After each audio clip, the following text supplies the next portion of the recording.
Already? Already, Seribot? I just went live. Oh, Lord. I guess the spam bots are also grinding. Good evening, cultists. Meow.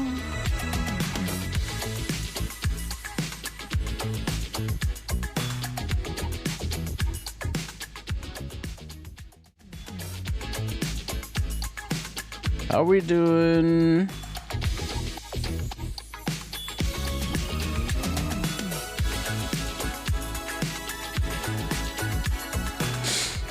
Are you guys ready for 3 Guga videos? I'm good. Except I almost missed out on paying customs because the email got buried. Thanks, DHL. We love that.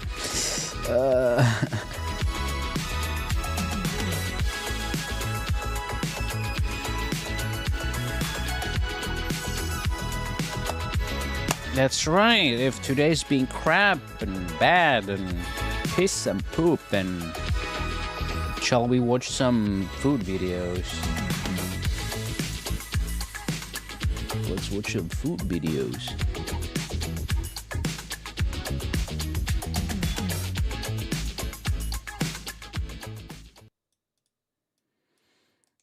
Because those are pretty good and yummers. We got chicken. Okay, that wasn't very yummers of you, sir. Put those eggs back in.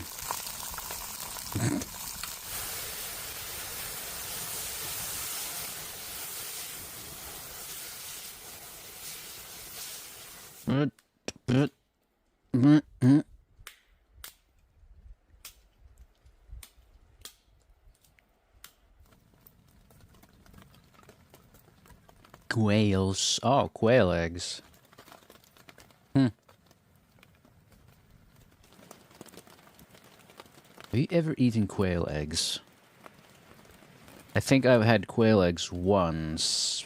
I can't remember how they were. Probably quite unremarkable if I don't remember.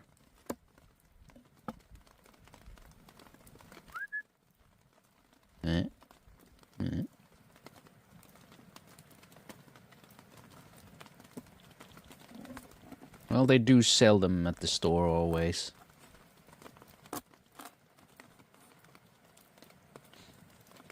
It's not like anything ever demands quail eggs.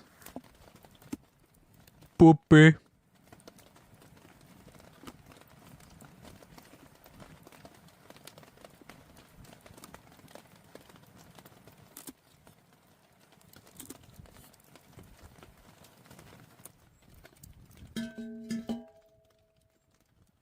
Is it safe to feed a dog raw chicken? Surely is.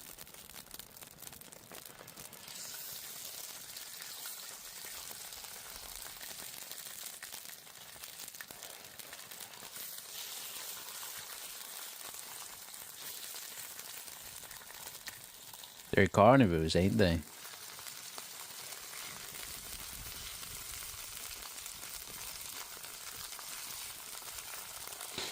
Surely their digestion is built to handle that.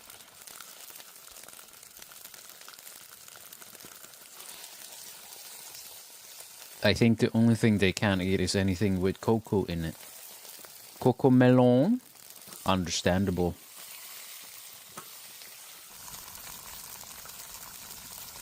Yeah, apparently Guga uploaded 3 videos since the last time.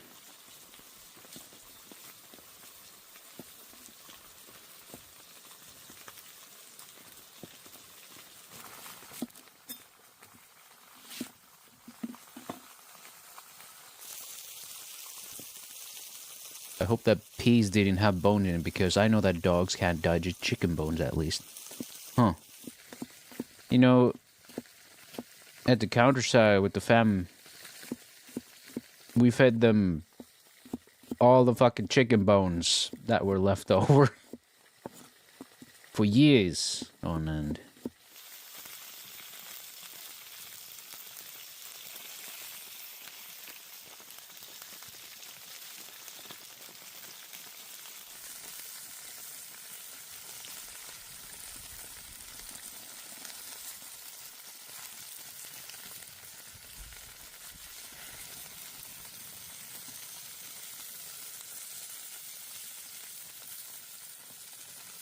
Not on them, but no, no. They went full fucking crunch.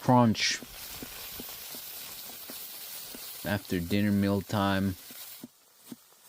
Stuff were just in a bowl. All the leftovers were in a bowl. They ate it all. Meat, bones, rice, chili. Whatever.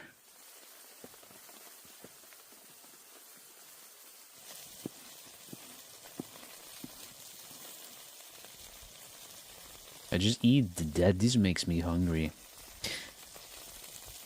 Well, as we've previously established, the only way to survive a media night out here is to have snacks with you. Yeah, my dog is trash compactor for real.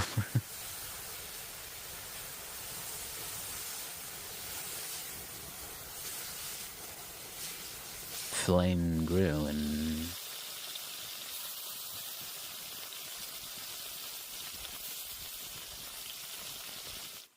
I mean, I feel like stray dogs in Thailand are very much built different.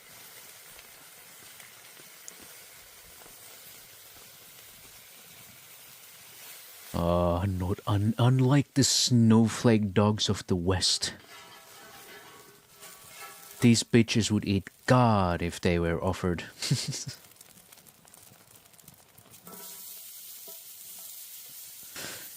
Bitches, literally. Goodness, could you not bring that closer? You just missed like 10% of that. My goodness.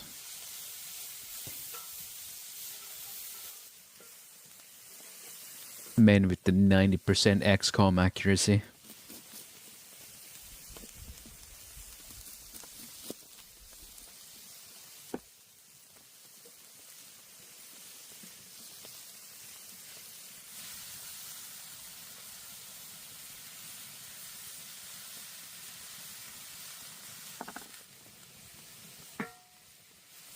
Tomato puree.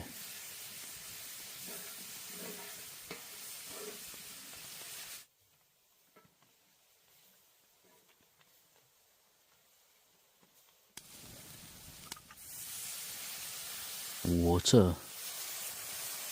I was wondering if that was like one of those carton juices or carton wines, you know.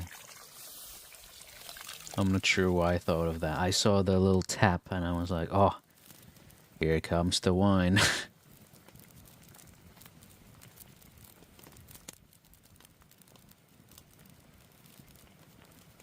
God. So apparently DHL had emailed me that my Fumo had arrived. And I was supposed to, you know, take it through the customs and pay the fees and whatever not. But for some reason, the message was already read. I don't ever recall seeing that email.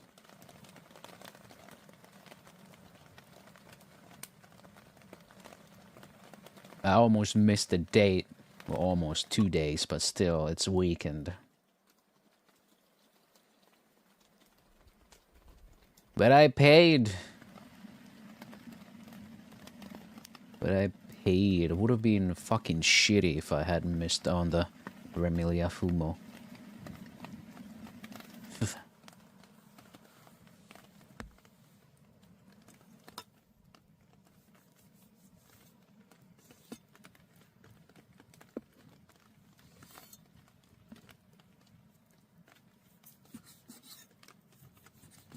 I don't like DHL. I'd rather have like a pickup address, but all of them are like next city over, and I'm like, what the fuck? So I always cave in and just have them fucking delivered home.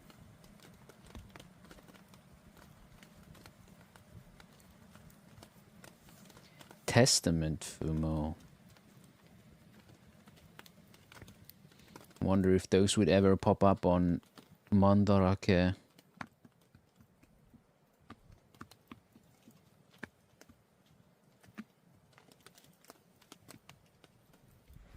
Apparently Ami Ami has suspended or everything going to US, and that's kind of crazy.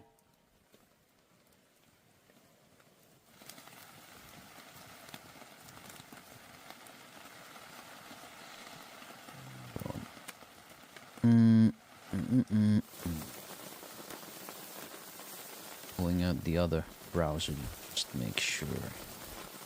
Hello YouTube, I see you. Yep. Just a little quiet on that side, as usual. Speaking of YouTube, upload a new video. It's private, but you'll probably see it in a couple of days. Why in a couple of days? Well, that's just how I like to do it. Most YouTubers like to upload it, let it process, and then publish. Sometimes the monetization checks take a couple of days. Sometimes they revert their opinions about monetization after a couple of days as well. Like, you know, we made a mistake. You get the yellow dollar sign. Whoops, yeah, yeah. You said fucked way too many times.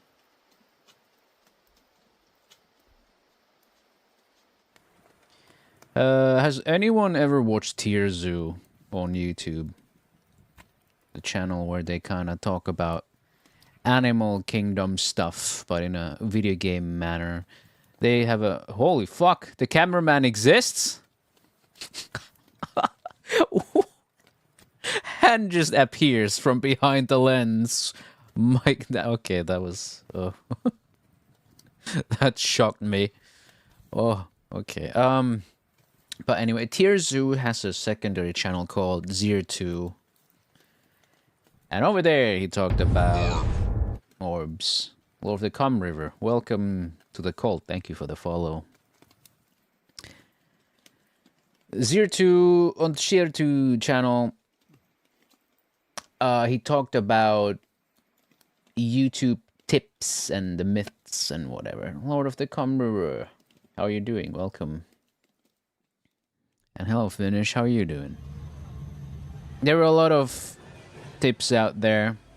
And one that stuck out to me was the part where he talked about swapping out the lingo. You know, when people mean to say kill, they say unalive, and you know those things. They kind of swap them around. And he argues that it might be good in the algorithm, but if you're still talking about gruesome murder fuckery and you just swap out the words for something more innocent, YouTube is still going to know that you are talking about gruesome murder fuckery. So it really doesn't matter if you self-censor, because the topic is still very not family friendly, let's put it.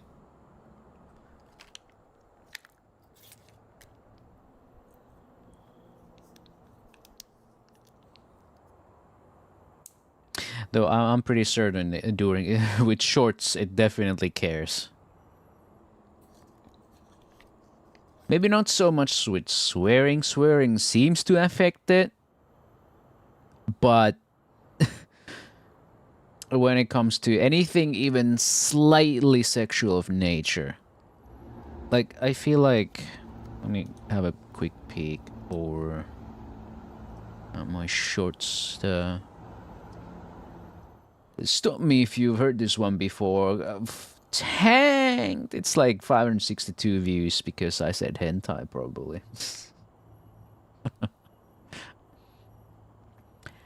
Though I'm surprised the Sushi Ben Deer video got like 25k views. Almost 26k. Seems like people enjoyed a little skinwalker sighting.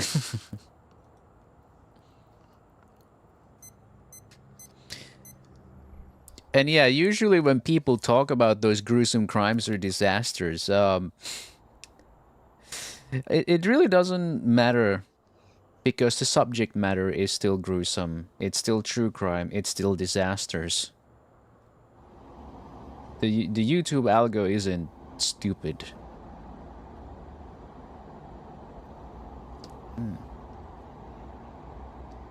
That is some creamy, savory broth. Macaroni casserole. Nice. Did you add anything to it? Because usually I find the regular macaroni casserole a bit boring these days. But yeah, sewer slide and unalive and whatever these things.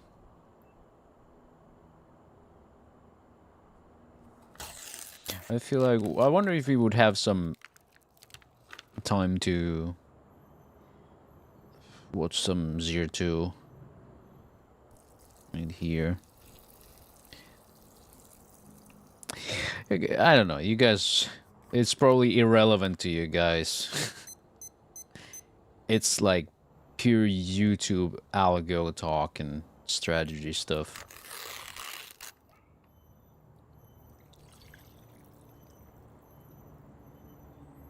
Jalapeno, but I also like it as safe. Comfort food, nothing crazy. My comfort food is like,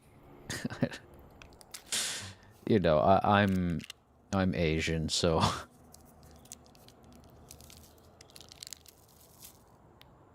it goes up there when the home cooking is like Thai food.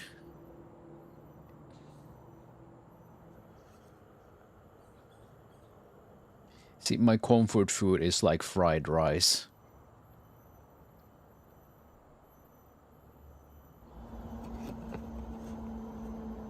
Oily, savory, spicy, and a creaminess from the cheese. Oh boy.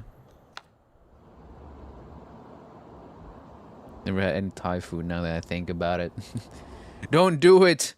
You can't have any macaroni casserole after that.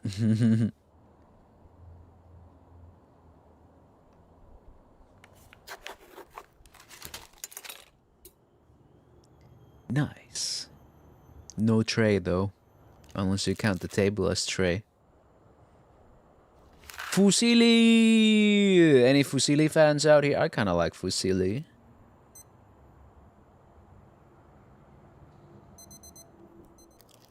A single pizza slice can make me happier. Well, we have a corner video later about that exact topic.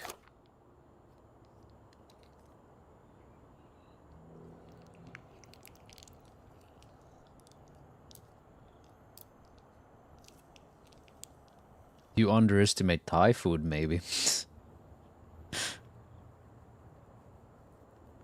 Not penne, the rest of it is spaghetti. I had spaghetti today. Oh, my goodness. Just remember that scene from Symphogear where Yuki and Chris is eating pasta.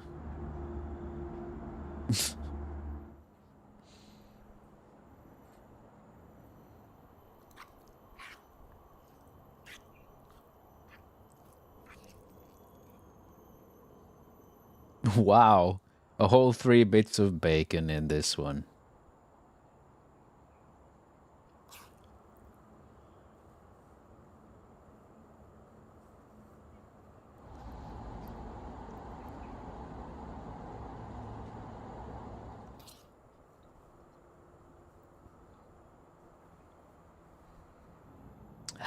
I forgot the like the thicker, straighter brother of penne.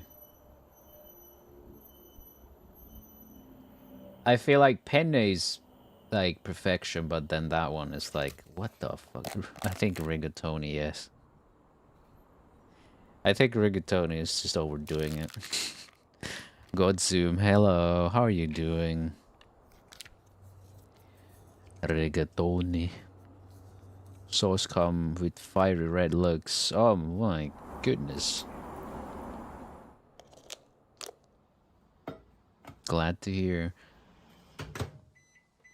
You know, for my next microwave, when this one breaks down, my current one, I'm gonna get one that doesn't have wheel controls. Like, ugh.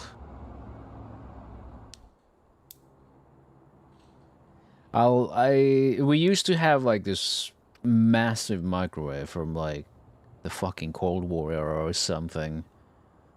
Not really, but it kind of looks like that. Who's fucking trying to fucking rig me? I'll fucking gabagool gnocchi focaccia them. You call yourself Italian, you can't even say gnocchi. Gnocchi the rock. But this massive microwave oven had buttons, and that kind of gave up at some point. Shame. What a tank that was. We had to get a new microwave. Real small. Like, why are the modern day microwave ovens so small? But anyway, this fucking thing, it has one of those wheels. It has knobs instead of buttons. At least for the timer selection, it has a knob. But it has become so fucking crappy that you have to really wiggle around, and it doesn't... It absolutely refuses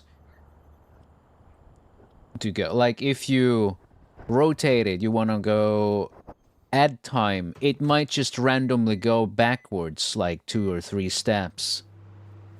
It doesn't matter how slowly you turn the knob or fast, or if you press it or wiggle around. It just kind of decides whatever the fuck it wants to do. And when you start it, when you turn it clockwise, it's gonna use the seconds. When you turn it counterclockwise, it uses pre-programmed stuff. I never use the pre-programmed settings. I just go for the timer if I ever do anything.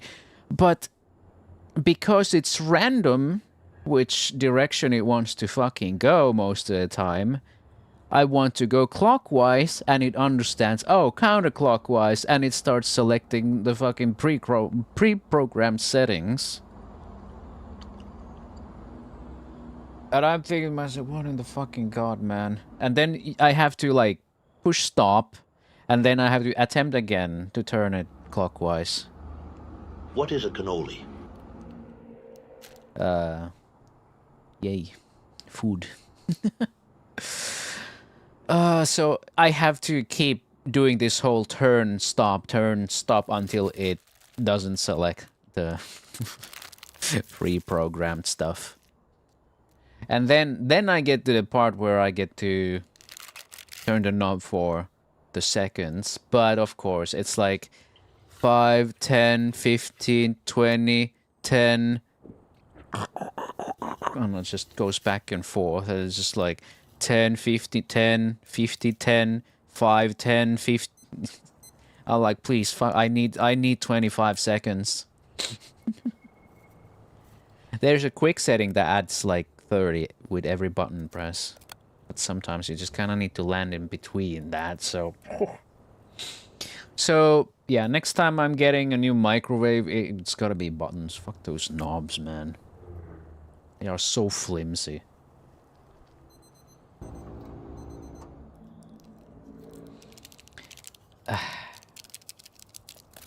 Hey, yo! Thank you for 22 months, Abby. Yeah. Thank you very much. At least we got an air fryer, so air fryer is always like way better. Way better than the microwave. Has it already been like a week since the last one? Mwah.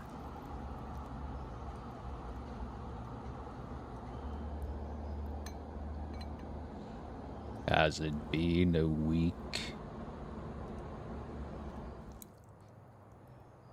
Yeah, we used to have an Asian microwave. I no longer have points anymore. Back to lurking. Chef Nick. I thought he was gonna pull out a chef knives out of that. I looked away. I was like, why does he have like a pack of a chef knife? I thought we were about past that. Then it just. I really thought it was gonna just pull out like a santoku knife or something. Oh. Spaghetti. Oh, he didn't like snap it in half. What? I can't stop thinking about the Joker kitchen knife. Ah, I go sea salt. Whoop, it's ruined now.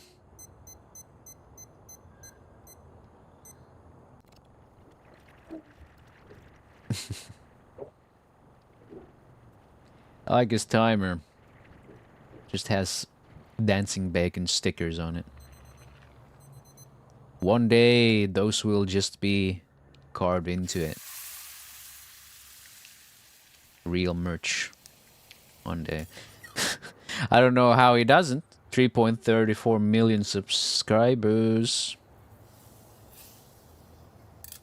Minus water. What? You gotta use the pasta water for the sauces. That's the secret.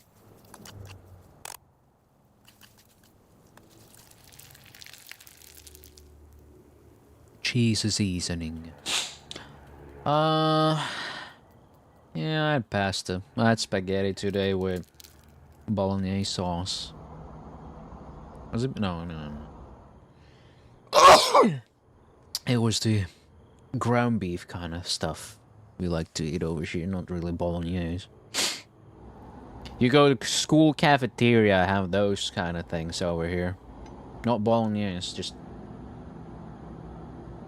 ground beef sauce.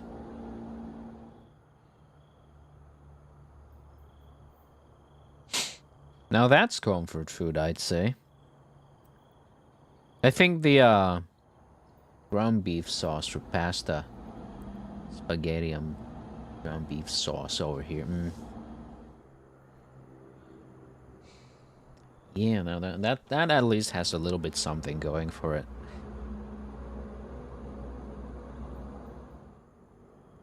A complete instant pasta meal from a box. Hey. Oh wow, okay. We jump right into it. Uncle Roger's wedding. Congratulations, Uncle Roger. Hey. Congratulations. Thank you. Remember to take a tile. Nigel, talk to me. Does it feel different to be married? Yeah. Feels great. Feels great. Feels like the right thing to do. I love it. Congratulations. So far, so good. So far, 2 hours into marriage, so far, so good. Oh yes, you are about to experience Uncle Roger's wedding as if you were there. I'm gonna show you the good, the bad, and the ugly. And most importantly, what really happened fried on the rice. today's wedding. This was such an incredible Oh, he's wedding. dressed up. They were featured in Vogue magazine, but they only show you the pretty stuff. You are gonna get a backstage pass. This is a beautiful place, a proper palace. Him and Sabrina deserve each other. They're great people, great friends, and I'm excited. Just met with him a few minutes ago. He said he's not nervous, but I think he is. Take a look at this palace. What a beautiful place. Wow. Unbelievable. This is like a fairy tale castle located in Sintra, Portugal. Here, they have a lot of castles, and Uncle Roger and Sabrina picked the right. He went to get wed in Portugal? Damn. Wow, is that way? Okay. Also, I don't think anyone here has heard Uncle Roger, like, talk normally, out of character. One. Congratulations to you and Sabrina, brother. May you guys enjoy life together and have fun. This is not your traditional wedding, and that's because they will have 2 ceremonies. And before I actually got ready for it, this was morning time and I was ready for some breakfast. So we're Oh, really hungry, and we ordered some service on the palace. Take a look at this, everybody. Look at that This breakfast. is how it comes, which is quite interesting. This is they just call it a toast. And here we have some Portuguese assorted cheese. This one is not good, by the way. Didn't like it. Getting ready. You're gonna see me understood. in, Don't order that one. suit very shortly. And actually, so I have a very interesting suit. I don't know what to call it. I'll show you shortly. It's the Baxter first time I'm Rabbit. dressing this way. Thank you for Feels the follow. nice. Welcome I to love the that cult. everyone got to dress up. Getting on the tuk-tuk was a great idea. but That's I'll a be big honest with tuk-tuk. You gotta hold on for dear life, especially when you're dressed up. But as soon as we arrived, we were received with an incredible It's reception. not that bad. Welcome, Baxter. How are you doing? Thank you, thank you. I'm Nigel's mom. Yep, that's Uncle Roger's mom. She's Whoa. one of the sweetest person ever. More about her later on the video. Thank you, thank you, thank you. Mama Roger. Wow. What an incredible welcome. Let me show you guys what's happening here. This is the altar. Take a look at that. That looks beautiful. view. And the scenery here is on another level, everybody. Wow. Quite something to see something like this in Portugal, huh?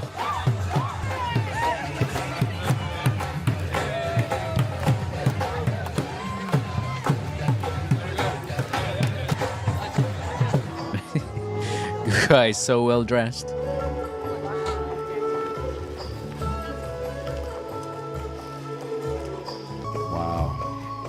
Yep, I was speechless. This was my first I time think we're all experiencing a speechless here. Bangladesh wedding. It was an incredible experience. Once the ceremony was over, we had straight down Bangladeshi for the wedding. How do you call this, sir? Pani puri. Pani puri. This was authentic as it gets. Pani puri is a crispy hollow ball filled with special potatoes and chickpeas. It's usually topped with a tangy, spicy flavored water. And when you are eating it, it's an incredible experience. It's considered the ultimate group snack, which is perfect for this wedding. There was another dish that they were serving. I had no idea on the name, but it included several sauces, some crunchy... I don't know what it is, but it's fucking nice. Absolutely delicious. Please let us know in the comments down below the name, because this was just a snack. This is delicious. And what a beautiful wedding. After a quick appetizer and a few cocktails, they moved us to a completely covered place where we were going to be having dinner. Very nice place. Beautiful setting. Very romantic. And In the it's greenhouse. not just this one here. There is also another one that tomorrow is the Western wedding. And the very first course that arrived was this, an avocado tomato salad. I'll be honest with you, it was delicious. But a salad will always be a salad. As what came up next was Stop complaining. You're getting free food. This was on a whole nother level, and probably one of my favorite things I ate at his wedding. For the main course, it was family style, where they give you chicken, rice, yogurt sauce, and naan bread. And as you were eating, Uncle Roger will often come to the table to greet everyone. It was his wedding, but he made sure to make every guest feel comfortable, spending as much time as possible with them. How nice of To show him. you that everyone there was close to them. But once dinner Gonna be real. I didn't even think Uncle Roger was playing a character. Maybe with him mannerisms, but I thought that's just his voice. It is his voice, but he does play a character. Uncle Roger is his character. I think his actual name was like Nigel. Good morning, everybody. It is day 2. What an incredible experience yesterday. Like he does That stand-up wedding was comedy beautiful. as The Uncle food was Roger. incredible. I had my first experience with real pani puri or puri puri. I'm not quite sure how to pronounce it, but that was delicious. But today is another day. There is a second part of the wedding, and we just woke up and I ordered some food. Let me show you. Wedding in This 2 is parts. what we're How having for fancy. lunch because we skipped breakfast. It is bacalhau. Smells very strong, everybody. Very, very strong. Yep, I had to do it again. I ordered the cheese board. It is incredible, everybody. But something new we also got is this. It's like a little pastry. Looks good. So this will be my breakfast. Looks nice, and airy and also flaky. lunch. This is bacalhau. See how they make it here? It smells extremely strong. Very powerful smell. Let's dig in here. Man, is it powerful? I don't want to eat the bacalhau anymore. Still fishy. Yeah, this was not hitting the right spot. So I decided to go ahead and get out of the castle and experience Portugal. And I came across this restaurant, Cervejaria do Ramiro, with over 19,000 reviews. My hopes was through the roof that this was going to be an incredible experience. So they display all the seafood here for you, what they actually specialize Look at 'em. in. Plan on ordering some lobsters. So yeah, they bring Lobster. you the lobster so that you can say goodbye to it. And they ask you for 2 different options. You can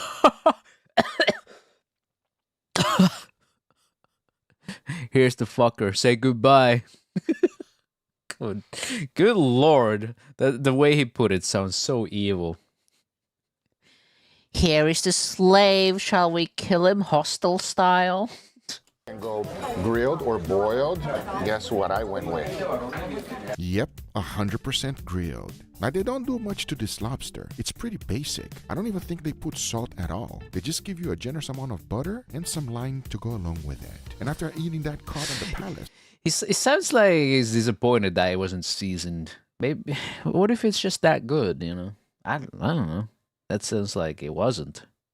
Like he put the butter on it all and all, but I mean, I would go with full natural taste. I was ready to dig into this. I don't understand why. More butter, more better every time. For whatever reason. A little bit. It's true. Yep, seafood goes extremely well with butter. After that lobster, I had to order their famous garlic shrimp. And this looked Garlic smelled shrimp. incredible. You know what? The shrimp is better than the lobster. It has a little garlic flavor there on the shrimp. You got an idea though. The lobster is a little bit flavorless. I'm not gonna lie, everybody. But the shrimp is delicious because they put a little garlic sauce in the shrimp. So You see, good. Yep. the lobster in here. Oh yeah. Got all that juicy flavor in that thing. There you go. Now we're talking. The chef is gonna come out and stab you, Guga. That's a lot better. Yeah, the secret is to get these little bits of the shrimp right here with it, because that's magical. Check it out, buddy. They don't clean the vein at all. Someone across him just dipping his bread in that. I hate that they don't clean the poop of the shrimp. That's just laziness. So Oh no. now you don't want to eat anymore. I like to call that laziness. Not cleaning the shrimp is not something appetizing. And if you think it gives more flavor by eating poop, I'm sorry, not for me. This restaurant was a lot better Nice. than the cod I had in the palace. And before heading back for What the shit adds to the flavor? scene, and in Portugal, they How have dare you? castles. There's no handrails. The problem is not the walking. It's the heat. Feels like 1,000 degrees Fahrenheit right now. Hope you put some sunscreen on then, Guga. Oh yeah, you gotta always exercise. But right at this time, I headed back to the palace and got myself dressed up. Do Oh not my make goodness. And here we go. This is the Guga Penguin Master. This is what I look like for the wedding, everybody. I'm very excited. Uncle Roger is the only person that has ever put me on this kind of suit. So, before moving forward, I want to share some huge news from today's sponsor, Dow Strong. If you are a No. The penguin and the Joker knife. comic book or movie fan, No. No. I was joking. I thought they'd have another knife already, totally. No.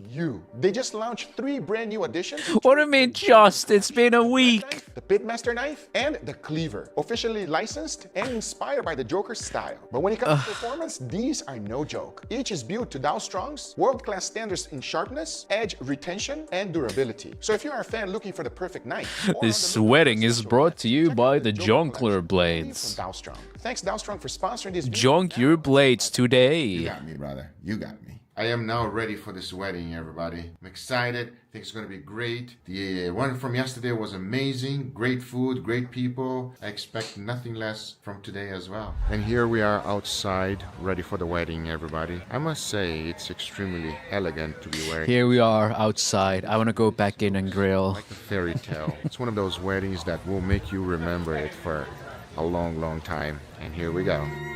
Should have just said forever.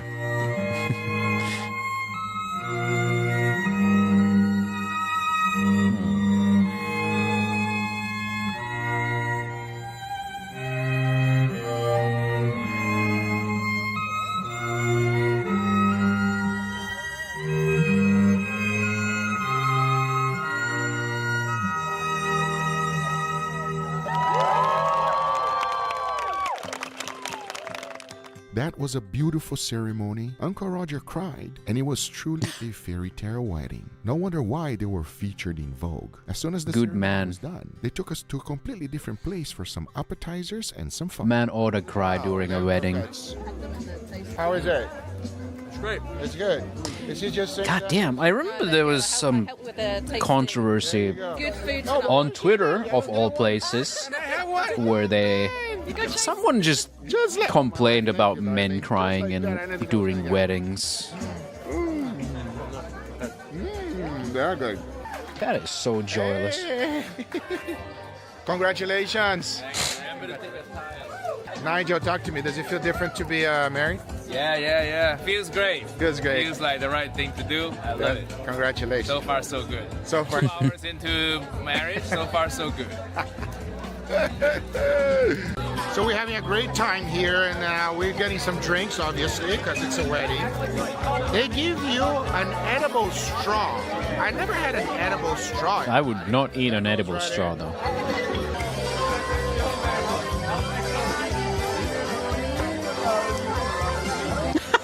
He just went for it.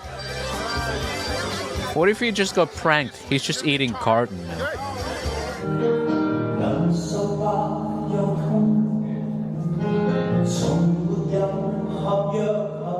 After their main dance, both Sabrina and Uncle Roger danced with their parents. It was a beautiful thing to see. After that, we headed downstairs for the best part of the wedding, the food. And now we eat. Oh yes, my favorite part. Now the menu for this one was completely different than the previous one. They started us with this, which is pastéis de nata, a dish that you must have whenever you go to Portugal. It's basically a crispy crust which is extremely buttery with custard inside. It's delicious. Next, for the second course, a look Could have at least shown the now this was cross-section. on a whole nother level. It is difficult to describe the flavor, but something that was delicious.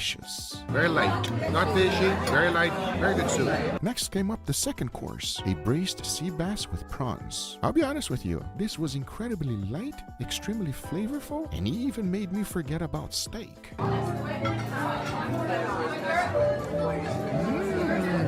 Delicious fish.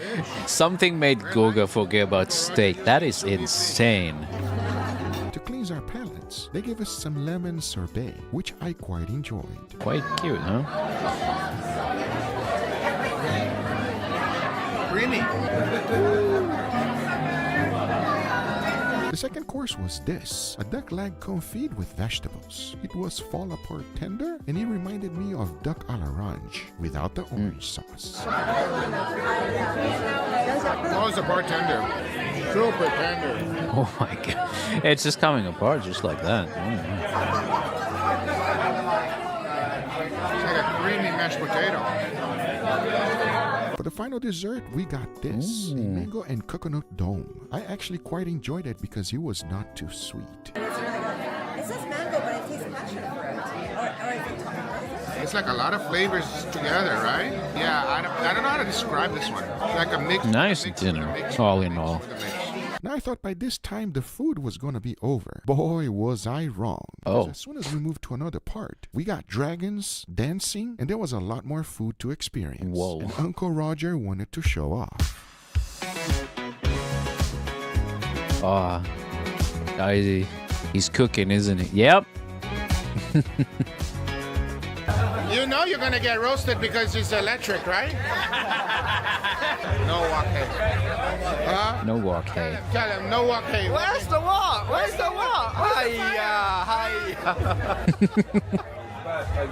Married and still cooking. I see. Yep, just like you, I thought Uncle Roger was gonna have fried rice on his wedding. Well, that was a lie. That's good. An incredible experience. Being able to call Sabrina Fried noodles, how about that? is something extremely special. I hope you guys enjoyed this video and you got to see the backstage. Everlasting happiness to Let the me know in the couple. comments down below which one was your favorite part. And don't forget to subscribe because my next video is My much favorite crazier part than was everyone being this. happy. Luke for sponsoring this video. Gluck.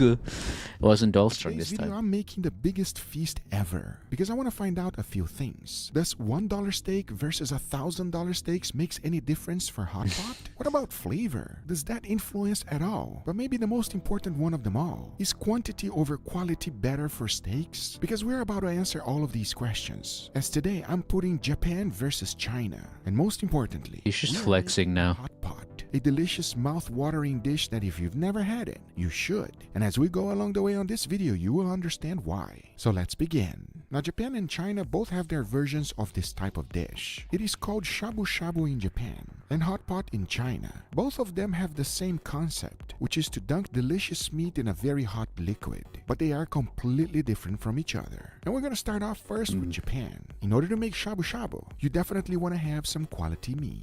Come on now, it's Japan. I think I'm gonna skip on that if I need $1,000 of Wagyu. You know the best beef in the planet comes from it. And in order to do all of these special cuts, the first thing you need is to have your steaks frozen. But you won't be able to chop it up with your knife, because the best way to do this is to use a meat slicer. Now I totally understand most people won't have one. However, you cannot get these cuts available in most supermarkets. And just so you know what we have, these are Japanese Wagyu A5 steaks. We got ribeyes and also New York strip. But I didn't stop there, because we also have some Wagyu picanha. Combining these steaks together, we have over He's going all in. worth of beef. What it is important is to have good quality ingredients. And to make the dipping liquid is quite simple. The first ingredient you need is this, kombu, also known as dried seaweed. Now all you gotta do is to throw them in some water and let it boil. As it's doing so, you will release an incredible flavor. And just so you know, kombu has a tremendous amount of MSG on it, so it is naturally salted. But the bottom line is that that's it. And of course, you gotta have all of your meats together. And a lot of times you can also include some vegetables. The idea is that the liquid is so hot, as soon as you dunk it, it will start cooking the meat. And the longer you do it, it will also keep flavoring that dashi, making it taste even better as you go along. However, just burn it to a crisp. I also love to make some sauces to go along with it.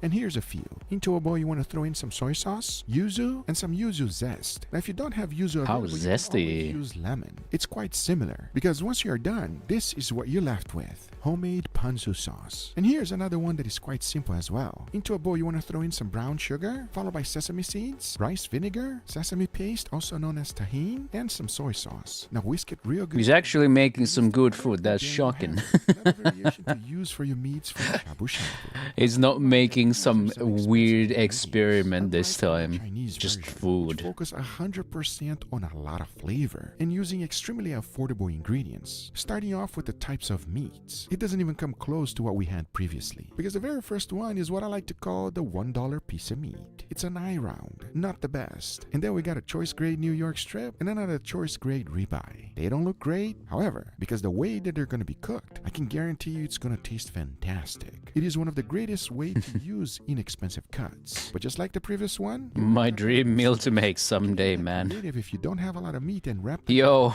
if I'm ever gonna get married, I'm gonna invite my subs there.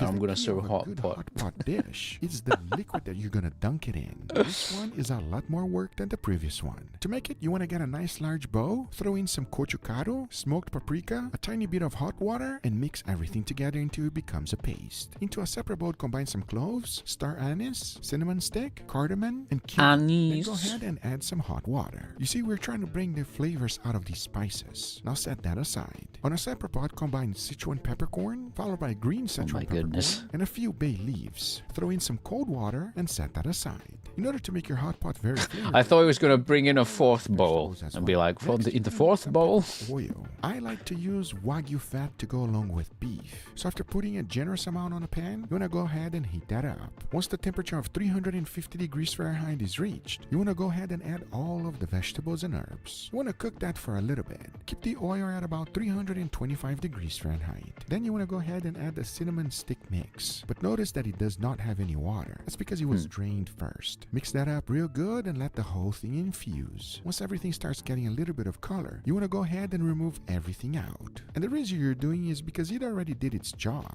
making this oil extremely flavorful. Now you want to bring the temperature down to 325 degrees Fahrenheit and add all of the gochugaru spice mix. Little by little, this is a crucial element here. Go ahead and mix and prevent anything from burning. You don't want it too hot, as then you want to go ahead and add all of the Sichuan pepper mix. Mix that up real good and cook it under medium heat. Because now, to finish it up, you want to add a generous amount of chili of your choice, as then you want to Japanese chilies for the Chinese hot pot. Mix that up real good and let everything cook. Let this cook for at least 5 minutes, because now you got a bunch of different options. You can start immediately with your hot pot. You can even put this flavorful thing on steaks and cook them. Or do what I did, which is to freeze them and then open them up whenever you are ready to have some delicious hot pot. Now here's how to use it. You just want to throw it in some boiling water. And as you're doing so, you will start immediately melting the whole thing. This thing is very flavorful, so you don't need much. And just like shabu shabu, the key here is to dunk and cook your meat and enjoy.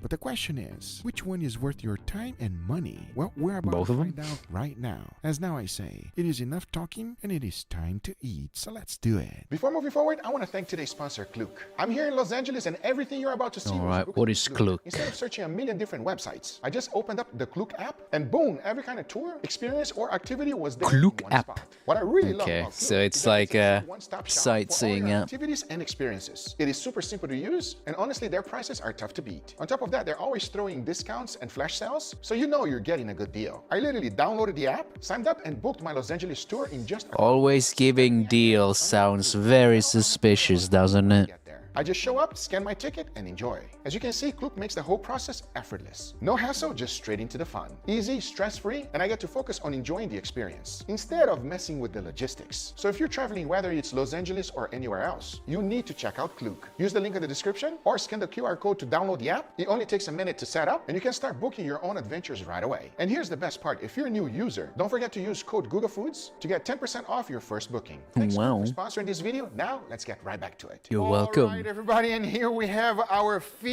That is such a wholesome view That's what I think, bro. This in is a lot. Guga video. only problem It's is just why actual is it all raw? food. Well, because the whole thing is about this. This is hot pot style, and here we have shabu shabu style. Obviously, these meats, as you can clearly see, it's less fatty, it's less expensive, and it's a lot more affordable. However, this hot oil has a tremendous amount of flavor. Now, here we have a much more high quality beef. Everything is as good as it gets. That but the smug broth, smirk. It's not as complex as this one here. Well, at least the good stuff is on my side. Oh, yeah, of course, you're gonna eat all the vegetables. No, no, not that. All right, so here's the deal. I think we should try. Where do you find these people? What is with you? I just oh no, I just Guga food should just be called Guga meats. Food's my ass. Try with the hot pot first. Sounds like a plan? The hard part about this is I feel like the experience is a lot about it, you know? 100%. Because the preparation, as you guys saw it there, as long as you have this hot oil ready Oh, so goodness, why is the join button back again? Goodness. Get the fuck out of here. Get to go, it's not that big of a deal. You can be as little or as much, it doesn't matter. If you want it medium rare, you don't want to take too long, then you just raise it, and it is time to eat. Are you guys ready? Let's give it a try. Give me your honest opinion. Cheers, everybody. Cheers. Chinese hot pot.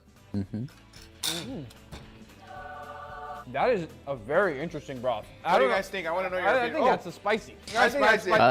It's very different than what we're used I to like because their the steaks don't have chopsticks. A real sear, right? But that broth definitely penetrates in there, and you can feel the like bunch of spices and a little hint of heat that it has in the background. It's pretty nice. Now, the wonderful thing, even though this is a lean cut of beef, everybody, it's still absolutely phenomenal. Would you guys agree? Yeah. And obviously, we have a few different sauces here so that you can also do the dip in case you feel that it's not savory enough or salty enough. What are all these, Guga? So this one right here with the cabbage, as you can clearly see, is actually My nemesis. the $1 piece of meat. The one that I've been trying forever to make it taste better, which is The one I was just talking about. Iron, exactly. Iron. This one was a New York strip, and that was phenomenal. Oh, look at that. It's actually Uncle Roger. Hi, baby girl. We're leaving that in for sure. So I'm gonna go dunk it over here. Let's try the iron. Oh, you got no iron, bro? The thing is, the iron has a lot of like greenery. How does it taste, Lee? I wanna Oh no. Really tender. That broth You packs a little bit of a baby. punch, everybody. I think what makes this cool is the experience, but Little baby flavor is don't kinda like the underwhelming, right? green. Like, the steak isn't seasoned at all, so it's not like as powerful and as flavorful as we're used to. Yeah. So the broth is nice. It's very mild flavor. Very mild, 100%. It's not supposed to be very powerful. Now, what you can do is put the sauces to become more Imagine powerful. looking So you all cook this it a little like bit and to have beautiful, more colorful flavor, salad, and you're like, then you go nah. ahead and you put it on the sauce. Put a little Icky. bit of that, Leo. Let me get that. A little bit of that sesame sauce. Now you should have a lot more flavor. Ah, now it's different. Guys, use the sauce. It will make it better. It will make it tastier. It's all about communicating with people, conversing with people. Everyone's so tight together, having a good time cooking some food. But us Americans, we like flavorful, and you're gonna like the sauce. Definitely use the sauce, everybody. Makes it better, makes more savory, especially if you're interested in having more flavor, okay? Overall, what do you guys think about hot pot? I've always liked these type of foods. Like I've always liked, you know, when you go to like a Japanese or Korean place and you can cook your own food and you talk with everybody on the table, because it does kind of bring out that experience of you're eating, but you're eating. How does he like that experience when That little all he's downtime of eating actually cooking it is the when meat, you're and then he just kind of That doesn't is eat the hot pot. That's veggies? how it's served. Now let's try the shabu shabu. We have a few different type of wagyus over here. Which one you guys are gonna go for? This one. This one. All right, go for that one, Angel. Which one would you like, Leo? I'll go for an easy one, a simple one. By the way, that's a slice of picanha. I should have known by this thick layer of fat on top. So I'll go with you, my friend, because we all know nothing better than a picanha. Picanha. Now you dip it into the shabu shabu. Now the interesting thing about the shabu shabu here, it's just literally water and dashi. So I'm not quite sure what you guys are gonna experience, but I want your honest opinion. Cheers, everybody. Cheers. Wow, a complete different flavor. Honestly, you don't taste it too much, and when you add a little bit of a sauce, it kind of kills it. That's not bad, but I guess for me, I think I'd go with the hot pot. You go with the hot pot. Interesting. Okay, how about you? What do you think? If this has mild flavor, this has even milder flavor. This like it's barely nothing there. It's it's literally just boiling your steak, and you just have a slight beefy flavor. So I'm gonna be honest, guys. It's not the best thing I've had, but it's not bad. So you guys, Their palates are the completely shabu shabu is destroyed. much milder, but since it has dashi, has a lot of umami flavor in there. It tastes fantastic to me, but it's also healthier too because there's no oil, there's nothing. It's more pure, let's say. Overall, your number one is Hot pot. and you? Hot pot. I would have to agree. I hope you guys enjoyed this video. If you did, Rip. hit that thumbs up. If you're not a subscriber, be sure to subscribe, and we'll see you guys on the next one. Take care, everybody. Bye-bye. Thanks, Barbecue Authority, for sponsoring this video. Man, 3 different sponsors in 3 different videos. Goddamn, Guga. Primitive cooking versus modern tech. I've always wondering the differences between cooking with no technology and cooking with technology. On today's video, I am putting myself to the test. I'll be honest, I don't have experience doing this kind of stuff. I'm nervous, and so far it looks like it's working. Yeehaw. Ancient ways.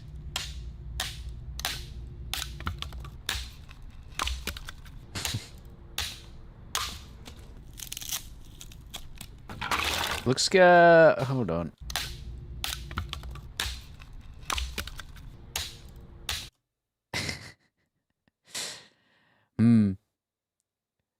I feel like it's a bit of a by way of chopping up wood. I'm scared for his left leg there. Imagine if that slipped just a little bit.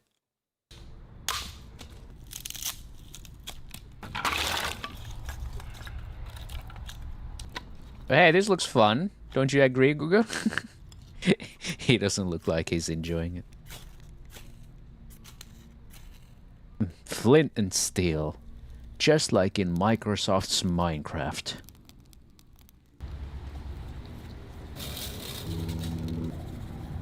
Oh, he's doing ASMR. Okay. This is new.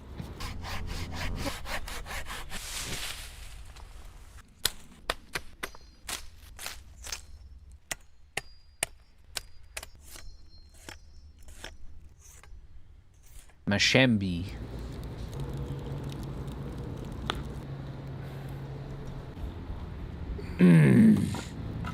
Shove it up that meat hole.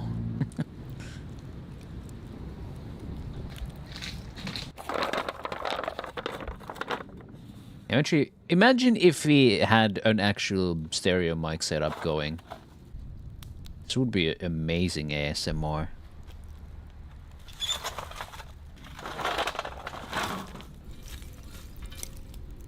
I believe it's ready. Let's take it out of the steak. So looking at it, it looks amazing. I'll be honest with you. Got a nice little crispy crust.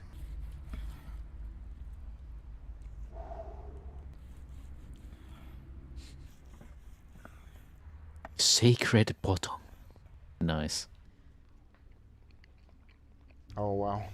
Juicy, tender, savory. The crispy bark that was created is in a whole nother level. Medium rare, even though we used no thermometer. It was a guessing game, but I think I did it right. This is just our first one. Let's jump on to the next. I cannot emphasize how much work that was. Before I show you the next ancient way, which is even more work and extremely challenging, let's see if the modern way is less work, but does it taste better than the previous one? Shout out to Barbecue Authority because they gave me 2 grills to try. This is the Napoleon Travel Q 285X. I see, it's an infomercial. Clearly see. It has a nice size grill grate for you to work food with. There's a thermometer. It is very light, even a kid can transport it. To put it back up, you put it down, raise it. There's a little Okay, latch that's right pretty here. handy. You push that, and it just stays. Hooks on the sides for your tools. It uses this kind of gas, and that I actually like because you don't have to. I love this kind of gas. This What part the I like fuck that does you that use mean? Different tops to cook. If you want to make pancake on it, no problem. There's 2 separate burners and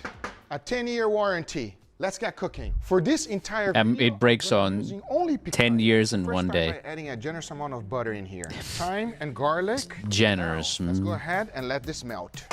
I made an aluminum foil boat because this is how I'm gonna get some smoky flavor on this picanha. And in it goes. As you can clearly see, I'm gonna put right over the burner. And when I close it, I want you to see this right here. I'm just gonna push this down a tiny bit, and then it will keep it a little bit open, which is enough to ignite the pellets and keep the smoke going. All right, nicely melted, and my smoke system is actually working over here, buddy. It's working pretty good. Now, if I leave this just like this, it's gonna burn, right? Because it's only butter. Cat litter pellets. Method right, you must put fat cap down. Now what's gonna happen? All of the fat will combine with the butter, not allowing it to burn. And from time to time, I'm gonna come here and I'm gonna do a little bit of this. I'll put the thyme on the top and just continue to baste it just like this. Picanha is getting a nice. It's refreshing to see Let me show you the next just actual barbecue cooking from authority Google. This is the Gosney Thread Pizza Oven. I love that it rotates 360 degrees. This is the world's lightest and most portable pizza oven ever. I mean, look at that. Pfft, it's nothing. It has a stone, a burner on the side, and it's made out of aluminum and steel. Here's where you can control the temperature and up to 950 in just 15 minutes. It has some sick attachments too, and even a cutting board. Let's make a sauce on that oven. Got a cast iron 360 skillet, pizza a few shop. peppers, Add garlic, some a few dubstep. cherry tomatoes, a little bit of olive oil, And you followed got by some salt, yourself a certified hood classic. some natural air conditioning. That is very much appreciated. It took just seconds. Check it out. I'm already getting a little bit of a char, which is exactly what I want for the sauce. I'm gonna go ahead and flip it and get char on the other Like side. ACOG. And just like that, they're ready. Nicely Oh, charred. my That's what you favorite, want. the Now, I like this underbarrel part here, shotgun. Even though you can just use it, to be honest with you. Inside it goes. I'm gonna put everything in there. A little bit of olive oil goes in, followed by some salt, black pepper, close it up, and we blend. And just like that, my sauce is done. Take a look at outside. What a perfect Whoa. timing to be indoors right now. Thank God You- this thing is you're not hot and indoors. I can move it around, everybody. And it's still on. You know, here in Florida, they say one thing. If it's raining really, really bad, just wait an hour and everything will be just fine. Let's cook some bread.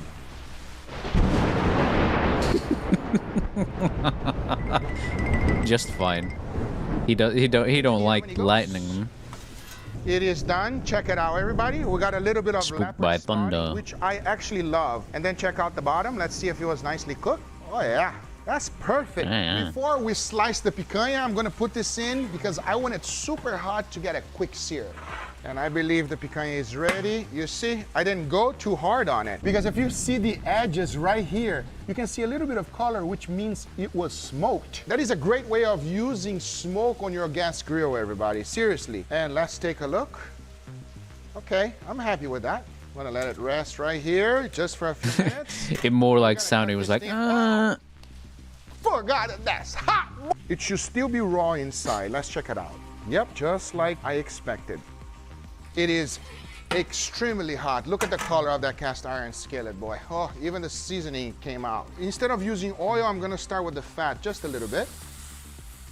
Just a little bit. I think that's good. Now I'll put it on the side. I got 3 of them in. I got one last one here, which this one is gonna be my appetizer. I'm gonna grill it over there while these ones are done. Because now I'll put all of these 3 in the oven so we can get a sear. Check out the temperature on this thing right here, everybody. Look at that.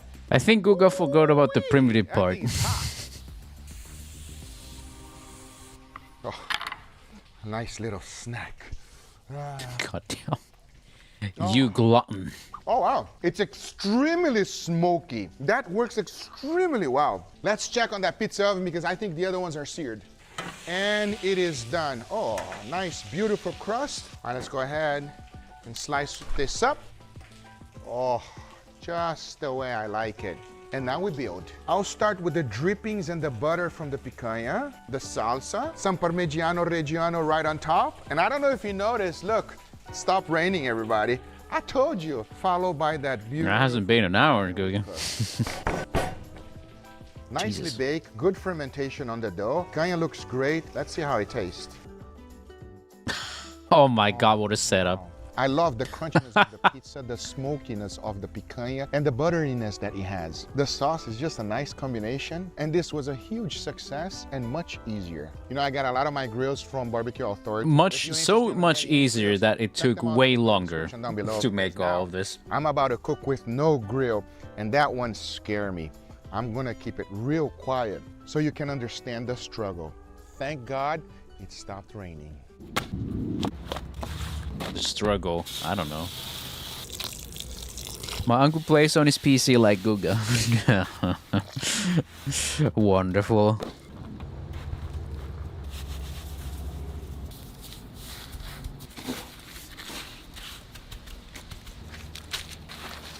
I don't know, this looks pretty calming to me.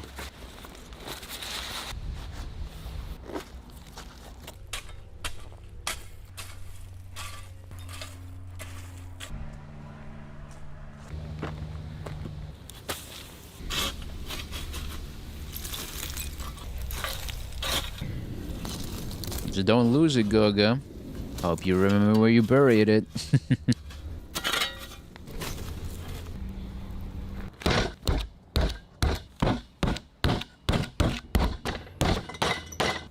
Ah yes, ASMR.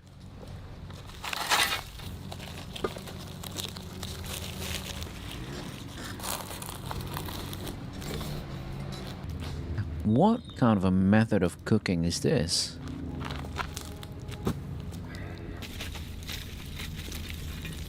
Inside clay? Have you ever made clay pots?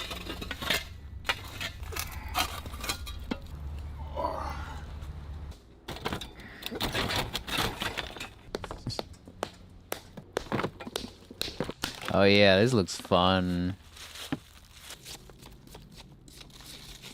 It's like an archaeologist. It's not like what I was expecting, everybody. Wow, take a look at how much it shrank. Check this out. Quite warm, actually, but obviously there's no crust on it. We gotta fix this situation right now.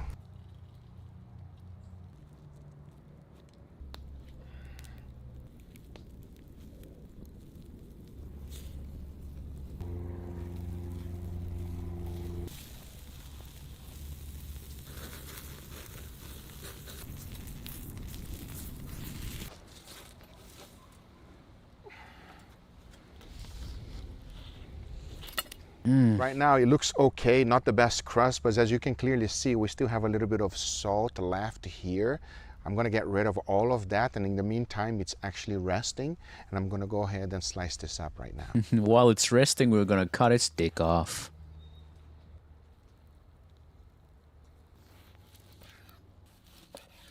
So it is clearly overcooked, everybody, but it's still very juicy because picanha is always juicy. But I'm wondering if the flavor is gonna be different. Oh wow, it's actually good. Yes, it's a little bit overcooked, but the flavor that is coming out of this thing is actually delicious. It's still nice and juicy, even though it's medium or medium well, but it's missing one thing and one thing only, and that would be that smoky flavor that I got from the previous method. I think the clay is a great way of keeping the heat. Overall, this is a tremendous amount of work, and the previous one, I'll be honest with you, that was magical. Yeah, it's good, but the other one is so much better. But for now, that is a tremendous amount of work. What you guys don't know is that I literally had a heat stroke day one. And I won't be doing that anytime soon. Oh, no. Nevertheless, let me know in the comments down below if you guys agree with me. Once again, if you're looking for a grill, check out Barbecue Authority. All the information will be on the link in the description down below. I use them all the time. Thanks. What a nice infomercial, as usual, Guga. Hope you guys enjoyed this video. If you did, hit that thumbs up. If you're not a subscriber, be sure to subscribe. And we'll see you guys on the next one. Take care, everybody. Bye-bye. Bye-bye.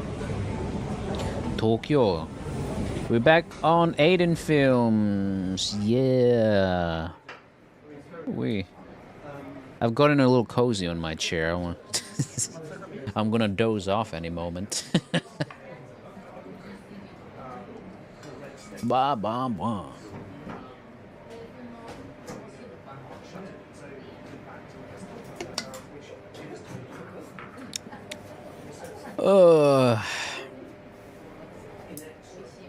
Was editing today. Oh goodness, like the entire day, just editing, basically. But hey, my efforts were rewarded with one finished video. Still got like other ones, but yeah. Fancy restaurant dinner would be nice. Maybe hot pot. Can you afford it, John?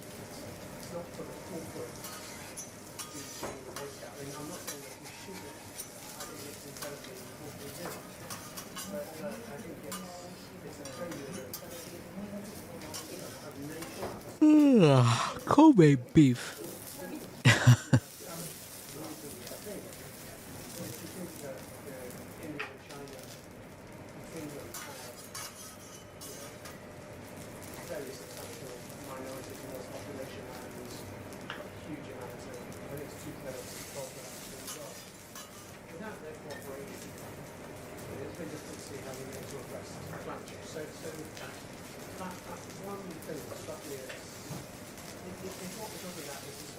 Hi Koto, hope you're doing well. Completely different vibe from the last video.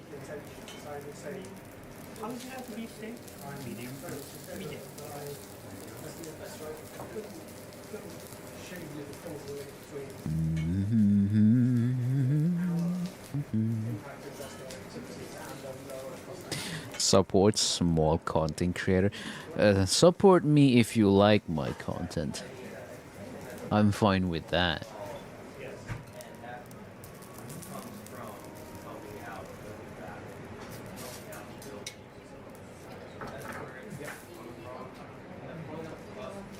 Oh, God.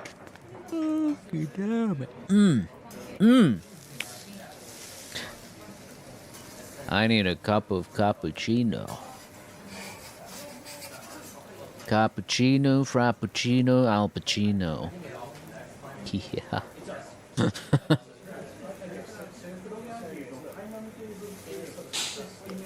Ugh, I still haven't gotten my unagi dinner.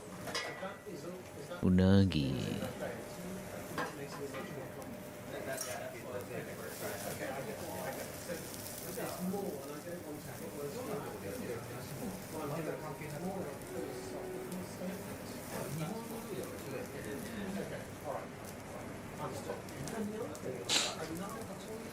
Look at how he lays them. Carefully.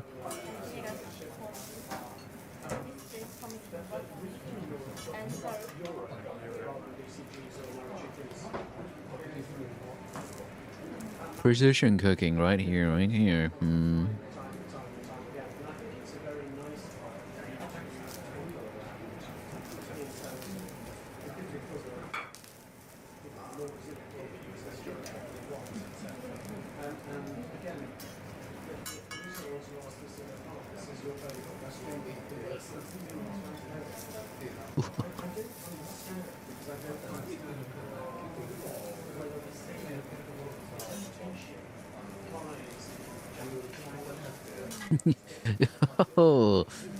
Oh, stacking them like that too. Oh my goodness.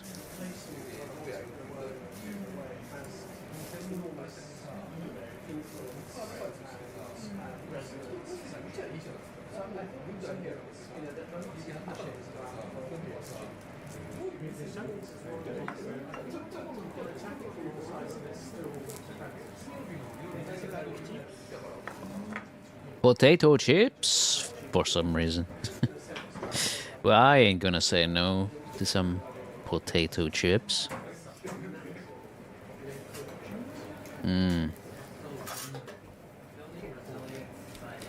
Kobe beef. So, I suppose it is Wagyu.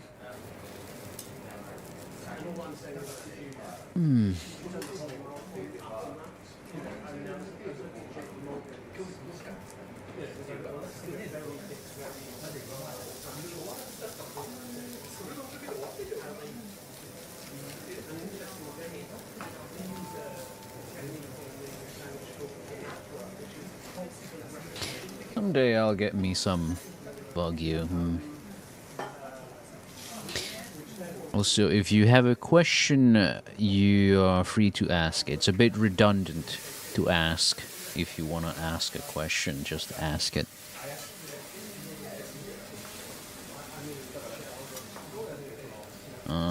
It's one of my favorite websites that talks exactly about this thing.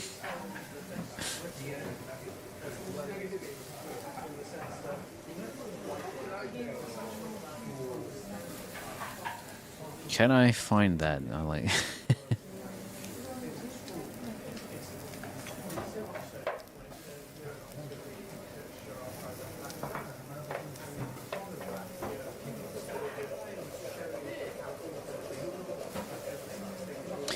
Yes, I did find it.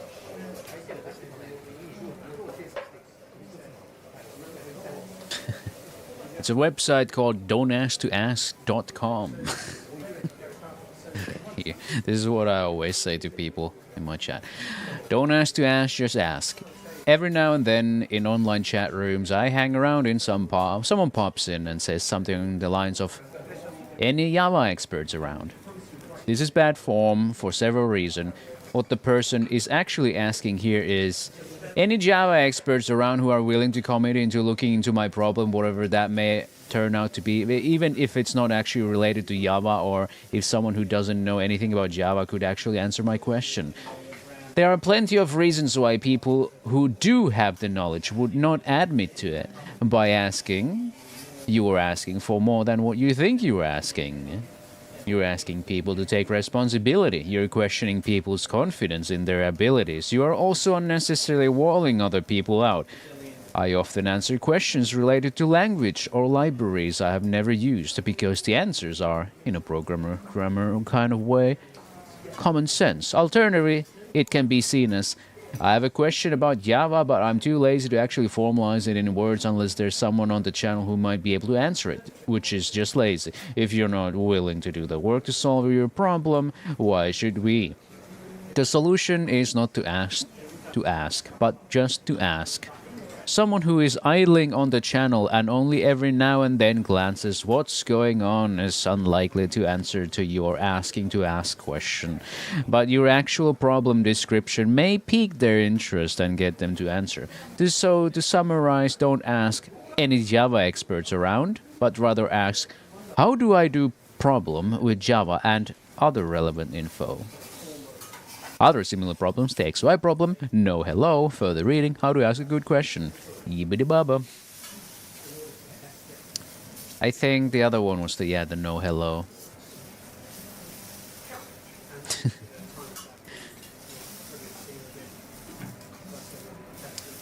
Alright, here's also no hello, which is probably why you don't see me replying to messages where people are just like, hello. Unless I know you're my friend, probably. Here it is. No hello. Please don't just say hello in chat. Imagine someone calling someone on the phone, going hello, then putting them on hold. Don't do this. Hi. Huh? What time was that thing again? Oh, 3:30, mate. Note that kid could have gotten his answer minutes sooner and needn't have kept Tim waiting. In fact, Tim could have started thinking about the question right away. People who do this are generally trying to be polite by not jumping right into the request, like one would in person or on the phone. And that's great, but it's 2022, and chat is neither of those things. For most people, typing is much slower than talking, so despite best intentions, you're actually just making the other person wait for you to phrase your question, which is lost productivity and kinda annoying.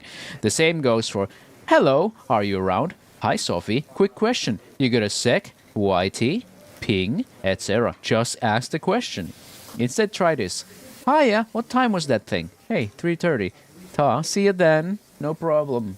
If you feel it's a bit brusque to simply say hi and ask the question, you can still preface your message with as many pleasantries as you see fit. For example, hey man, what's up? Also, any idea when that thing's due? Hi there, hope you're well. I'm after the latest deck. When you get a sec. Hey, if you're not busy, could you update those NFRs, etc. It may seem trivial, but asking your question before getting that initial salutatory reply as also allows for asynchronous communication. If the other party is away and you leave before they come back, they can still answer your question instead of just starting a hello and wondering what they missed. When done right, everyone's happy. So yeah, sometimes I don't need. I will just ignore people who just say, "Hey, can I ask a question?" Or even sometimes I would just say no.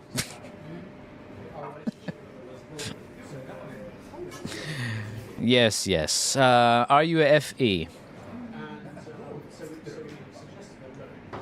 Hi, how are you? I'm doing fine so far. Oh, good to hear. I'm doing fine as well. Happy to see you.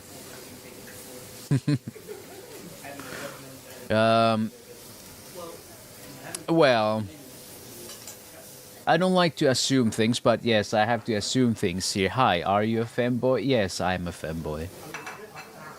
And if that was not what you're asking, then you have to type out the entire thing. Yeah, anyway, some Kobe beef.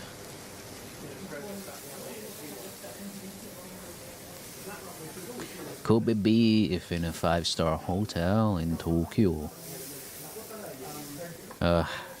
Next time the join button is just gonna be back anyway, even after I put it on the blog.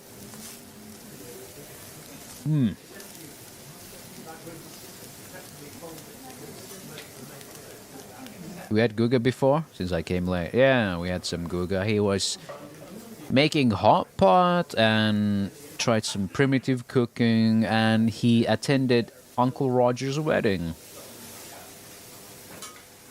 He wasn't doing any crazy experiments this time. Just some actual cooking and good food. Tonight it's been pretty much just good food all around. I think that will continue. We have Daily Dose of Internet next. And then we have Connor going around New York. That poor guy. Oh, poor Connor. Having to walk around New York.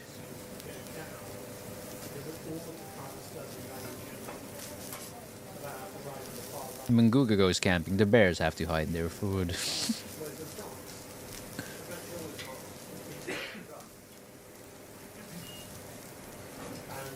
I think the bears will invite Guga in because they're huge fans and they will enjoy a nice dinner.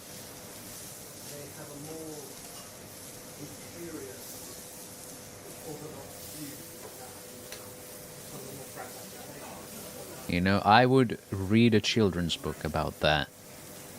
That would be nice. Just a wholesome picture book about Guga visiting bears. Eating good food. Put that in ChatGPT, generated, quick.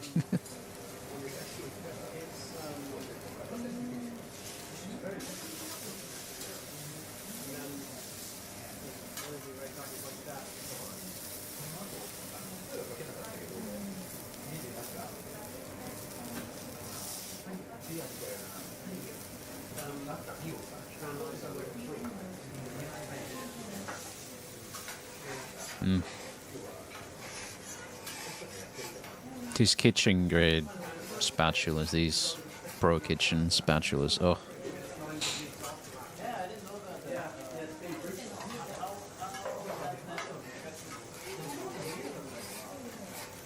They're wonderful. I've used those. Oh, they are so nice.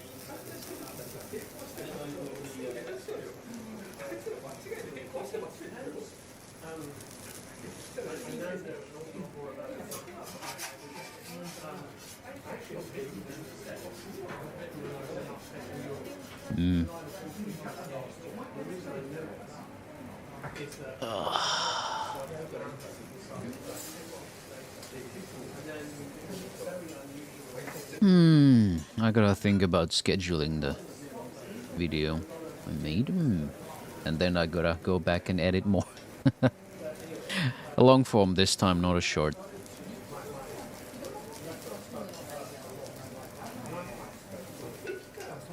I still got quite a bit of long form videos I have to finish.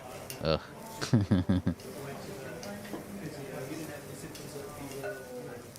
One day I'll have 100,000 subscribers and I'll have someone else edit videos for me. Good lord. I've gotten so tired of it. You wouldn't believe. That's what you get for having done YouTube since 2007. I say 2007 to be a little generous. 2006 2006 I wouldn't really go and count that. I did make my first channel since then, but 2007 is the current one.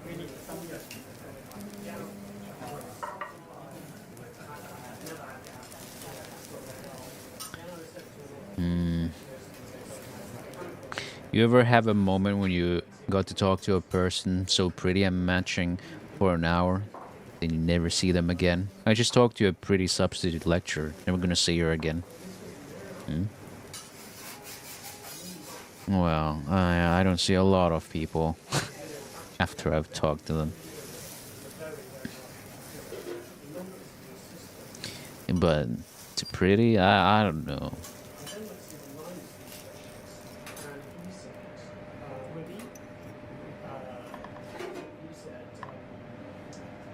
Generally, if I see people face to face, it seems like a very official thing.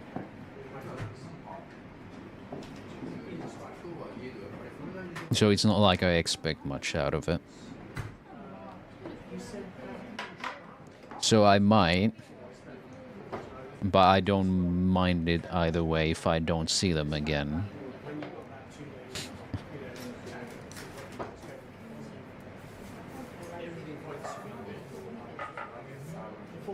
That looks like bread or maybe mushroom caps. I think mushroom caps.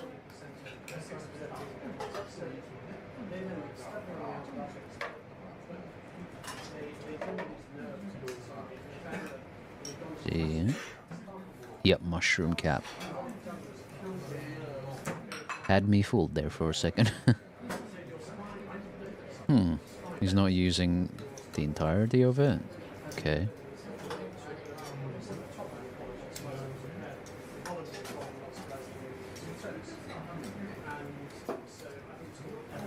One escapes or attempts.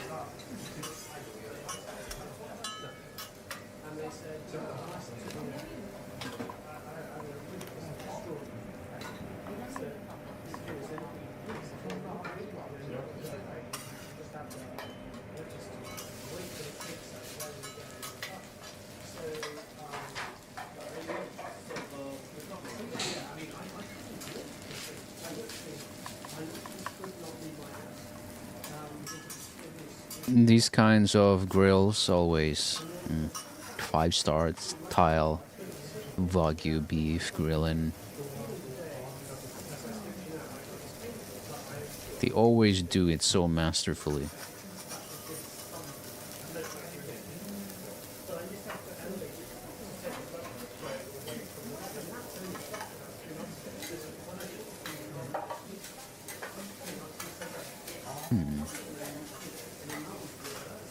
Fried rice.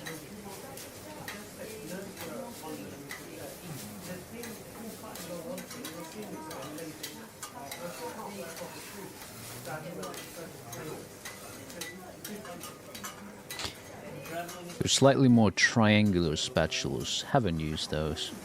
It's always been more about these lengthier rectangular ones for me. You don't get to use those at home very often when you go and buy some for average consumer use. They're usually those flimsy, plasticky kind, silicone tip maybe.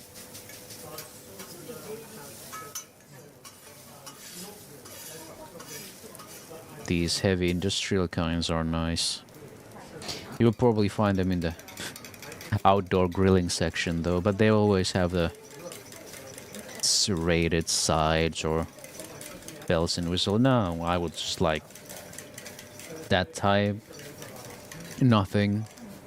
Just smooth. Nothing else required. We're watching 5-Star Cooking.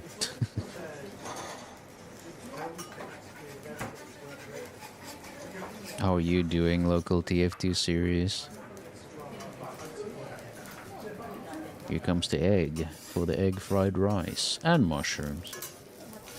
That must be nice.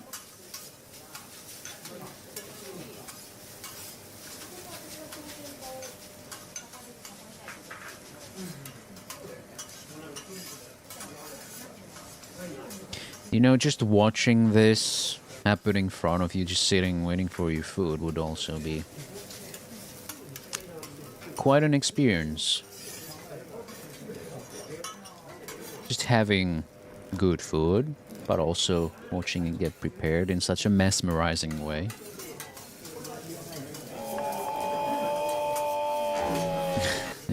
Five-star schnitzel.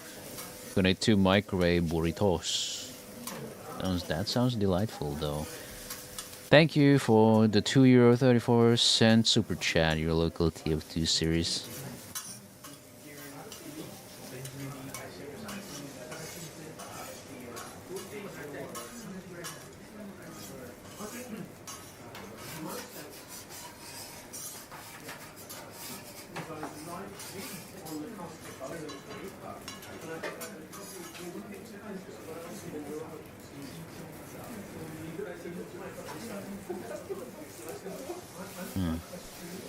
Looks like soy sauce.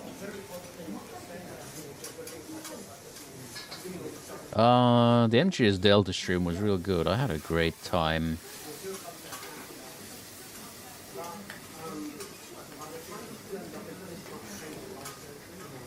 I think next time I'm playing, I'll be finishing it.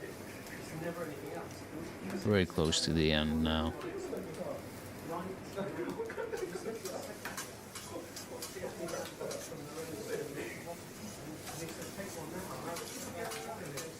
Also excited to play more Silent Hill F. I think I'll do that on Wednesday. And again, maybe I'll keep the same type of schedule. Some Silent Hill Wednesday, Sushi Ben Thursday, MGS Delta Friday.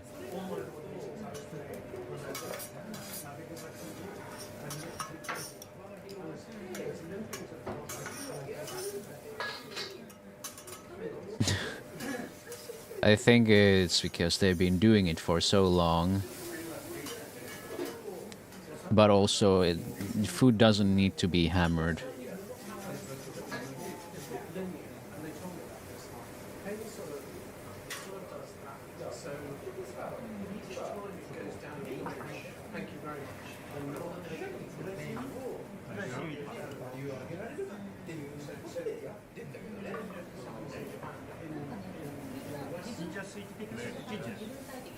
The challenges in cooking, I feel, come from trying to stand around for 8 hours.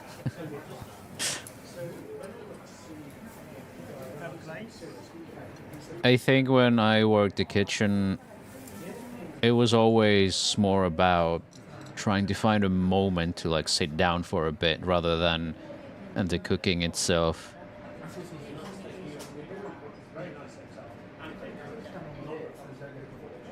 Good evening, Foz. How are you doing?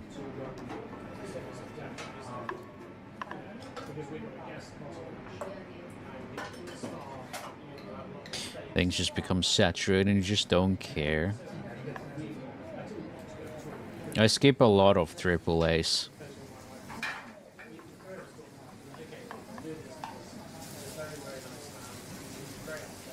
But, I would have probably skipped Delta and Silent Hill F, you know, if Konami hadn't sponsored me.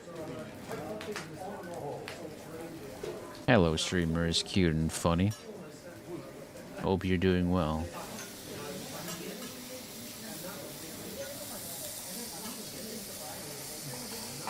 Oh yeah, those things are still alive. Live murder on screen. The sea creatures are screaming. They have no mouth and they are screaming. Oh, you just cut it. Yeah, just cut it there, sure. Oh my goodness. Hello. Alright. Time for some daily dose of internet. Delightful. I should really compile some of these into a long form video. Someone like months ago asked me if I would do some daily dose. I would do these sometimes, but I never just make long form out of it. I got a new monitor so I can put you on a way bigger screen now. Oh shit, real? For real? For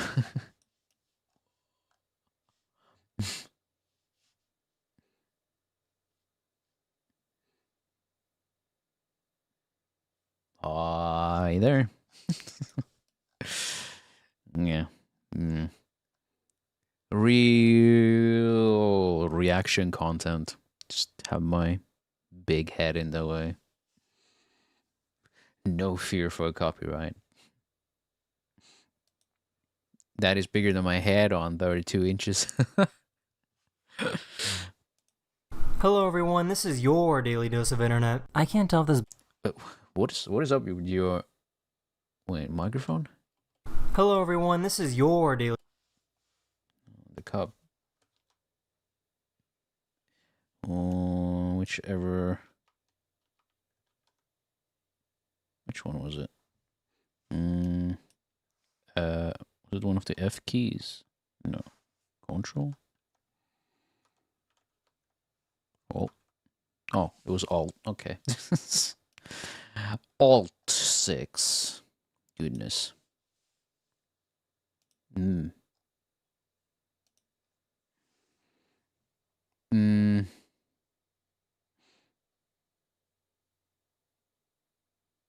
Yeah, everyone's playing I'm Not a Human. I just don't have time to play it because I have... yeah. Konami has pushed me some video games. So I have to play those. And I also like to play those. I'd like to finish them also. And if I'll end up playing I'm Not a Human, it's probably gonna be in October. You know, for the spooky month. daily dose of internet. I can't tell if this bus driver is dumb or impatient.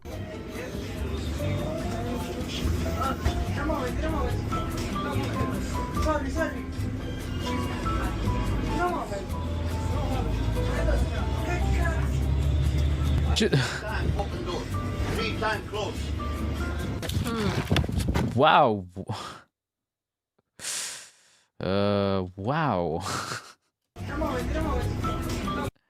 It's kind of what I'm afraid about happening to my mother. Like, I would step out and I have to keep my fucking leg between the door. Because there was one time where she almost got the door closed on her face. Goodness gracious. Just drives off.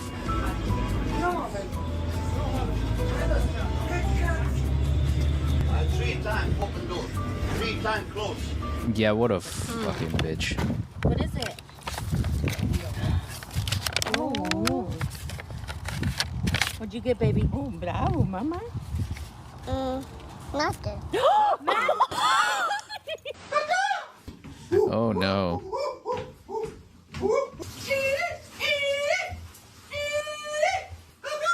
They saw a turtle and Guys, some bus drivers in general, it seems. Why would they just drive off and not waiting? Is it because they're on a schedule? Oh, he said something along the lines that he already opened the doors 3 times. So he'll just, I guess, leave the man's girlfriend/wife there because he's not asked to open the door again. in the middle of the road and decided to turn around and save it. Damn it. Oh, we gotta go get... What? There's a turtle back there.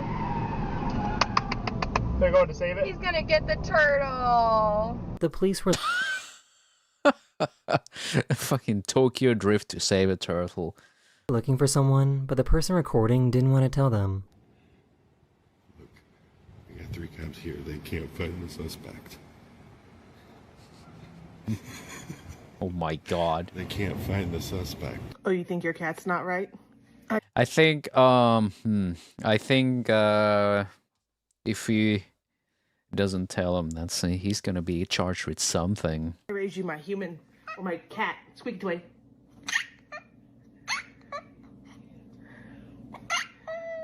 These firefighters were taking down this dangerous tree that was about to fall.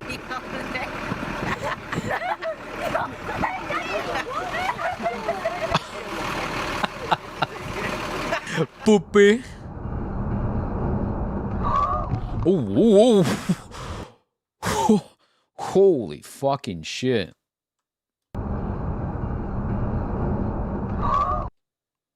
Jesus, like Ritura on the road, gee. Hitting a moose at that speed, everyone's dead. The driver, the passengers, the fucking moose, everyone's dead.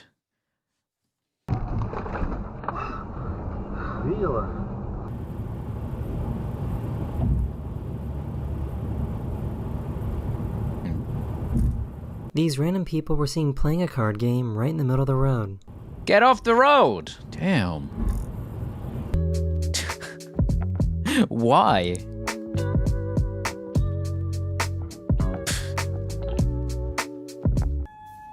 Yeah. That's how I sometimes feel about the weirder YouTube comments I get, you know them. You know, the usual is like, why is a fucking 500-year-old man an anime girl? You know? It's, you know, that's how I feel about it.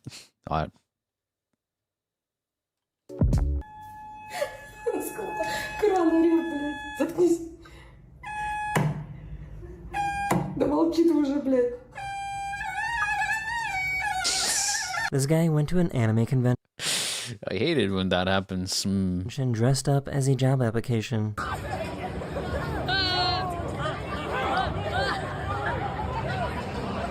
He's too powerful. Oh.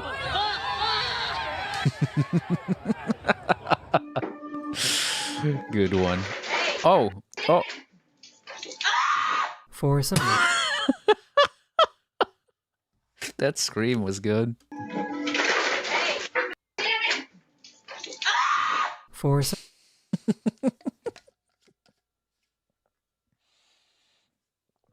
reason, this bird thinks that they are a spray bottle.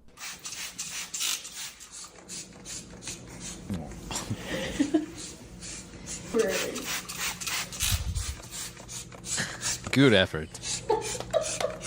The bride and groom really wanted to do a Spider-Man kiss at their wedding. Uh-oh.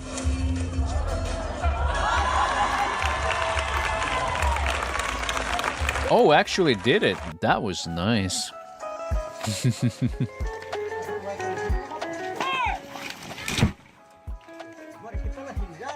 Close one.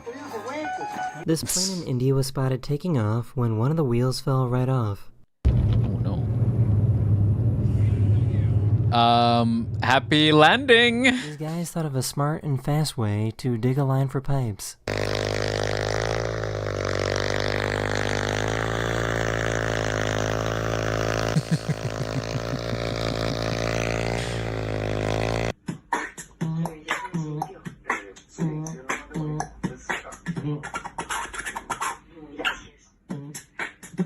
I guess the Indonesian Air Force takes their jobs very seriously.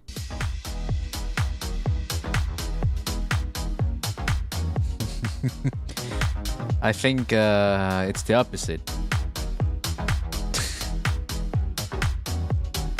Whoever was hired to paint this lied on the red. I ain't complaining.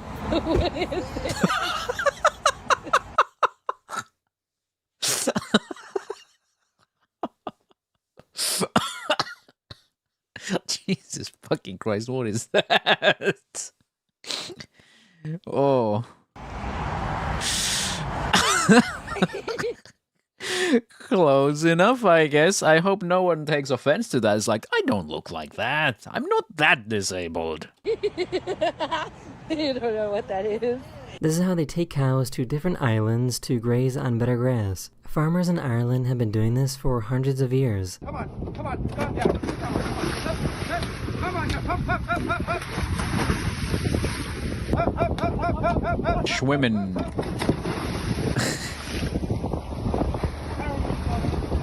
Now that's some moist beef.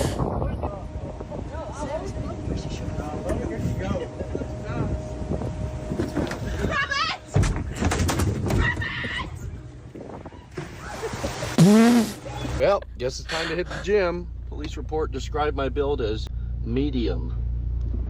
The heck? This guy really wanted to cut out the middleman.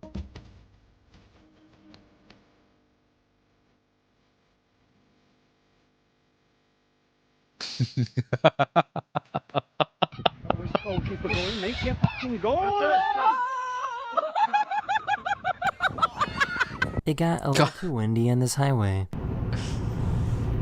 Mission failed successfully.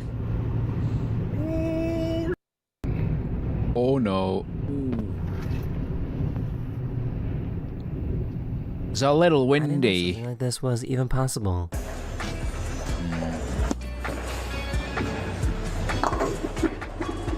Nice. Oh, well, hello.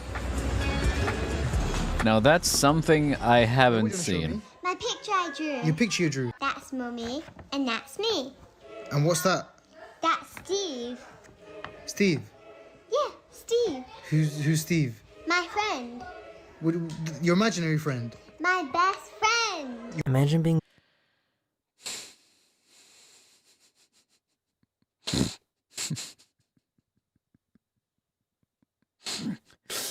Oh. Friend. That's a beginning to a creepypasta or some shit. Your imaginary friend. My best friend. Imagine being so huge that you can't fit into a G-Wagon. God damn, that guy is not built medium, that much I can say.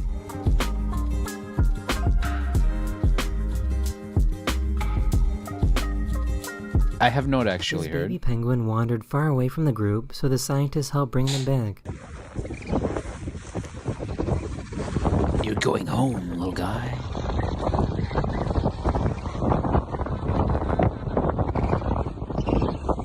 Ah. Little fluff ball. Puppy. Or is that? Oh no, that's Kitty. This is me during winter. This one's doing cartwheels. Monkey. How do you even end up in this type of situation? He. Oh.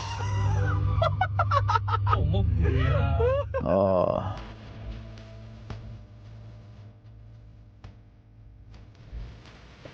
Oh, Jesus.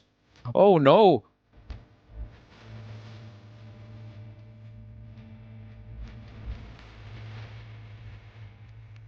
The view of this mountain from Jesus, that was scary. China is absolutely amazing. Oh, man. So how did this bird know exactly what to do? 哎，错了，对，就是这个。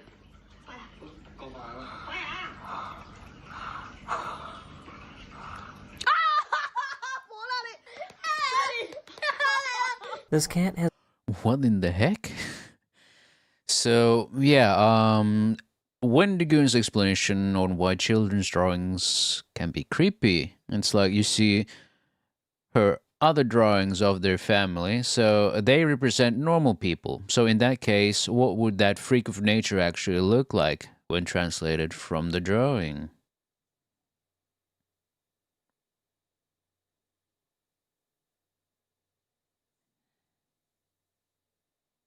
a little black heart on the back of its head.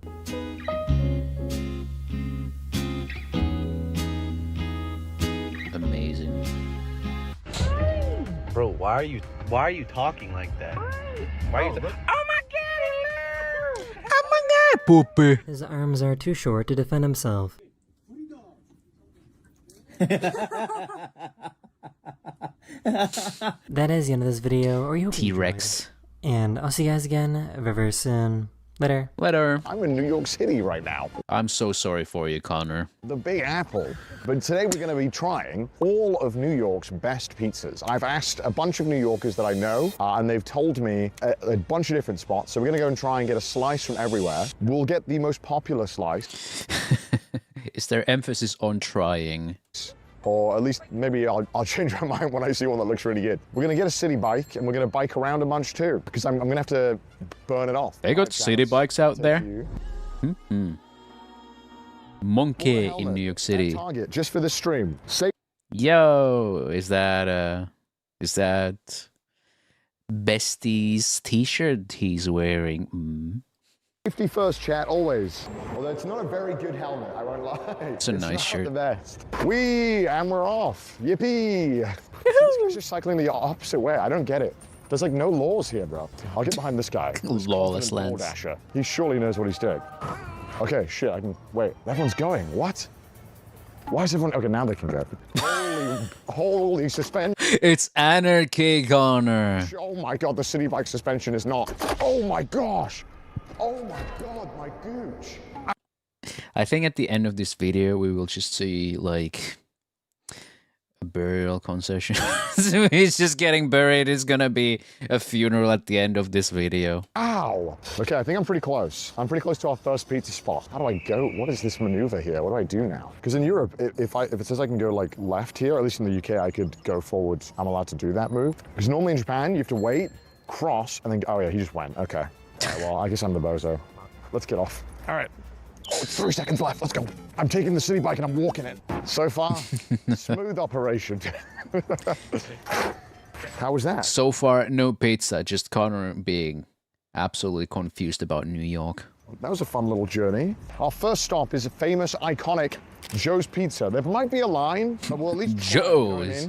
But my friend said that it is an iconic New York... Someone said, did you lock your bike? It's a city bike, chill out. Institution, I'm told. Is this the one from Spider-Man? Pizza time. Yes, Pizza it's the time. one from Spider-Man. Welcome, chat, to Joe's Pizza. Oh my God, it's the Spider-Man pizza. Famous Joe's Pizza. I think I'm just gonna get a standard margarita. We won't go crazy, and then we'll take it outside and we'll give it a little review. To be fair, I've always thought about trying out margarita, but I've never actually had margarita. I always get some toppings. I feel like I should get a margarita at least once sometime, maybe when I buy 2 pizzas. Hi.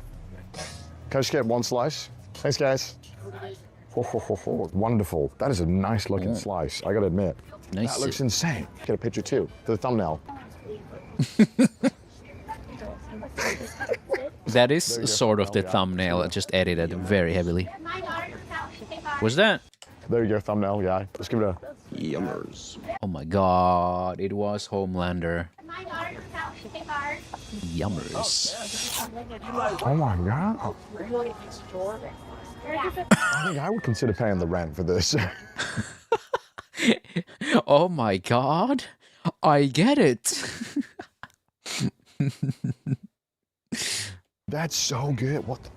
I want to get some peppers. I'm hoping I would like a margarita because, well, I just like bread so much. Man. Look, I'm in New York, all right? You can't leave the phone for like 2 seconds. And I'm like, can I give this? Can I retroactively change this? It's the first slice. Like this is really, it's good. I feel like it's a 10. What is the editor doing? What is this? What is this? You're just leaving a black bar here? You could have zoomed a little closer. Could have nudged on the x-axis a little bit. But I feel like I can't do that because it's the first slice, right? So I'll say, let's say this is the baseline. Let's say this is a 7. We'll use this as the base. And then if this says everyone makes mistakes. I'll bump it back up. But I honestly, it's pretty damn good. Crunch. Okay, this is easily S tier. Like, damn, starting off strong, huh? I'm gonna take one bite of the crust as well, because I want to know if the crust is good. But, oh no, oh crap, my bad. Oh, you dropped another one. Oh, I had 2? I'm so sorry about that. It's okay. Here, I'll need a napkin. I'm not. Thank you, dude. Thank you so much. Clumsy streamer. I'm trying my best. I'm not a tourist, dude. They know I'm one of them. The first bite was by far the best. As I'm getting closer to the crust. Hello, what's up? Oh, okay. Nice to meet you. Hi, nice to meet you. Hi. I just wanted to say you have to check out History Night. Yeah, I've got that on the list. I'm going there. Everyone's told me about this. It's a French place, though, right? No, it's just. It sounds French. It's called L'Industrie. Yeah, I think it's Italian. Okay. Oh, okay. Italian. But do you rate it? Joe's Pizza has multiple locations. I personally am not a huge fan of this one. My favorite Joe's Pizza is actually the one on 14th Street in the East Village. 14th Street. But Okay. if you think this is good. This is good. You're already in for a great time. Okay. Good. Does he know? My personal is Prince Street Pizza's vodka slice. So. Pin Street Pizza. Do I have that one? Okay, I'll write it. I'll write it down. Ruby Rosa. Okay, Ruby Rosa. I think I have that one down. Yeah, just wanted to make sure you had the best ones on there. Okay, thank you. Yeah, have a good You're just time. bloating his list. This man. No. Everyone's nice. Everyone's been so nice. Yeah, this man is going to leave the country. I am like 500 kilograms heavier. It's got to be an A+ then now. That crust took it down from S tier to A+. It's still very good though. Wait, I went to the wrong Joe's It looked Pizza. a little How burnt. did I do that? He's so tourist coded. I literally am a tourist, but I can be someone here though. I can make it out here. I mean, I'm literally walking around with a backpack and a phone pointed at me. I am the most tourist coded man in the city right now. Someone tell me about this place. It would be more tourist coded if he had a fanny pack. John's Pizzeria, apparently it's quite famous, but they only do full pies, not slices. So I can't really do that. I could try and give it away, but I also feel like that is kind of weird. John's Pizza is so good. Look, chat, I can't have a full pie. Best pizza I've ever had in my life. Oh my God, listen to you guys. Okay, gotta keep walking. Listen to you guys. I already sound like a New Yorker. Oh, I was also told to go here. Mama's too.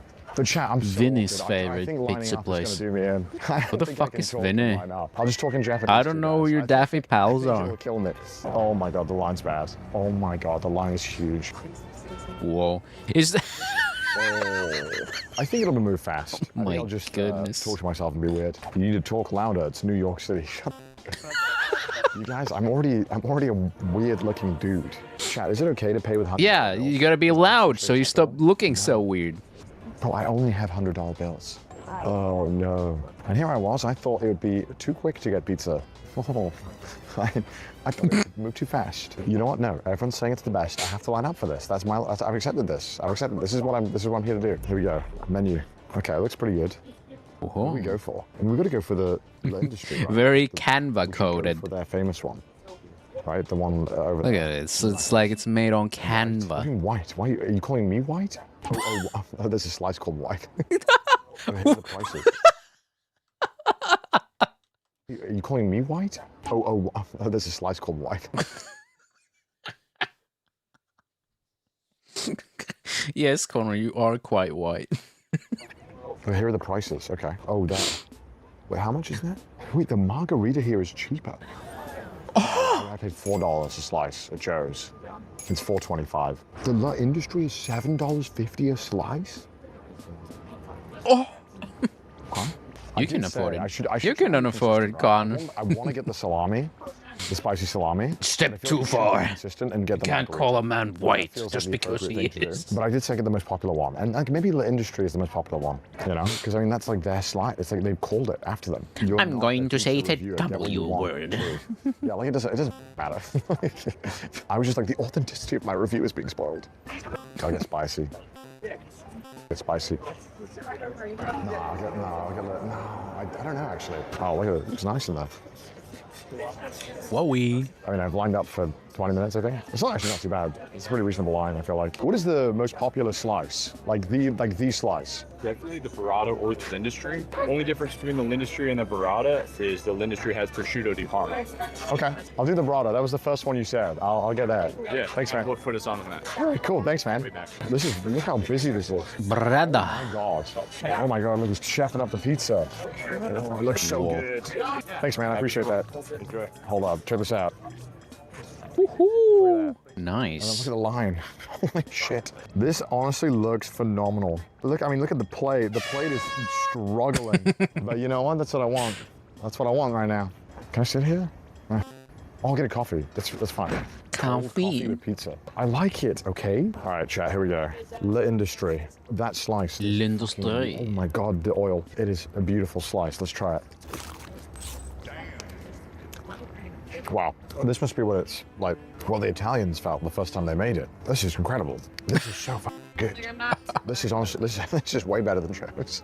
Joe's is good, crazy. to be fair. The crust is like perfect. Look at that. It's genuinely perfect. And I guess the Parmesan or whatever they put on it is like so intense and flavorful, but they just put the right amount. He's turning into an Italian. Someone help him. Stop that man. Oh my goodness. I think that's an S, bro. I think this is definitely an S. Especially if I was like lining up for like 2 pies or something. And you bought this. Oh my God. Imagine being a man from Wales and then you travel to New York and you turn into an Italian. So good. I don't even need the sauce. Just give me the bread. Just give me sliced bread. Okay, I didn't want to. Not the Roblox face. Don't do that. Yummers. Yummers. Like Olivia. I couldn't afford it, but I could. A man's gonna I'll be cry. on the streets. Pizza is so good. I don't know how you can get a better slice than that. I'm genuinely serious. I don't. It's all downhill from here, take Connor. that to an like SSR. Like I don't know. That is like there was not a single thing that was wrong with that pizza, other than the 30-minute wait. Yeah, Joe's is definitely A. I give it A+, but it doesn't even feel fair putting them like in touching distance. So I'll keep it an A. It might be a B by the end of this day. Okay, I think the line is totally gone now. Yes, nice. Okay, we're going there. We're going to Mama's 2. Oh my God. That's Mama. First you go to Joe and then you go to Mama. Am I in the Palace of Versailles or am I in New York Pizza? Who knows? I'll never tell. But I'm getting the house pie a la vodka. I've never seen this anywhere else in the world, like vodka sauce. But I guess it's like a big thing in America. Yes. Take care, wife of Minister turned translation. Have a like good what, night. like, meth tastes like. I think like that's the closest to like the. Like, I don't know what I'm saying. Ignore me. Look at this chat. Oh my God. Poached pear? That's what I'm going for. House Can I pie, I get love house pie, 1 slice. House pie on the hot?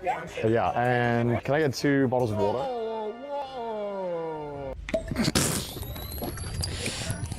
Editor done him dirty. It's so cold. Thank you so much.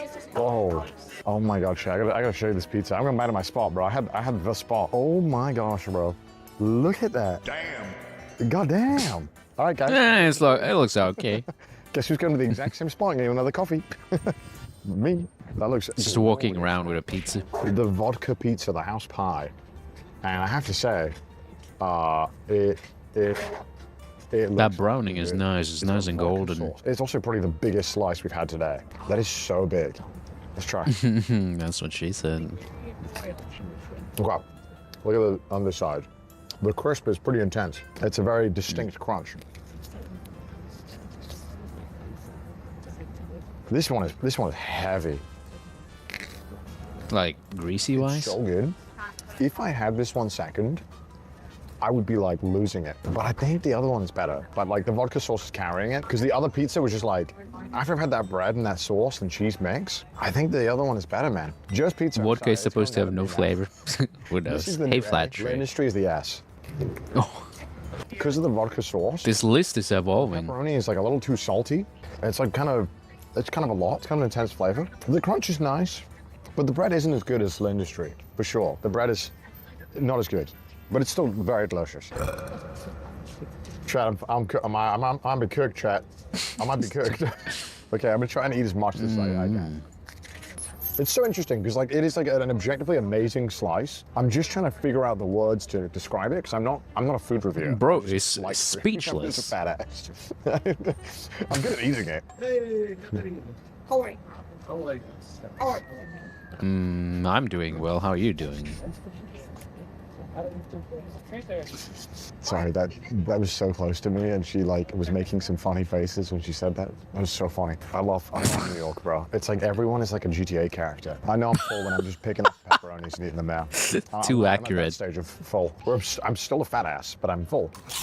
Bleecker Street. If he's a fat ass. That's what I've been told to go to. I think I'm gonna have to circle the block. Oh God. $3 wine ain't it? Not gonna lie. I'm so full. Oh my God. The weather's actually genuinely perfect. I'm just so full. All right. Oh my goodness. Thank you for 7 months, Axel. Thank you very It's much. our next victim. I think I'm its next victim, actually. Oh wow. Oh, this looks like a proper spot. Damn, look at this. Wow. That's good. We got a cheese slice, which is $3.95. It wasn't like dry Can I one, get so a cheese okay. slice? Just one slice? Yeah, that's it. It's gonna be $4.30. Okay? Oh yeah, cheese slice. Yeah, it's me. Impressive. Very nice. It's a pretty good looking slice, not gonna lie. It's got a very nice glaze to it. Like the oil is coating it, the cheese looks good. It Oily. looks solid. Oh, that oil is hefty. Oh my God. Whoa. Oh my god. Oh my god.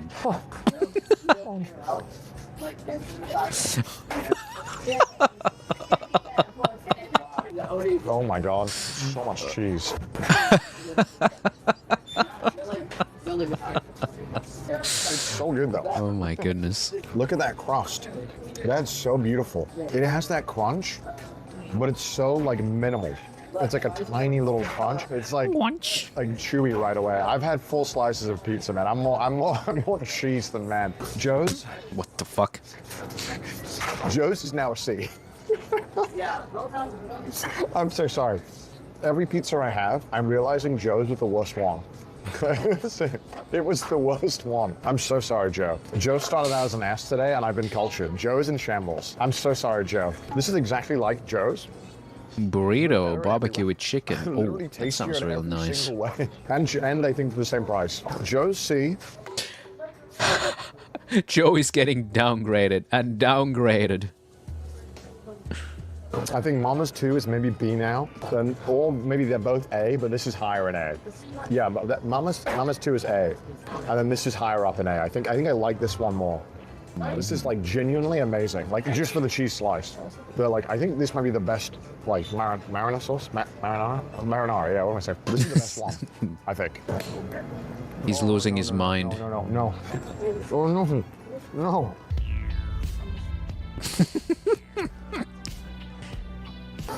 He's turning Italian and he's crying. It's like the worst remix of a terrible song, and I'm like dying eating my 4th pizza. I'm sorry, I was laughing at the song. I'm getting a divorce with my wife, and I hear the remix for Tiny Dancer. I think I would drive into oncoming traffic.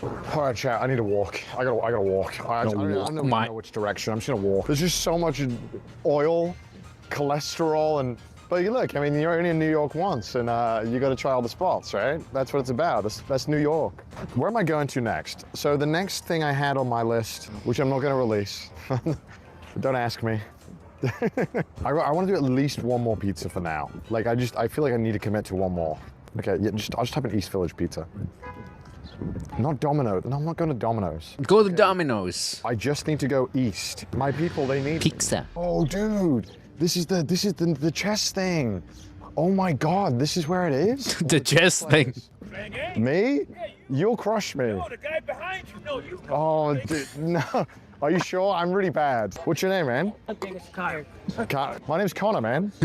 Suddenly, Kyle, this has here's the become a spot. chess I think here's video. the spot, Kyle. I'll try my best, but I think you're gonna crush me. Okay. Wait, what's your name again now? Connor. Connor. Connor. Okay, young man. Now we're playing a game. See, look at this guy. He knows what he's doing, Ma. Okay, I don't know about that. Yeah, I don't know about that. yeah, you're tricking me. Dude. Oh no. It's too fucking good. I'm going to destroy you now. You think? Yes, you're in trouble. Okay, we'll see if I'm in trouble. See, I give me this knight. Oh, I'm an idiot. I'm an idiot. I didn't see it. I kill you, man. Jack, This is great. Oh, this guy, these people keep following me. Leave me alone. Yeah. All right, well, good game. Good game. Good game. Good game. Thank you Hey. for the game. I appreciate it, man. Have a good day. I think that one, well, I wouldn't have think we're one block held against that guy in a Friends chess looking match. Building. Yeah, it does. It's like they cut to the laugh track and it goes, and then it pans up. And then it goes into the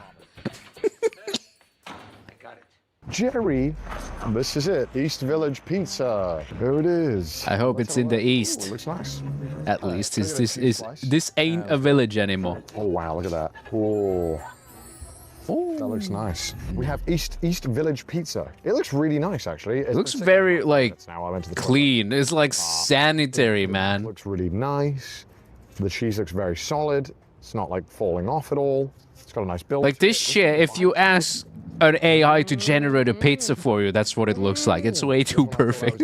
They're driving me back in. My only Way gripe too is clean. that, I don't know if you see that. You know how like when the cheese feels like a separate layer, when it looks like it's like the cheese doesn't want to stay on? Man, poor Joe's. Joe's might be the worst one. Pizza time. Club invite redacted.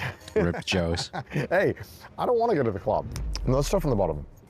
We already know number one. It's La Industria. That's number one, straight up. I think Joe's is the worst. Rip I Joe's. think Joe's Pizza is Rest still in worse. piss. So we have C tier Joe's, S tier La Industria, with the Bleakers in high A, Mama's 2 in lower A, and this one, see, this is the problem with these lists is that after I've had 5 pizzas, I simply just don't want any more pizzas. It's so hard to rate it. Pizza delivery for a Connor Cahoon. What is this? Okay, so I live in Queens. Okay, what is? And I know you said Okay, that what? you stay around like the Manhattan area. Yeah, I'm saying around. Okay, this is okay. Queens. Elmer's famous pizza. Okay, you got the whole pie. It's very small. You can only have a.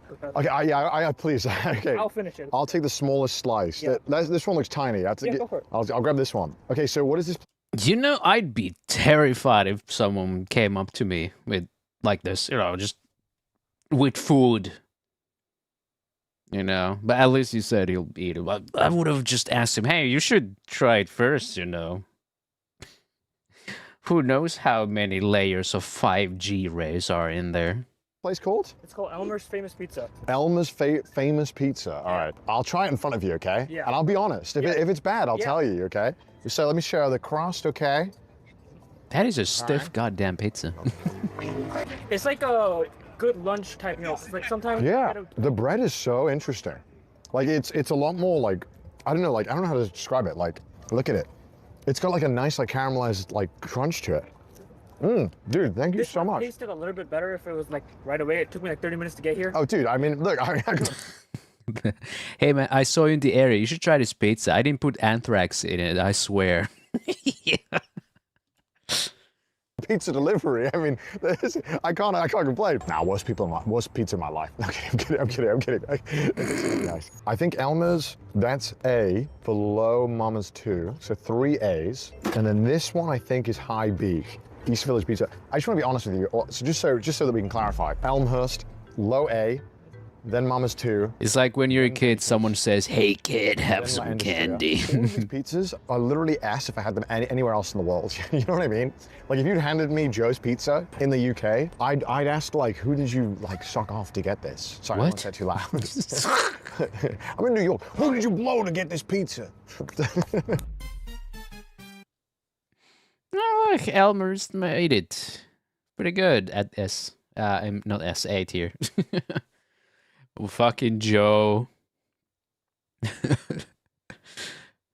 Joe was beaten by Mama.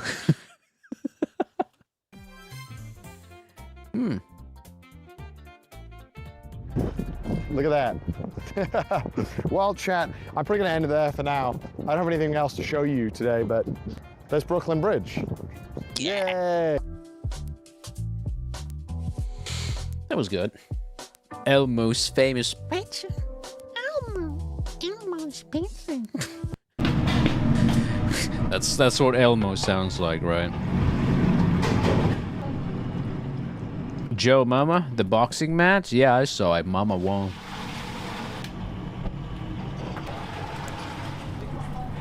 Is that Kojima? Sorry. It has a similar beard.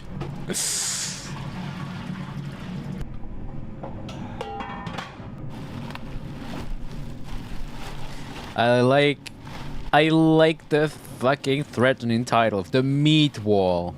Wasn't that one cut enemy from Left 4 Dead 2 called the meat wall? Oh my god, is that Hideo Kojima? Play my Hideo games.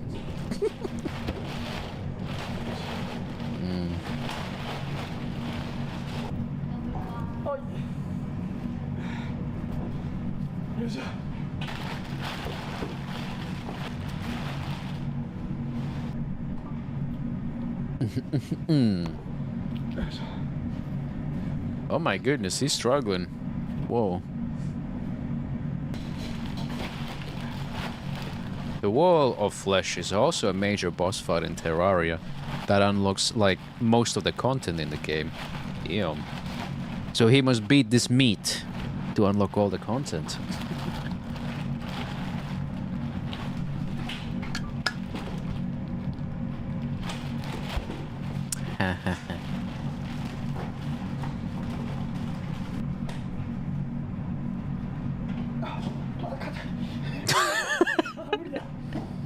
You alright, man?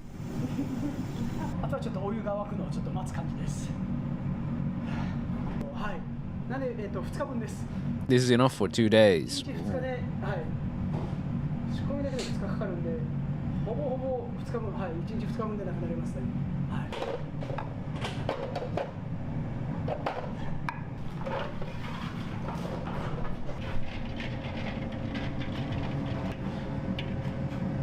Fried chicken and tartar sauce. Tartar sauce with chicken.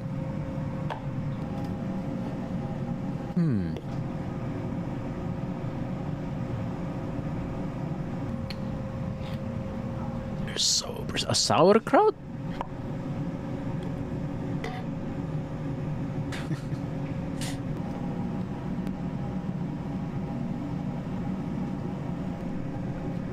What's it called? Tata sauce when there's no ta in it.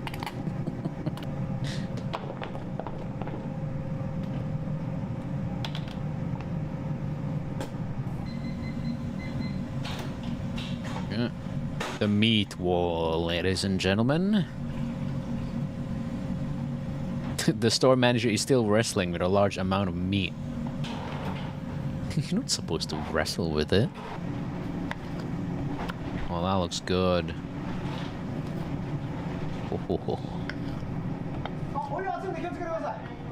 Oh my goodness.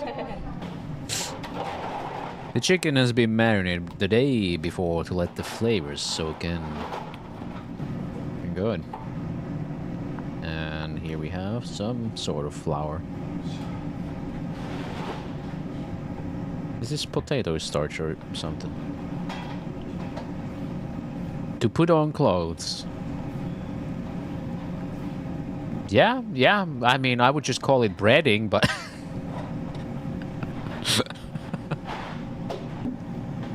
Hello, have you put on the clothes for the schnitzel yet, my good sir? What the fuck did you just say?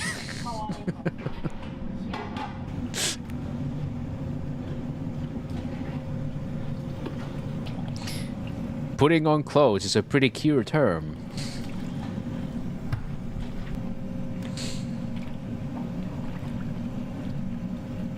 I wonder if they intentionally meant it as that, or did an AI translation fuck up somewhere?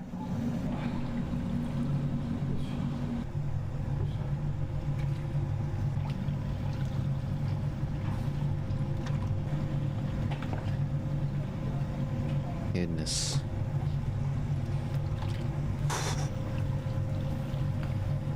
Doesn't seem like the pots are entirely level. It was like dressing and the air translator went, ah yes, dressing up.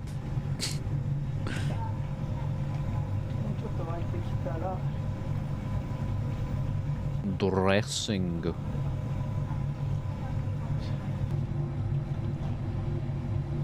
You know, I might as well nerd out at the end of the stream.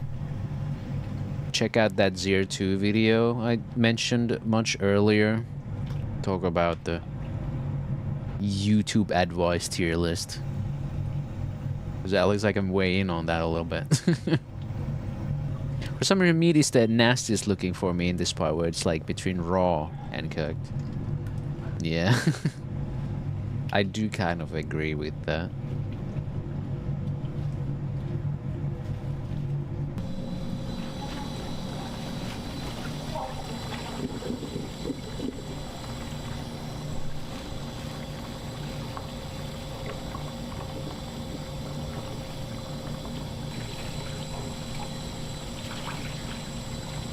When it's like kind of gray and the fluids are starting to escape their fleshy confines.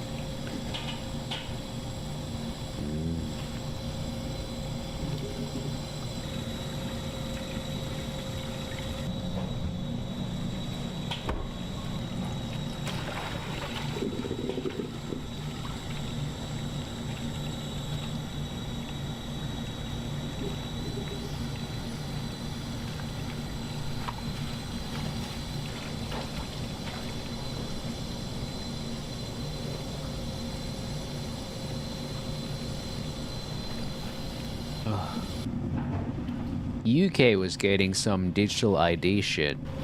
Anyone see that? That's kind of fucked up. Apparently you cannot work in the UK if that comes into fruition if you don't have a digital ID. Fucking hell. Yeah, just straight up turn into China, why don't you? Our very own China. Over here in the West.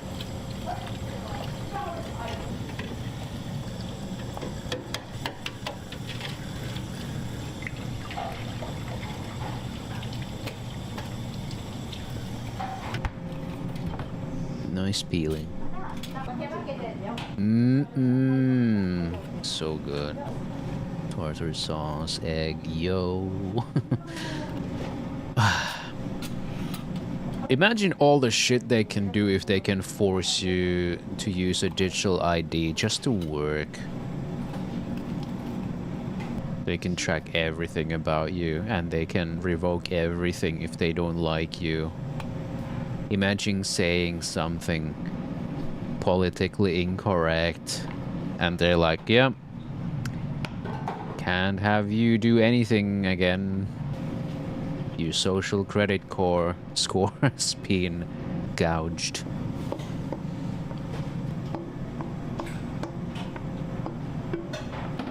Oh, you haven't taken your vaccines. You better go take your vaccines or we'll revoke your mortgage.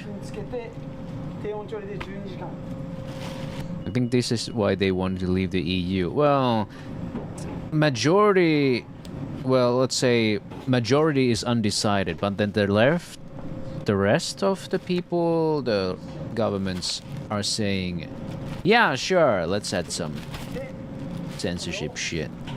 Thankfully, Finland is against. I hope that stays that way. We should.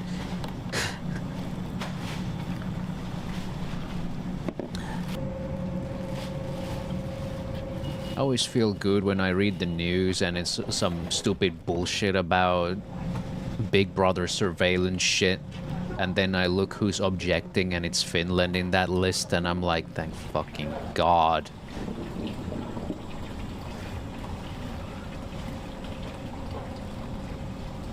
I think everyone should be unhappy with the UK government at this point. I feel like if you aren't, you are a goddamn fool. You're either a fool or brainwashed.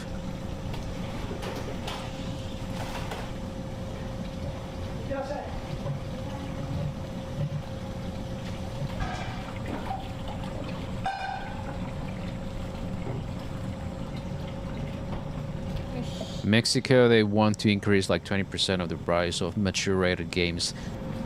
Wasn't it Mexico where games cost like the amount of a monthly income of a household? Just a matter of time that people have enough. And I feel like people should have had enough ages ago, but no, when people say, oh, it's for the children, everyone believes it. And when someone wants to point out how flawed that is, of course everyone's going to be like, oh, so you don't care about kids. Well, to be fair, I really don't. That shouldn't be my fucking responsibility to take care of someone else's kids. Precisely why I don't fucking have kids, so I don't have to deal with them. Oh, it was... Oh, right, it was Brazil. Yes.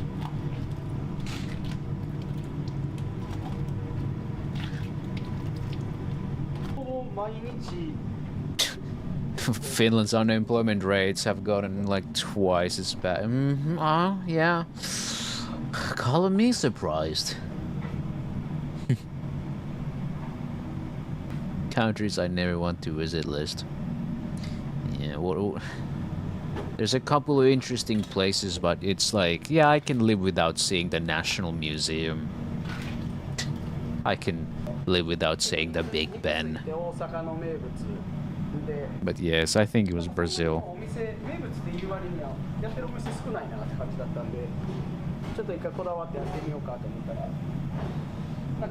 Let everyone work in the factories.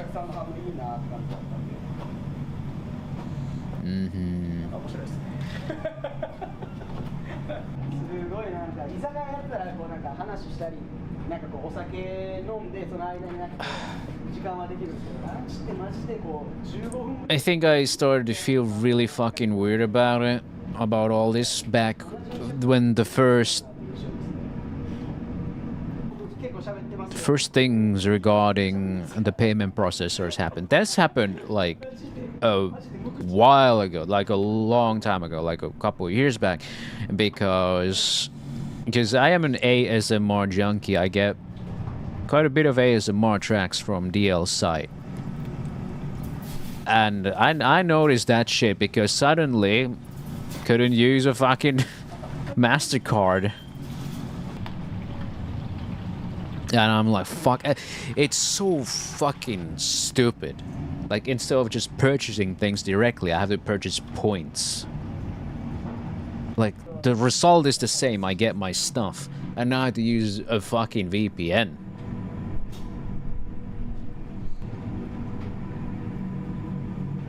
Because, by God, if something is marked as petite, then, man, you can't see that. Japan's like just taking a nuclear option because they don't want to bother with it. But the funny, like, I feel like they still are fine with Western people buying from there with VPN and stuff because they're trying their hardest to let us purchase things. Like, you use VPN, it just works, and they got a lot of different ways to purchase points for DL site, so you can actually buy things and bypass the payment processor restrictions. And some of the doujin groups have just stopped using things like petit or mesugake in the tags. And substitute to some other categories of tags they have on DL site. It's so fucking funny. They're like, oh, they can't see? Okay, we'll just use other tags then. Because it's depends on what tags are on the product. Like, if you have petite, it just says, sorry, this isn't available in your country. It's so fucking bullshit. Also, same sort of thing happened on Fantia. Fanbox is still fine.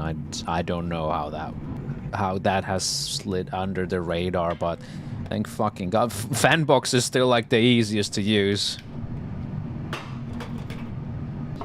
It's like, if I want to buy something that's completely legal, I should be able to without some payment processor, you know, stepping in. Like, what the fuck? Like, I consent, and then Visa MasterCard comes in and says, I didn't. Isn't there someone who you forgot to ask? Sorry, I don't generally take video suggestions. Because I take one, then I have to take them all.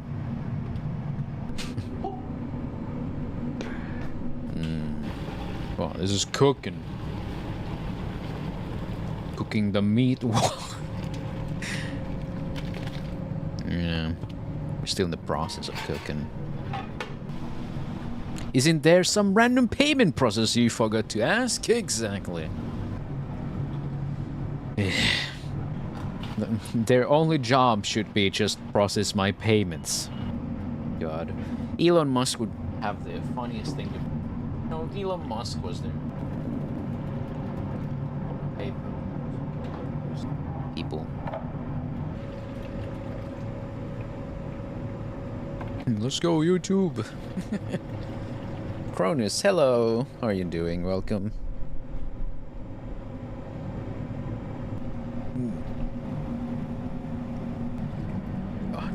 I missed that. Was that sake? Looked like a bottle of sake.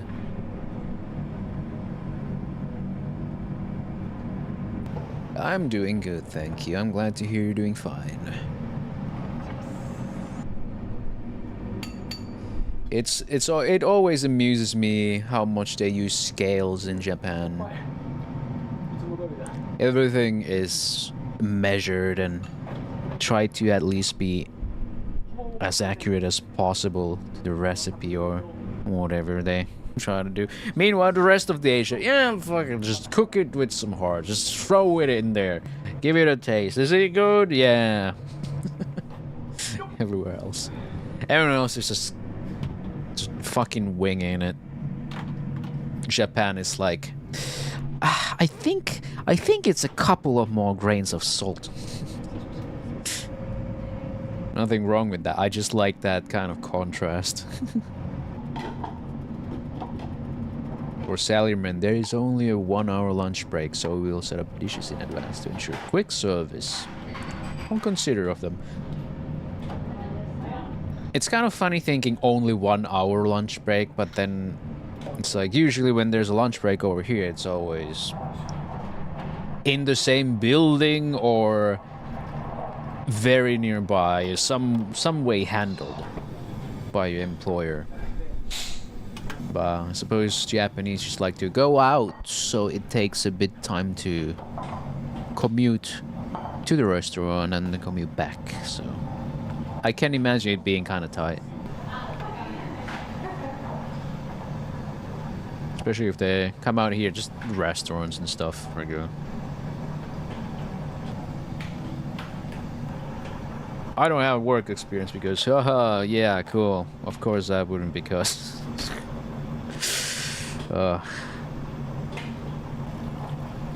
the employment situation in Finland is so good.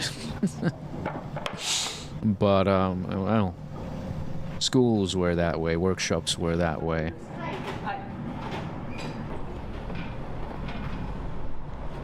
I feel like smaller workplaces wouldn't offer that, though.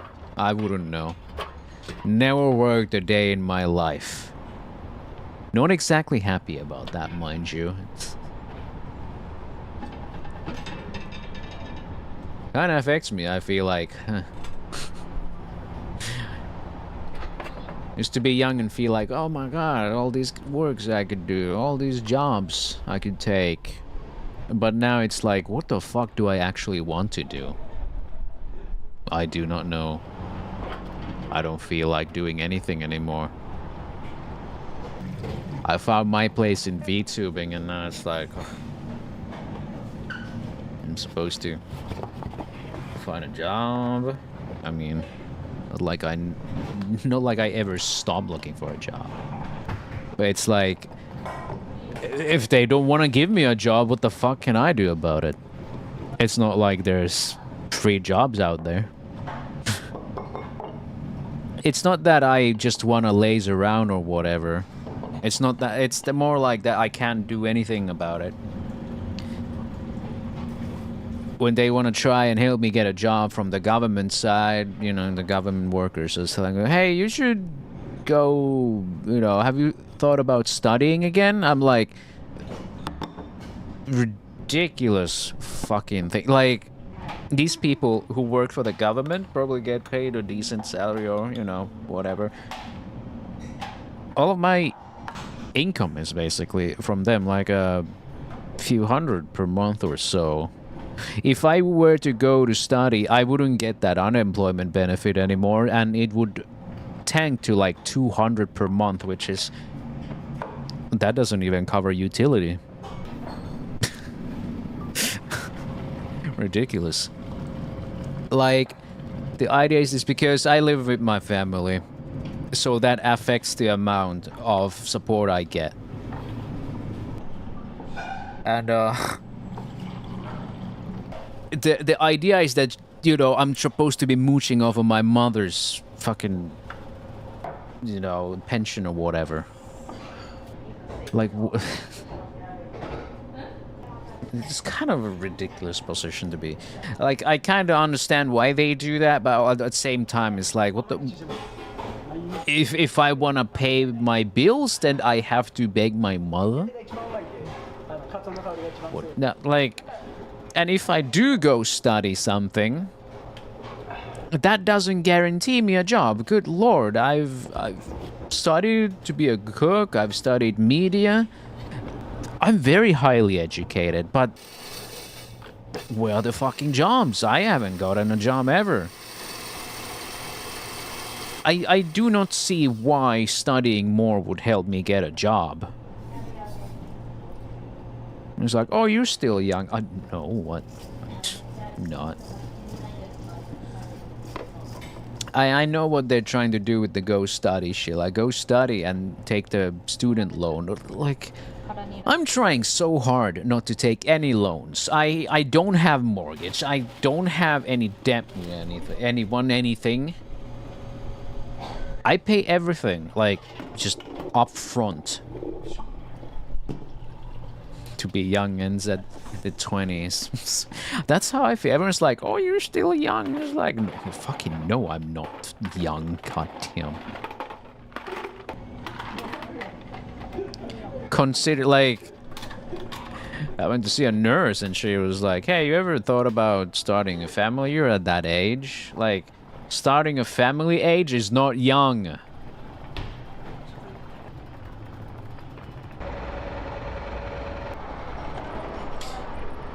Yeah.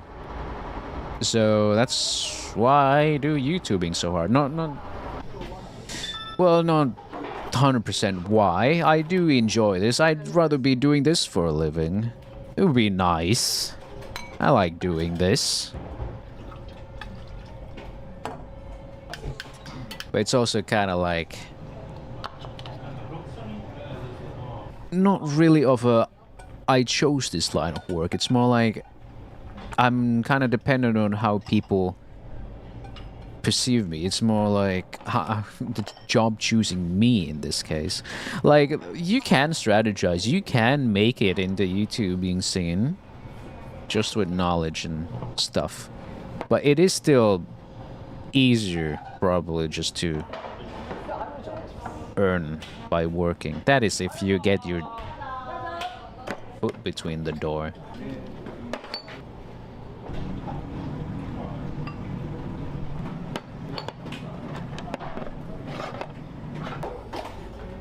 Came in max lived for 20 years only. Yeah, they died young. Life expectancy is much higher now.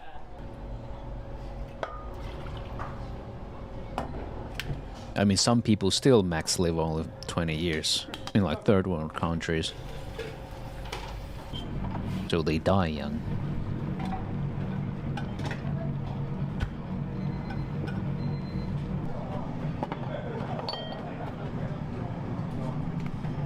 I don't know. Should I just say fuck it and go study be a train conductor? Trains are pretty cool.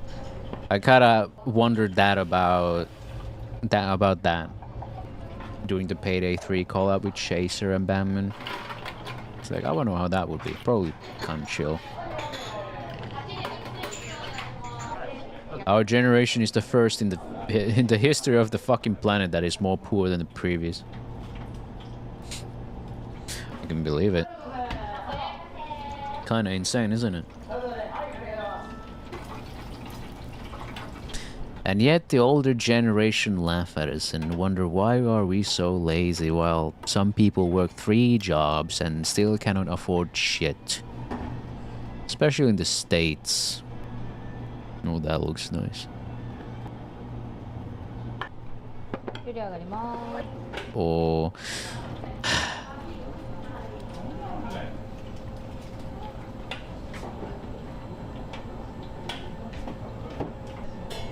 It's so much talk.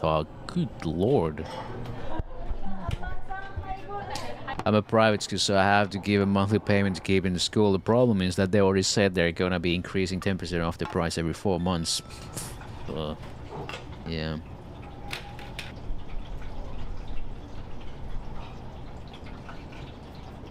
Some of the more interesting things you can study here are private schools.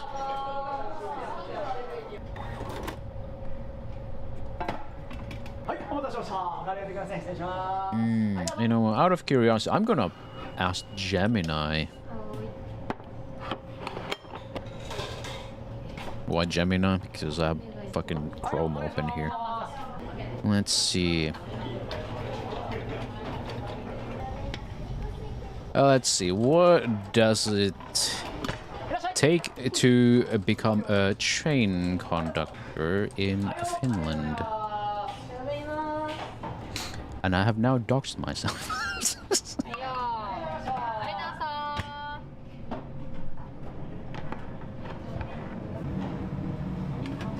Let's see. Involves being hired by a railway operator, such as the National Railway Company, and successfully completing their internal training program. Cronus, thank you for the follow. Welcome to the cult. Oh, you are doing well. I don't remember if I asked that already. Hui. Key requirements and qualities: customer service focus, ticket inspection, sales announcements, assisting passengers. A genuine desire to serve customers is essential.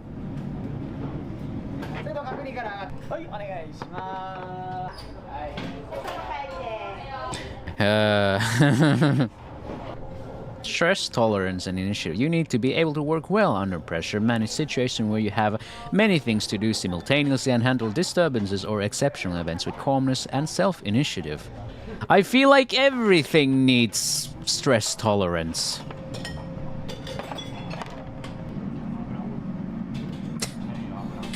Is there a job where you aren't under stress tolerance? You know? I feel like all manners of work you take on quite a bit of stress. Fitness and health. Conductors do a lot of standing and moving on a train, so a good basic level of fitness is beneficial. Well, I can do that. I'm sure John is aware I can do that. Away carpentry. I don't know if that's just because I like it. Probably. I guess everything with customer service focus is full of stress tolerance.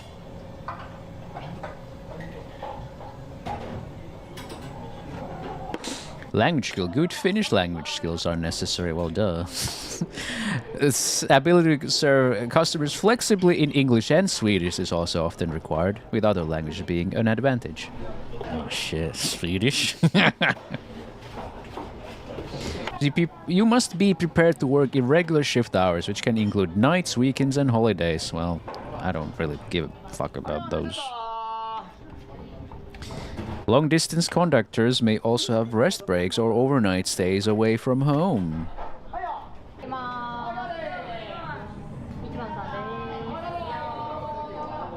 entry-level job market is ghastly. Yeah, I feel like saying ghastly is putting it lightly. While a specific prior education is not always mandated, the employer, like VR, will provide the necessary training. Oh, what? Like, there's no... You don't need a fucking degree in train conductor, fucker. They're trained by the employer.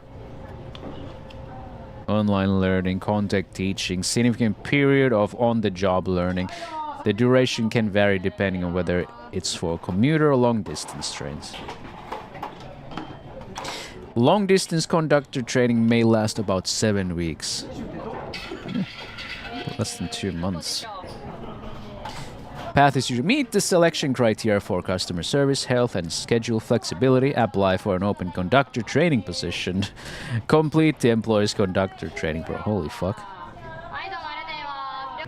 Really now?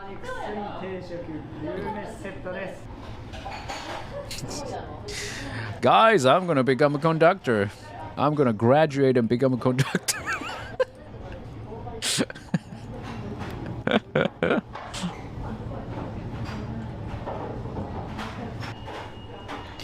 Though I do hate the Finnish word for a train conductor. Konduktööri. Such a fucking janky word to say.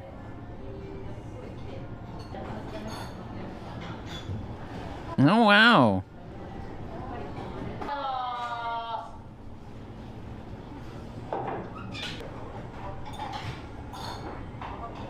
Just doing job streams, just point the cam to the front so we see the views and then we yap.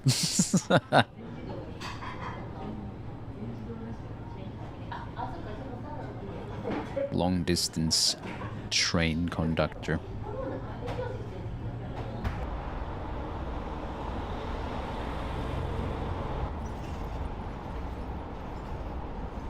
I was looking for a job. I got ghosted from like 90% of places, even once where my friends worked. They were hiring and I was more than qualified.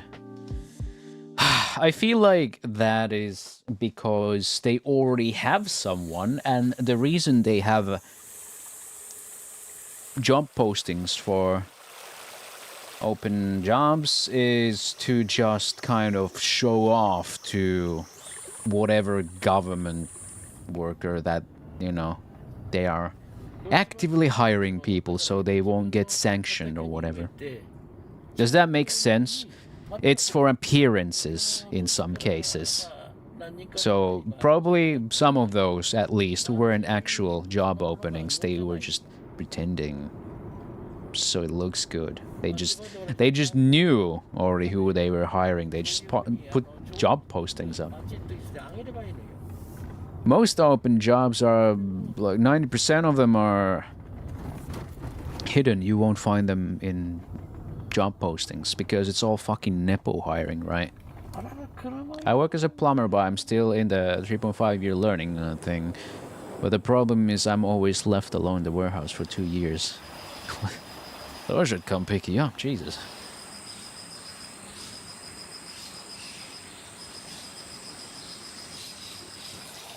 Interested in becoming a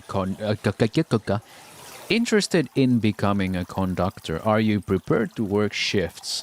Do you have a good level of basic fitness? Would you like to work with customers and help them in different kinds of situations? Can you manage situations where you have many things to do at the same time? Are you prepared to serve customers using different languages if needed and make announcements on the train? Making announcements on the train? With a little bit of stuttering, maybe, yeah. You can see our open positions here. Oh man, show that shit. Page not found. Fuck you. Here's our open positions 404. Holy fucking shit.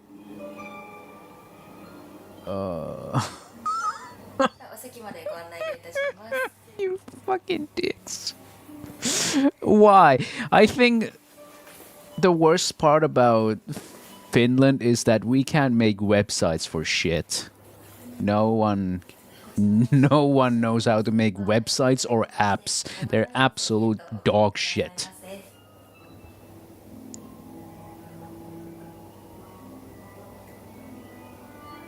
applications disappear in the black hole that is HR. Well, in those cases, yeah. While the positions that were open that your friends were talking about, then yeah.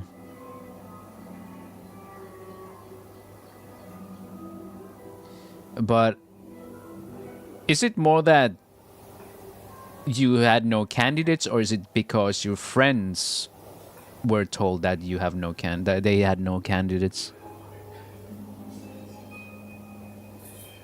I mean, of course, at the CEO level, no one would want to say, "Hey guys, we're gonna say that we have an open positions, but I'm actually gonna hire my cousin. Just don't tell anyone." You know, unless they were the ones hiring, of course. But because why would they tell that they're doing something like that? Of course, it'd be kind of hush hush. But of course, maybe those were real, but maybe the rest weren't real. Yeah, job market kind of sucks, and even more so when they use AI for screening. They definitely use AI for screening. And that's probably where everyone gets fucking cold, right? Oh, no keywords here? Well, your resume goes into the trash bin now.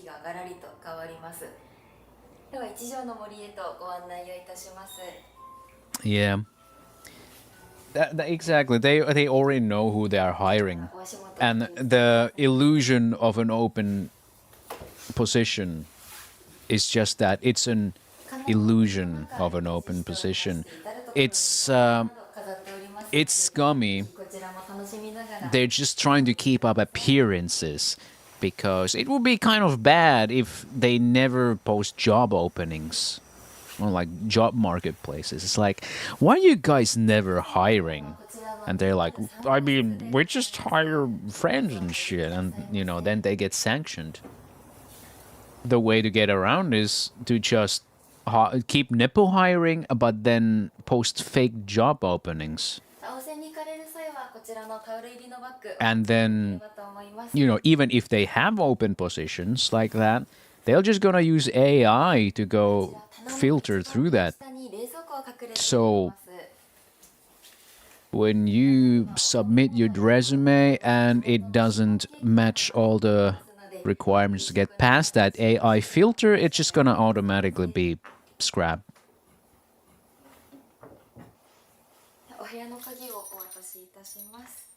Yeah.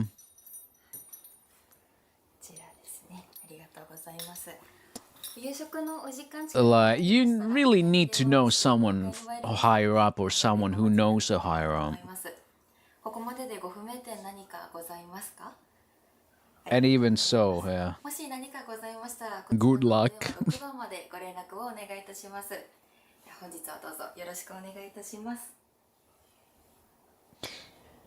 Yeah, isn't it lovely? Isn't it lovely talking about jobs? Seriously, though.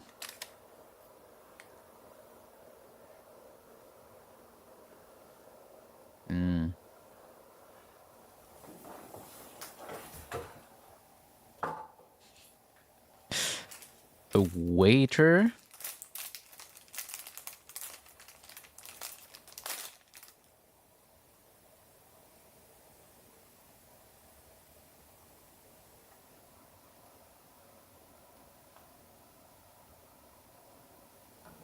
Man. Long distance would be kind of difficult for me.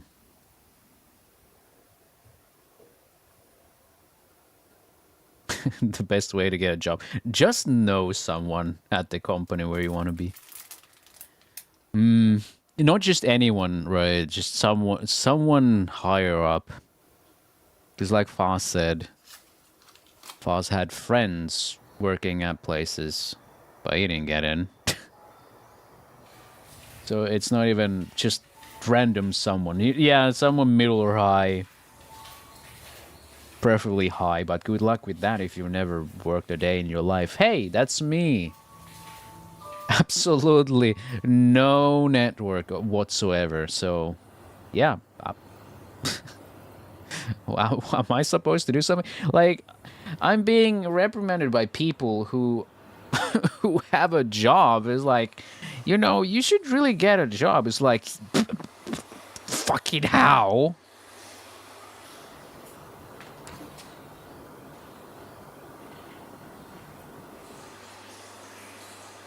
The current place I'm is really good though. It was actually skill-based hiring. Hey, congrats though. That's great.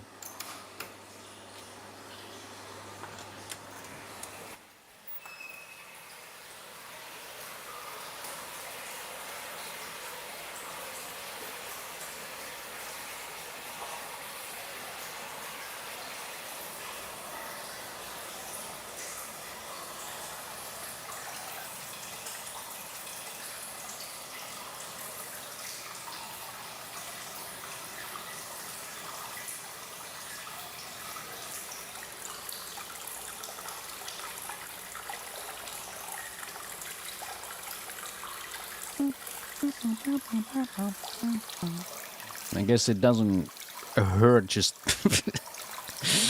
putting like a job alert thing in here.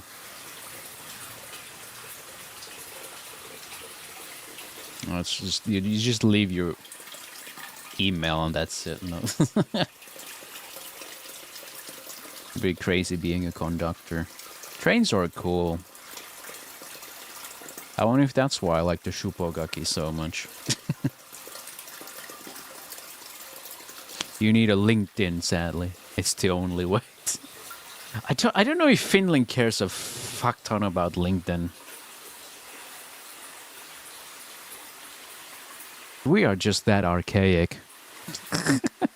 Because no one, when I go to like training and stuff, they never ever mention LinkedIn. Never.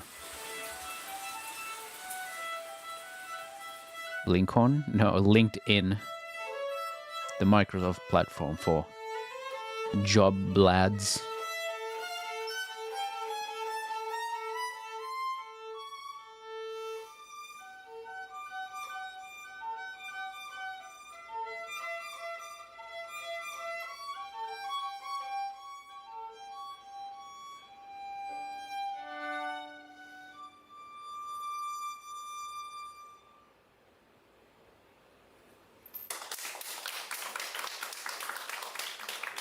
Wooden main building, a cultural property.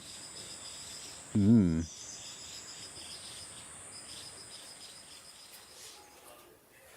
They care about it even in fucking Hungary. I don't know. No one's ever like, do you have a LinkedIn? Link your LinkedIn here. It's really easy to spam applications.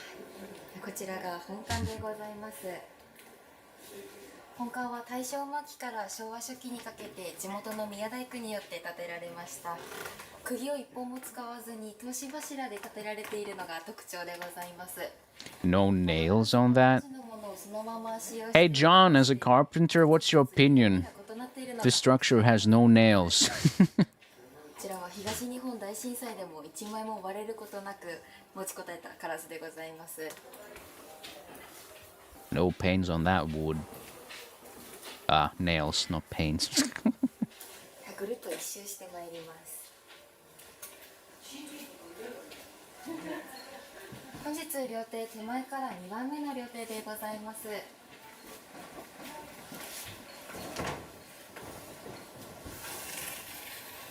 I love this warm glow light. Nails aren't used for like almost anything anymore. This is like 600 years old though. This, you know, this ryokan building, this part of the ryokan is 600 years old probably. A set of 10 small appetizers. How cute.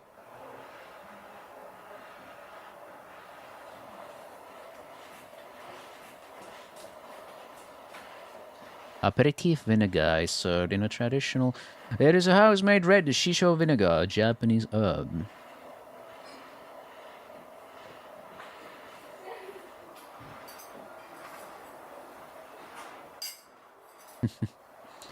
Her husband always going for the non-alcoholics. Huh? Although I don't think that vinegar is alcoholic, but good man if he needs to drive.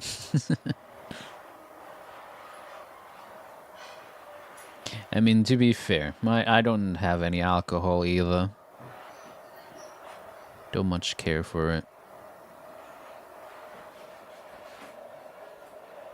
600 years old and no nails. Okay, that is impressive. I'm supposed to draw an ultra-realistic cat, but I'm not that skilled. Wait, why are you supposed to draw an ultra-realistic cat? Well, how ultra-realistic do you need to draw it?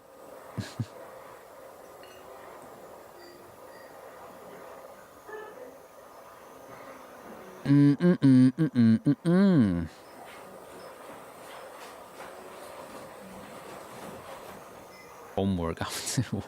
what kind of a homework is that? Even I can't draw a realistic cat. I mean, I know how I would approach that, but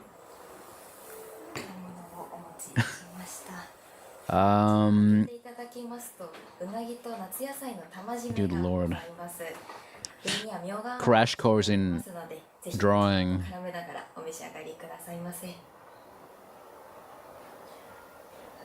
I guess the easiest way is to open just a picture of a cat as a reference and then just kind of try to draw its silhouette as close as possible. It's difficult, but if you get the silhouette close, then you kind of can start mapping the other shapes inside. Cause like, yeah, because drawing is about what you see rather than what you think you see. That's the thing you're supposed to learn as an artist. Not so much how to put lines down, more about training your eye to see properly. And my eyes don't see shit because I hate everything I draw.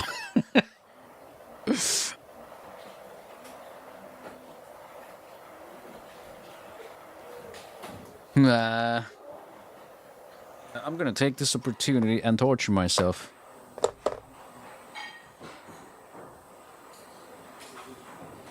I'm going to draw a box. A proper box. Goddamn. Two perspective. One perspective, fuck it. One single perspective box. I love my chicken scratching. I hate it when people are like, oh, chicken scratches. Man, fuck you. Chicken scratching is fucking relaxing. Who are you? There. So, the good practice in drawing is long, confident strokes, right? Yeah. Is there like a online draw thing I can use?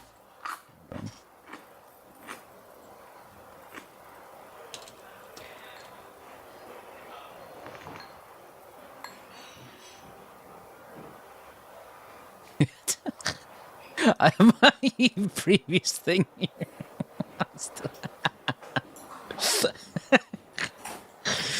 Oh, thank you for cookies, I guess. If anyone remembers this, nice. How do I, is there a way to erase? Just new, color. Can I pick the color? I guess not. Oh boy. Really? Oh my goodness, not lime green.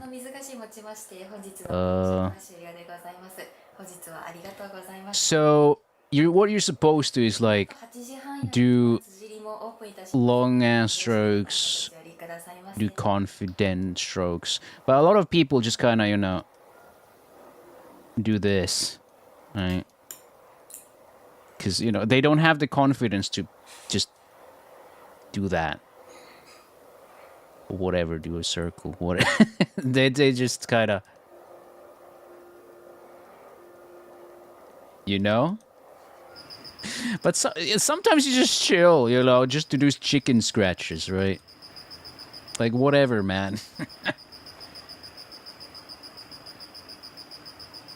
It's fine if you point out, you know, oh yeah, you're doing chicken scratches. Try not doing that. But most people seem to be like, chicken scratches, you fucking dumb. You know, like, come on, be chill with people. Be nice to people. Or they'll turn out like me. Hating this shit.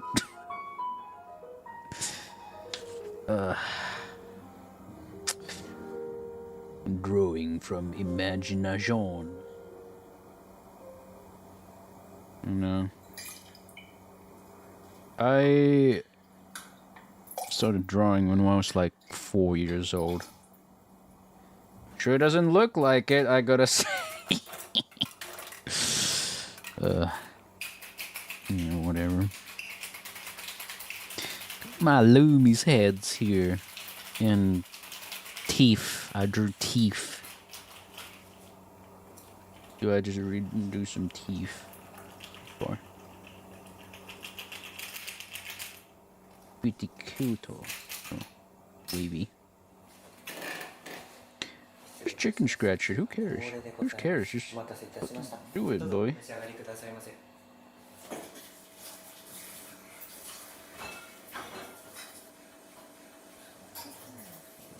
Looks like crap, right? You're supposed to ignore that. You're supposed to ignore it looking like crap. But it's difficult, isn't it?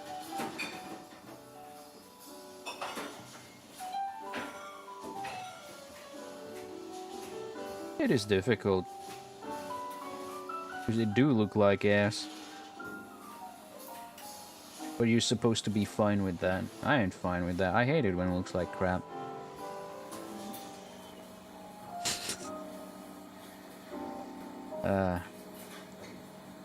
The reason why you feel that way is supposedly because your skills with your hand is not on the same level as what you perceive as good. Right, so you know what good art looks like, but you can't produce it. It's that discrepancy that makes you hate it. You know, when you're a kid and you just draw, you don't have the same level of discrepancy. Like, you don't know what makes good art good. And your art skills are about on the same level as that perception of good art. Which is like, you don't know. You don't know what is. So when you do draw, you don't care.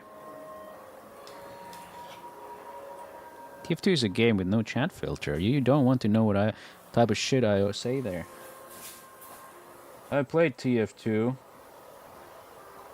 I know what they say in there. I've streamed that game, and there's a reason why I don't stream it anymore.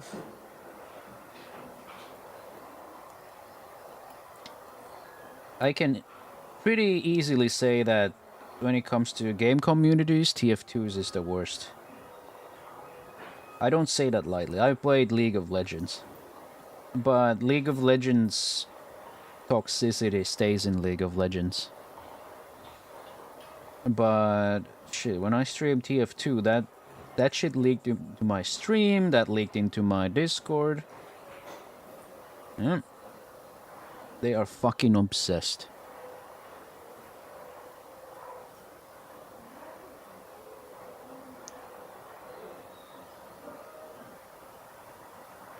Like TF2 having the whole workshop monopoly thing going on, whatever, you know, the groups, basically. Making sure what gets passed and what gets added, and if you don't like it, I mean, actual crimes are done. Actual crimes are done out there. You know, there's quite nothing like a pencil. I mean, I have a mechanical pencil, but you know, the way it looks. This would probably be great ASMR stuff. The workshop mafia is so fucked up. It is. Like, what is supposed to be like community stuff just turned into like a mafia bullshit.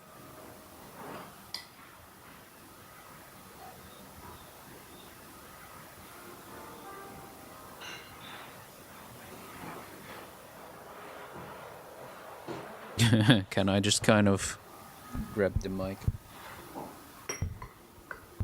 Bring it here. It's awkward because I'm left-handed and my mic is on the left.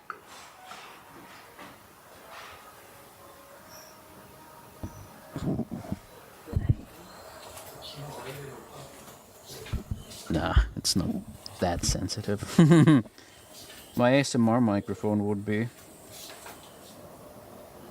Very much so. I'm not even doing that much, I'm just filling in a fucking area.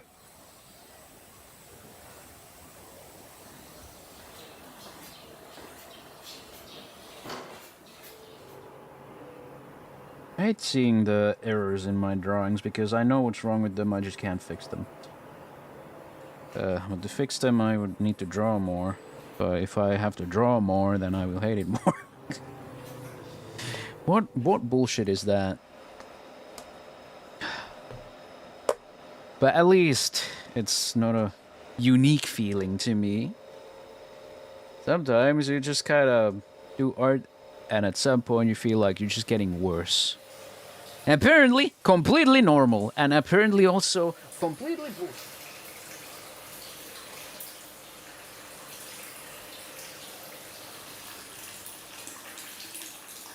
But as they say, what's worse than making shitty art is not making art at all. Supposedly. Art is kind of the thing I will never be good at. Yeah, see. You can be. That's the thing.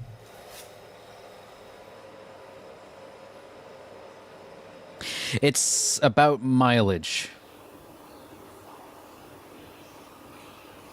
And it's that mileage that I had. And it's more like I hate the process. Like, I don't think that I'm necessarily bad at art. I just hate the process. Anyone can be an artist. It's also like, what do you define as good? It's kind of a paradox. Like, what do you think is to be good at art? You could be like Kim Jung-gi. He was, he could draw pretty much anything from memory, which is like, oh, I could never be that. Yeah, you probably wouldn't be that guy. That is insane. Even, like, most pro artists use references. Like, they can't draw from memory. Like, most people can't. Like, you can draw some stuff from memory. Let me find that 02 video. The YouTube advice tier list. This fits here nicely. Because I thought this was interesting. I'm not sure if you guys care about this. That of good art is extremely subjective, since you can make a stick figure and that could be very appealing to people, like some artists do on Twitter. Hey, I mean, there was a whole genre of animation back in the day where it was just stick figures, and everyone loved that shit. So anyway, the YouTube advice tier list. I watched this, but, you know, I don't know how many of you care about this sort of thing, but I think it'd be interesting to kind of go through this tier list. And because, well, you kind of get a glimpse of what it is like to be a content creator. Maybe not on the level of Tier Zoo, maybe not even on the level of me, but you kind of get to understand a couple of aspects about it. I've been doing YouTube for nearly a decade now, and over the course of my career, I've heard all sorts of advice tossed around. Some of this advice dramatically reshaped the way I thought about the YouTube algorithm. But some of it, looking back, was just complete nonsense. Yeah. What better way to structure a video with a list of bad, mid, and good things than a tier list? Indeed, I'm the same way. I'm not on the level of Tier Zoo when it comes to subscribers or this guy's level of drive. I'm in like a complete different niche. Like I feel like his niche is more like has more reach. His total addressable market is way bigger than mine. Let's get into it. Yay. We're going to start things off with F tier. And this tier is for the truly terrible advice. Advice so bad that following it will hurt your channel. And there's not going to be too many things in this tier. Most advice is at least applicable in some niche cases, or at least is at the very worst just a waste of time. But the stuff in this tier is worse than that. It will mess with your analytics. It will derank your videos in the algorithm. Don't follow the advice here. But to start us off, we have, you should delete bad, old, or underperforming videos. So this is disastrously bad advice. But to fully explain why, let me give you a quick rundown on how the YouTube algorithm works. This will, of course, be massively simplified. But do you mind if I removed... Well, no, I didn't really remove everything. I just kind of unlisted or privated them, because I felt like it would be way too confusing for my current direction. So in my case, I'm not deleting them because they're underperforming. I'm deleting them because they do not fit my current direction, where I'm going with my content. So it's a bit of like, yeah, people come in, they check out stuff, but it doesn't apply to my current stuff at all. But to be honest, the core concept is really not all that complicated. The YouTube algorithm works by comparing viewers' watch histories and looking for patterns. So the most basic pattern would be something like this. Viewer 1 gets on YouTube and gets shown a random selection of videos on their homepage. They watch videos B, D, and G. Viewer 2 gets on YouTube and watches videos B, D, and G. Viewer 3 gets on and watches videos B and D, and then logs off for the night. YouTube is going to put video G onto viewer 3's recommendations front and center the next time they log on, because you notice the pattern that people who like videos B and D also tend to like video G. Very There simplified. are, of course, hundreds, if not thousands, of additional variables, but all of those additional complexities layer on top of that core concept, patterns of viewership. YouTube calls this co-watch behavior, and it is the main driving force behind the recommendation algorithm. If you can understand that concept, you can probably follow my rationale for basically every tip in this video. So the reason that deleting old videos is bad for growth is that it also removes that data from your viewers' watch histories. It's also that most of my old videos is just that old. I feel like most people aren't watching me anymore from that era. Like it... I don't feel like it has hurt me. On the contrary, everything I've done now has been really good for my channel. Like, I've gotten like 7K subscribers in a year. Which means there's less of a pattern for YouTube's algorithm to pick up on to use to push your videos. But this does make sense. Now, of course, there can be genuinely good reasons for deleting an old video. If you, I don't know, accidentally doxed yourself and included some sensitive information. Yeah, of course. Probably don't just leave that up for strangers to see for your own safety. But in general, it's a bad idea. And if you really just don't like your old videos and want them gone for reasons of taste, that's okay too, I suppose. You can also just unlist them, which won't remove them from people's watch histories, but that also means that if they want to watch it, they can just go back through their watch history and find it. So it's not a good solution for really sensitive information, but if you just don't want it to show up on your channel, it does work. I'm personally of the opinion that it's a good thing to let audiences go back and see how much you've grown as a creator. The thing is that my, I don't know, So I went and watched like a couple of my older ones, and I just noticed that I really just say a lot of nonsense. Like, just for like random XD type of shit. It really doesn't make any fucking sense. Like, I was like, what the fuck am I talking about here? Like, this was only like 9 years ago, mind you. I don't get how fucking just brain dead some of the things I said were. Like, not offensively brain dead, but it's like, what type of thing? But I understand that not everyone can stomach the cringe of their teenage self. But if you're just deleting it because it didn't get the view numbers you wanted, you're making the problem worse.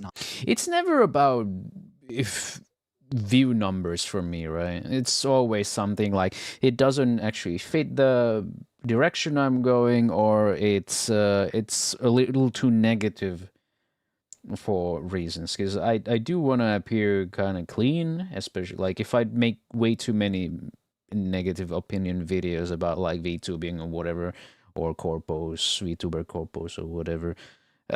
Some of the people, agencies might see it as a negative, when it's like the way I would work things is completely different. Like, I can talk critically about things, but when I do work, I am extremely professional.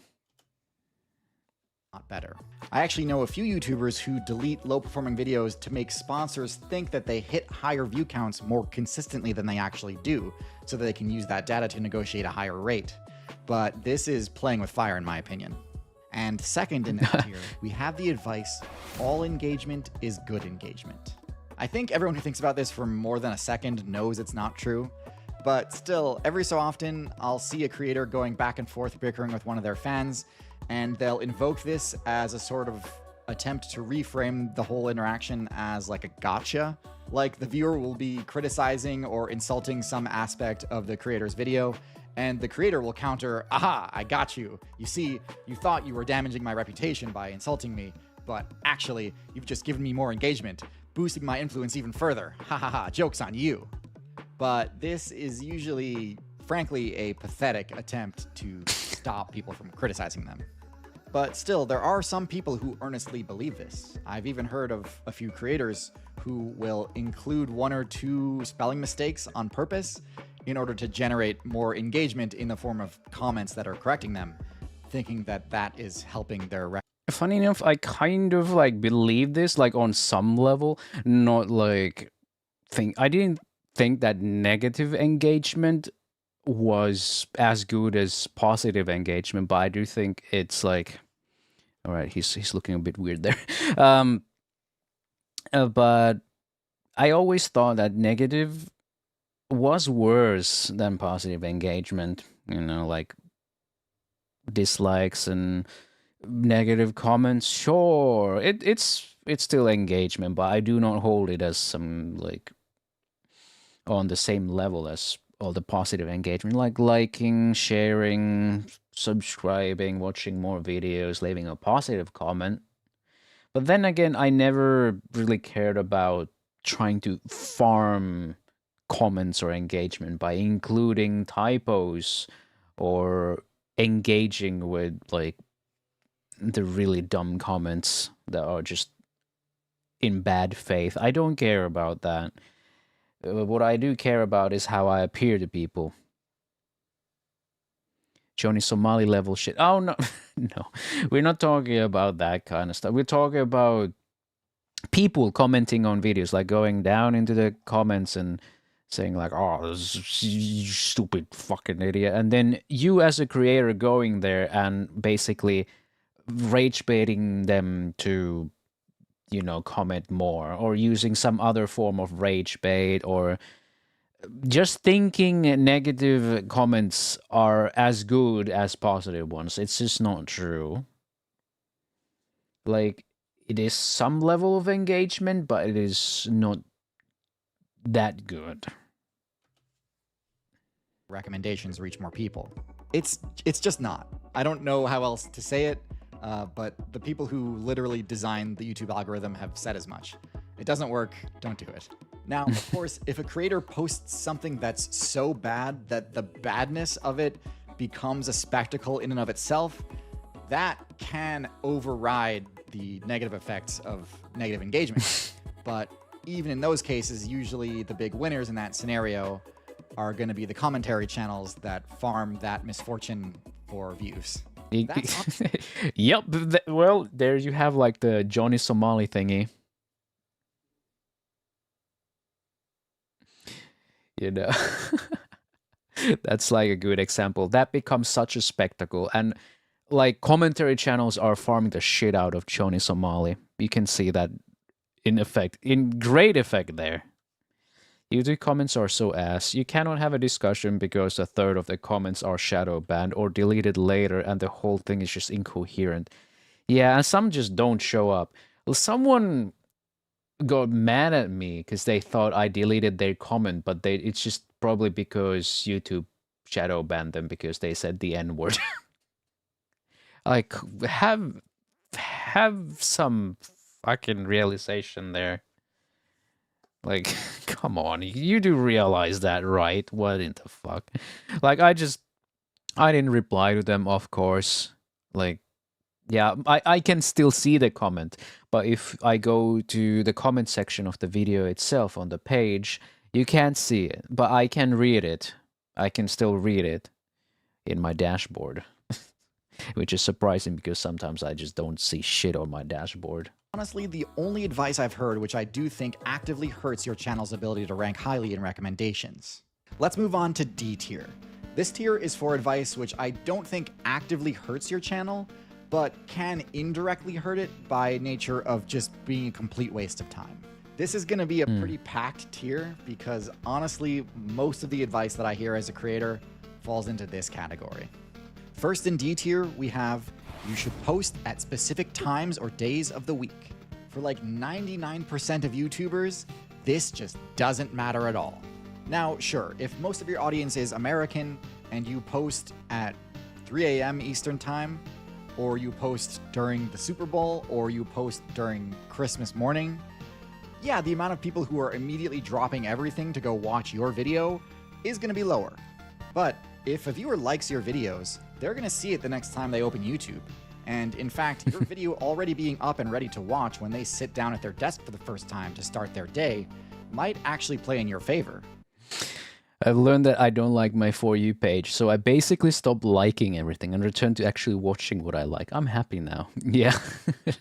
Yeah, just don't like maybe like things when you have a fresh account, you know, to kind of steer it a bit more what you want to see, and then kind of stop when YouTube has learned like what you like to watch for real. But yeah, at specific times of day, I mean, yeah, I do this not because I think it's necessary. I just do it because it's a habit. 10 a.m. short, 6 p.m. short. Yeah, like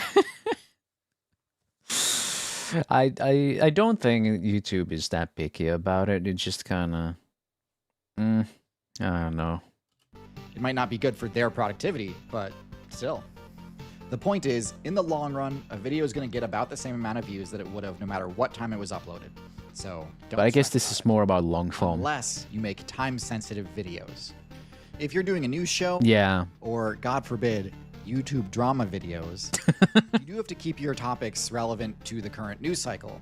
And that is a given, yeah. Internet trends and fads or new releases in gaming and film, you don't want to miss the boat on those.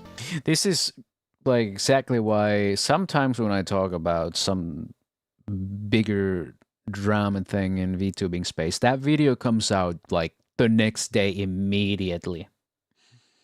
Because you cannot miss that time.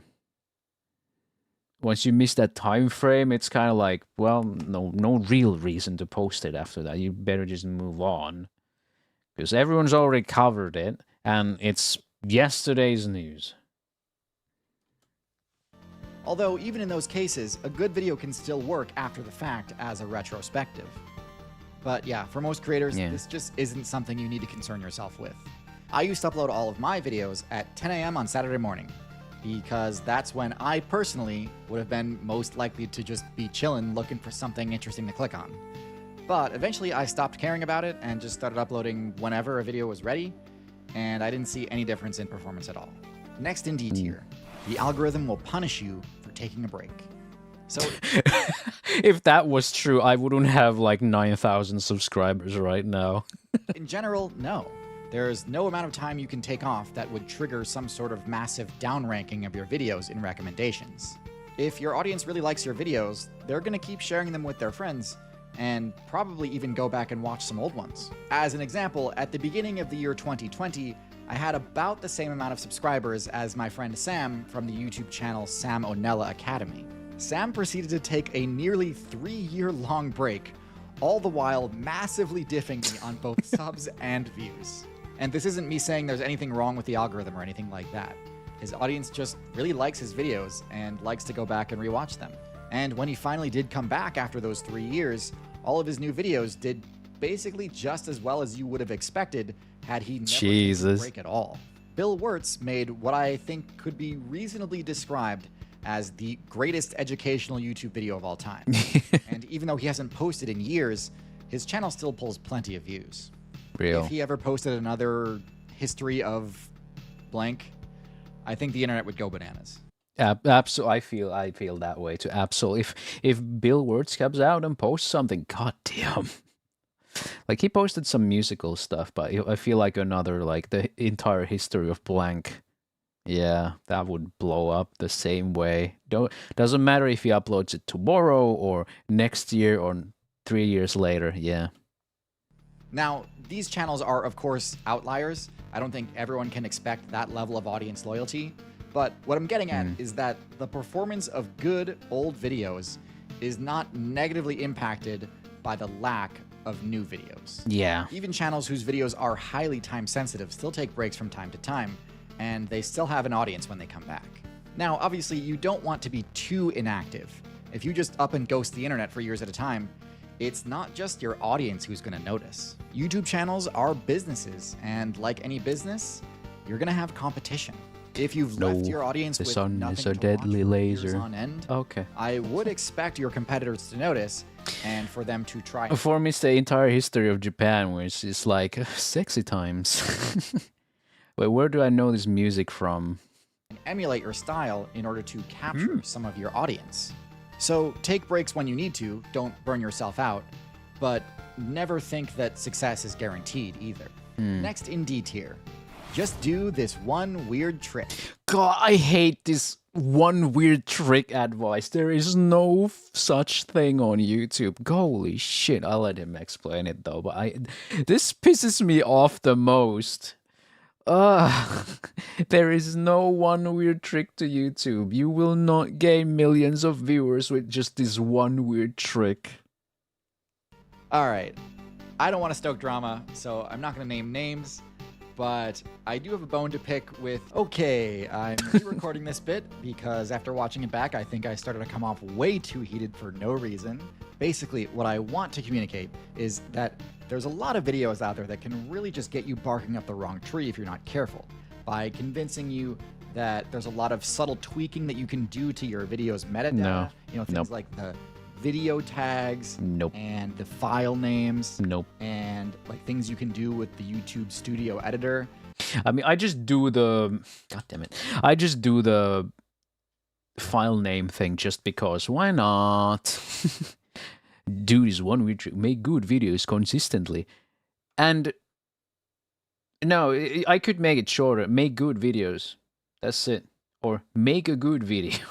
You don't even have to be consistent. We've seen that. Like, we just saw that one guy who like took a fucking 3-year gap. Like, Captain Disillusion still does great when he's got an irregular upload schedule. Timing doesn't even matter. Take your break doesn't matter. Just make a good video. That's it. Make a good video, then. Well, that's the real crux of the thing, right? That would allegedly massively boost your odds of going viral. And I'm sorry, but I do think that that's all just a complete waste of time. I'm not saying that adds zero value at all, but at the end of the day, if your videos are bad, There's nothing that you're going to be able to do Yeah. metadata manipulation-wise to get people to like them. And if your videos are excellent, frankly, it would be pretty hard to screw it up. Like, it would be legitimately difficult to get people to stop sharing them. And if your videos are mid, you're much better off spending your time learning how to improve your craft than you are learning all these subtle metadata manipulation tricks. I know what I'm trying to Always do. prioritize Not the things that your metadata audience can manipulation. see, not what YouTube's algorithm can see. Next in D tier, one bad upload can kill your channel. Thankfully, probably not. Again, Yeah, flip it probably. around. How many times have you, as a viewer, completely written off all of a creator's future work based on one bad video? Probably not too many times. Although, if you've been around long enough, maybe you can think of one or two. But no, Yeah. what actually kills channels is a string of uninteresting videos that leads to their audience just not being as excited about their stuff anymore. But yeah, don't stress about singular flops. It's way too much pressure to put on yourself, and literally every YouTuber uploads a stinker every once in a while. Real. And last in D tier, monetization will hurt your YouTube channel. It's crazy. Worse things have never been said. Like when I got the YouTube partner program stuff, you know, things have been fucking sunshine everywhere. I don't know, man. I know a handful of creators who just agonized over the decision to either monetize their videos or do sponsors. They thought their audience would crucify them if they did it, but Patreon wasn't quite making Me taking Konami sponsorships like, hell yeah. Their choice. And then when they flipped the switch, they got literally 0 negative comments about it.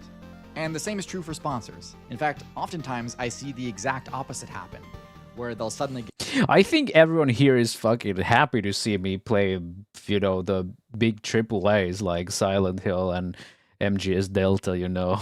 I don't think anyone's like, oh my god, you're selling out. Like, sure, I'm not getting monetary compensation for those, but, you know, still, I feel like someone would be like, oh, sell out.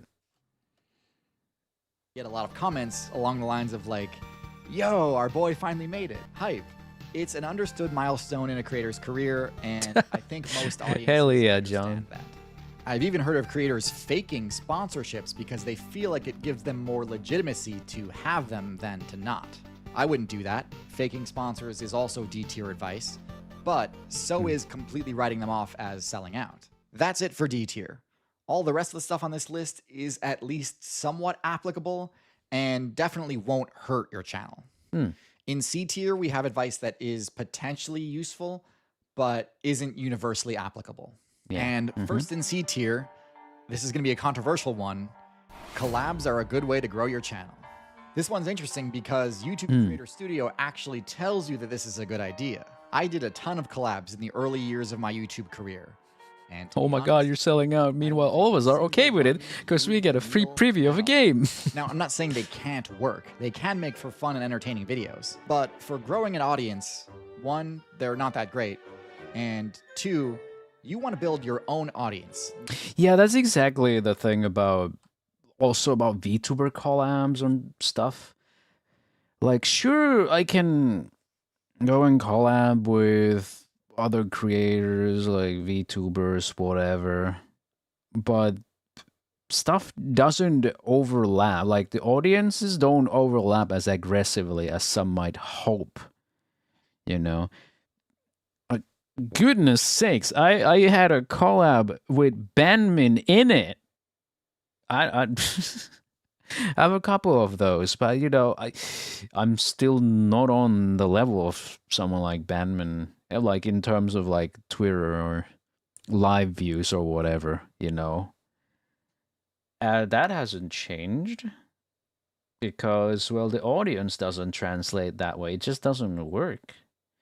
And I'd rather have people come over here and watch me because they enjoy my content rather than them coming over here because their friends said, hey, subscribe to Corvui because I like them and they're my friendo. And then, you know, out of obligation to their favorite streamer, VTuber, they would come over here and give me subs and whatever out of like obligation rather than because they're actually interested. I don't mind it.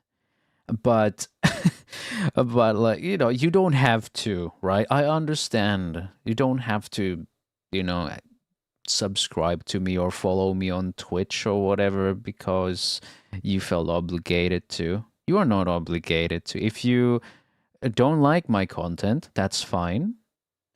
And you don't have to sub. I'd rather have people sub to me because they actually like my content and they'd like to see more. Like, if everyone did that, I would be really happy about my subscriber number because then I'd know, like, oh, these are people who actually like my stuff. You know, so, I do suspect that most of them are that way because I don't do a lot of collabs anyway. So I suppose most people discover me through my shorts anyway. Not leech from someone else's. That second point isn't some moral judgment or anything. I'm not saying you're not going to have any overlap with other channels. Yeah, let me fail. Of course you will. But My goodness. I've seen it several times where a creator will do a collaboration and it'll do well and they'll get a ton of new subscribers and views and they'll get all excited and celebrate. Yeah, But yeah. when they upload their next video, it doesn't hit and they might even lose subscribers. Yeah. And the reason is because those subs weren't made in earnest. They were subbed as a show of support for a different creator and for you as their friend. But Exactly not because this. they actually connected with your content. And that can be really Yeah, I'd rather if you'd connect with my content rather than doing it out of obligation or as a kind of gesture of goodwill to someone else. Like, please, yeah, don't pressure it. I get it. I'm not some guy who gets like super down because, oh, we had a collab and no one followed me from it. Dude, I had another, like, a very, very big femboy VTuber raid me on Twitch, and I got nothing out of it. Absolutely nothing. And I didn't care. I didn't give a shit. I didn't give a shit that I didn't get any followers from that or subs, goodness sakes.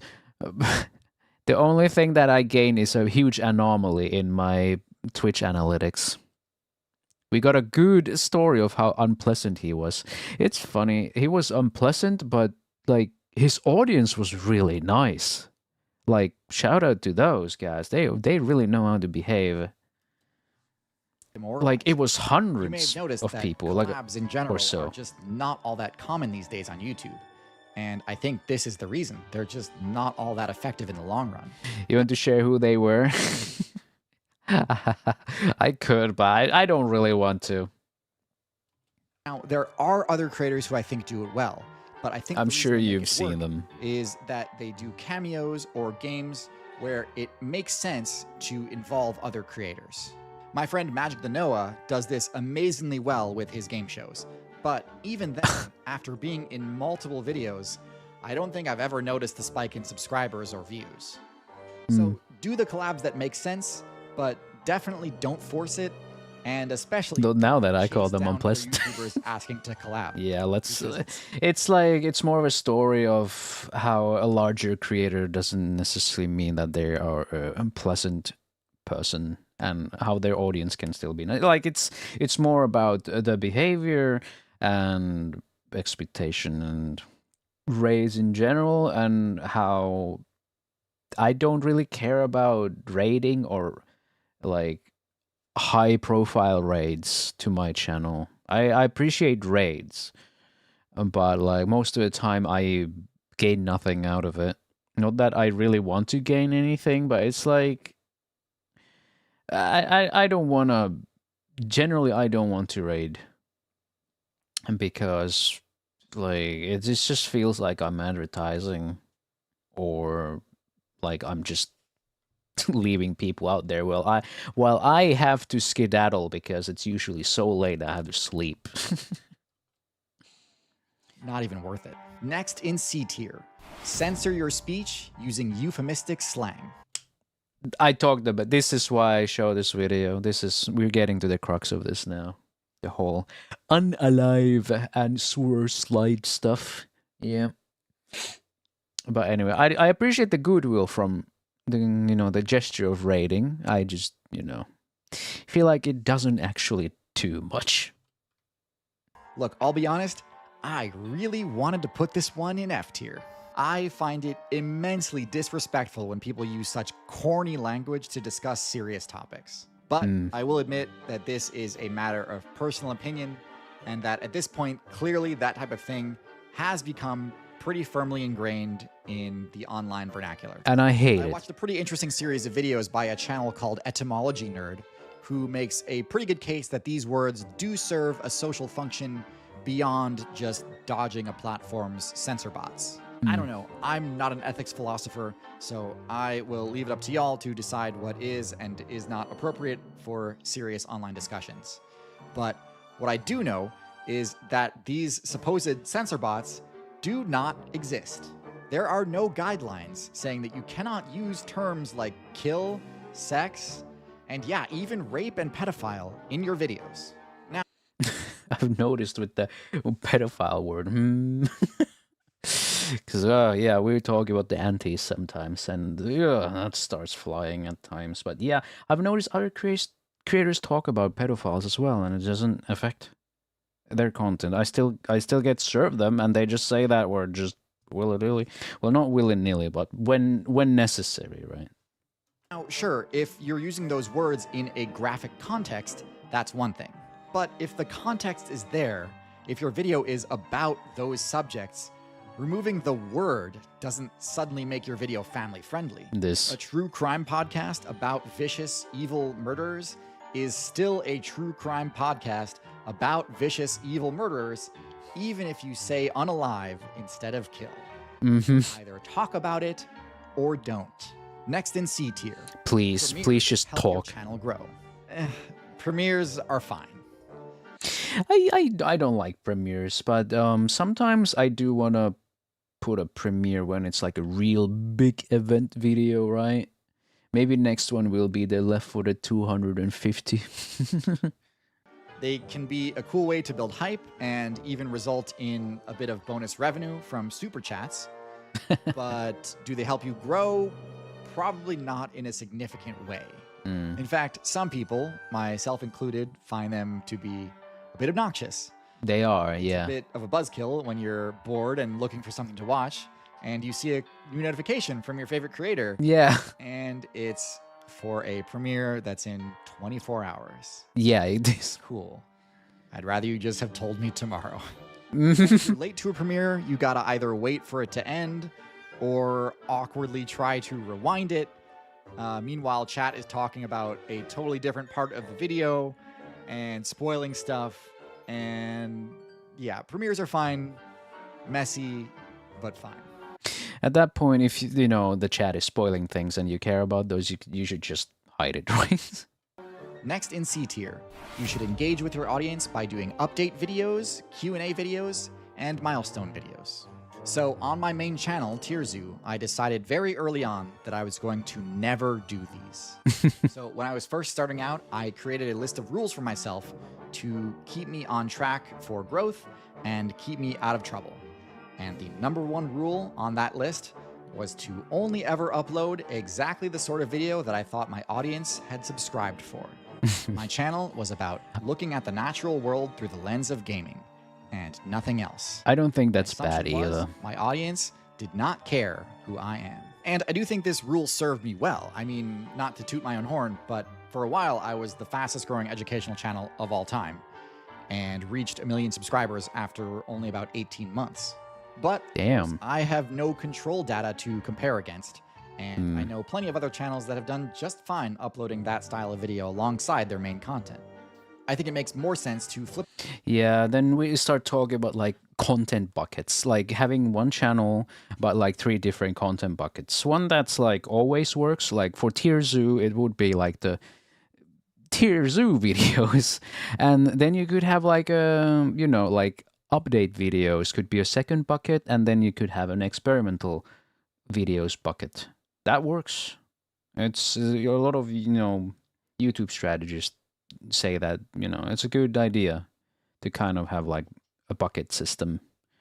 But there's also nothing wrong if you just make good videos, right? Just in one style.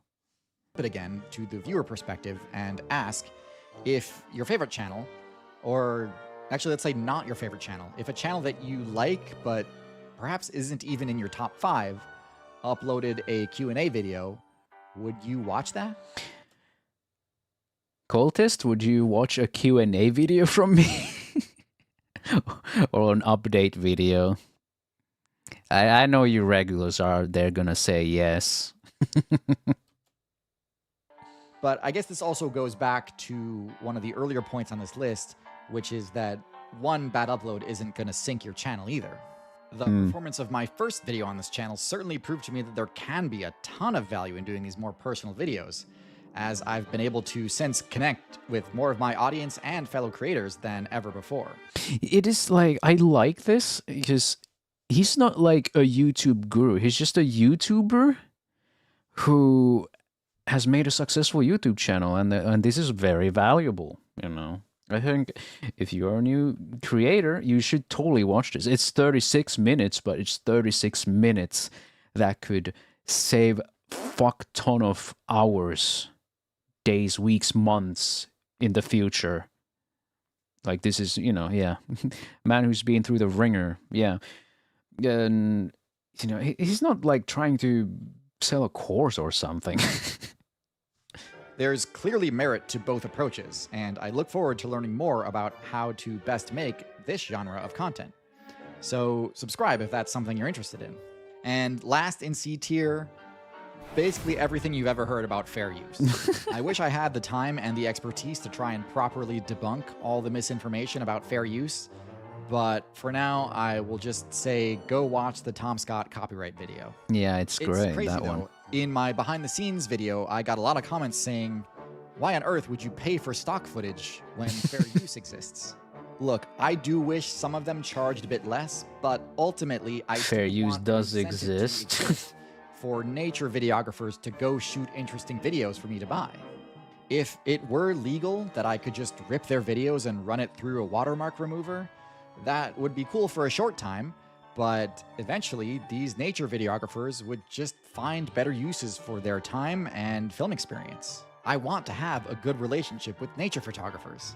I want them to be excited to show me the latest cool shots that they got. Oh, that's Just cute. hide behind some flimsy legal defense while I benefit from their work for free. As with most things, the answer to the question of why does this cost so much is because it's worth it. Maybe not to you, but to someone. Exactly. All right, first. So many people who, like, well, let's say people have been really mad about this service. I use a service for the clipping. I'm sure I've mentioned it a couple of times. I use it, and it also has an editor. It allows me to upload shorts twice a day. Like, it's not the cleanest thing ever. It's nowhere near as good as DaVinci or just plain old local video editing, but it is fast. It removes the threshold for me to work. It has a fucking AI that can scrub my VOD for potentially great clips, and I can schedule those clips, and then I can have templates for editing and so whatever. And that AI thing, the clipping thing, got out of beta, and you needed to pay more for it. And people were really, really fucking upset about it. And everyone, a lot of people said, this is not worth it anymore. I don't want to pay more. This is bullshit. And bada bada bing ba boom, whatever. And I'm just sitting there like, yeah, this is kind of bad. But then they kind of changed it from like credit system to just like about 4 times a week, 4 hours, or, you know, based on time more than credit system. And I was like, okay, I'm paying like a bit more now, but it's so worth it for me. It's not worth it for like a smaller creator, but to me, it's paying itself back. But yeah, I understand that it's kind of bullshit that they don't get to use it anymore, probably because it's too expensive, but it's worth it to me. You know, not to say that their reasons and their gripes with it are wrong or anything, but I kind of need it. In B tier now. Interested is interesting. So this is a common adage I've heard tossed around in YouTuber circles a lot. I believe it was first popularized by Casey Neistat, but I'm not 100% sure. So while it is true to an extent, I learned the hard way that if you make things too niche, too high concept, people will bounce off of it. So passion is by far one of the most important things to showcase in your videos. You do need it, but you also need to make videos that people care to watch. And if you, among all the YouTubers for a given topic, seem like the most passionate of the bunch, you'll be in a pretty good position. And the reverse is also true. If people can tell that you're not all that excited about the thing that you're talking about, they're not going to be excited about it either. Next in B tier, shorts will help your channel grow. So absolutely, from the perspective of increasing the number of views and subscribers on your YouTube channel, yes, this absolutely will work. In fact, the numbers can be truly staggering. But what I feel like it's shorts that have landed me like Konami sponsorships here. So if you're thinking about doing shorts, do shorts. can also be staggering is how difficult it can be to convert those shorts viewers into long form viewers. Yeah, this is that's my friend true though. Juliet. She runs a channel called Girl Who Eats Art. It's a shorts only channel about showcasing edible mosaic artwork. Her videos have a combined 1.5 billion views, and her channel has 1.5 million subscribers. For reference, that is over 3 times as many views as I have across all of my channels. And she's only been doing it for a year and a half. Juliet just uploaded her first long-form video, an 8-minute long video of her touring an art museum and interviewing people. Before I tell you, how many views would you guess that video got? I already know, but you guys can guess. Yeah, so 1.5 million subscribers, over 1 billion combined views from shorts. How many views does her first long form have? Consider 50K. Consider that she makes shorts about eating mosaic art, and her long form is about interviewing people in an art museum. I mean, it is slightly adjacent that it's art, but it also lacks the gimmick of just eating mosaic art. But anyway, let's see. 10,000? 100,000? A million? 431. And honestly, kind of expected. It, like, from my point of view. Yep. 1.5 million subs almost. 431 views. Yeah, those short viewers, yeah. The way this was built up, I was going to guess 10 million. No. Nope, the complete fucking opposite. Can you... She, with 1.5 million subs, has less views than I do on some of my real random shit, you know? Like me watching some fucking Mestre de Pizza with Chigi has more views than this. Less than 0.1% of her subscriber count. Yeah. So what's going on? Why did her video get so few views? Well, I actually think the answer is pretty simple.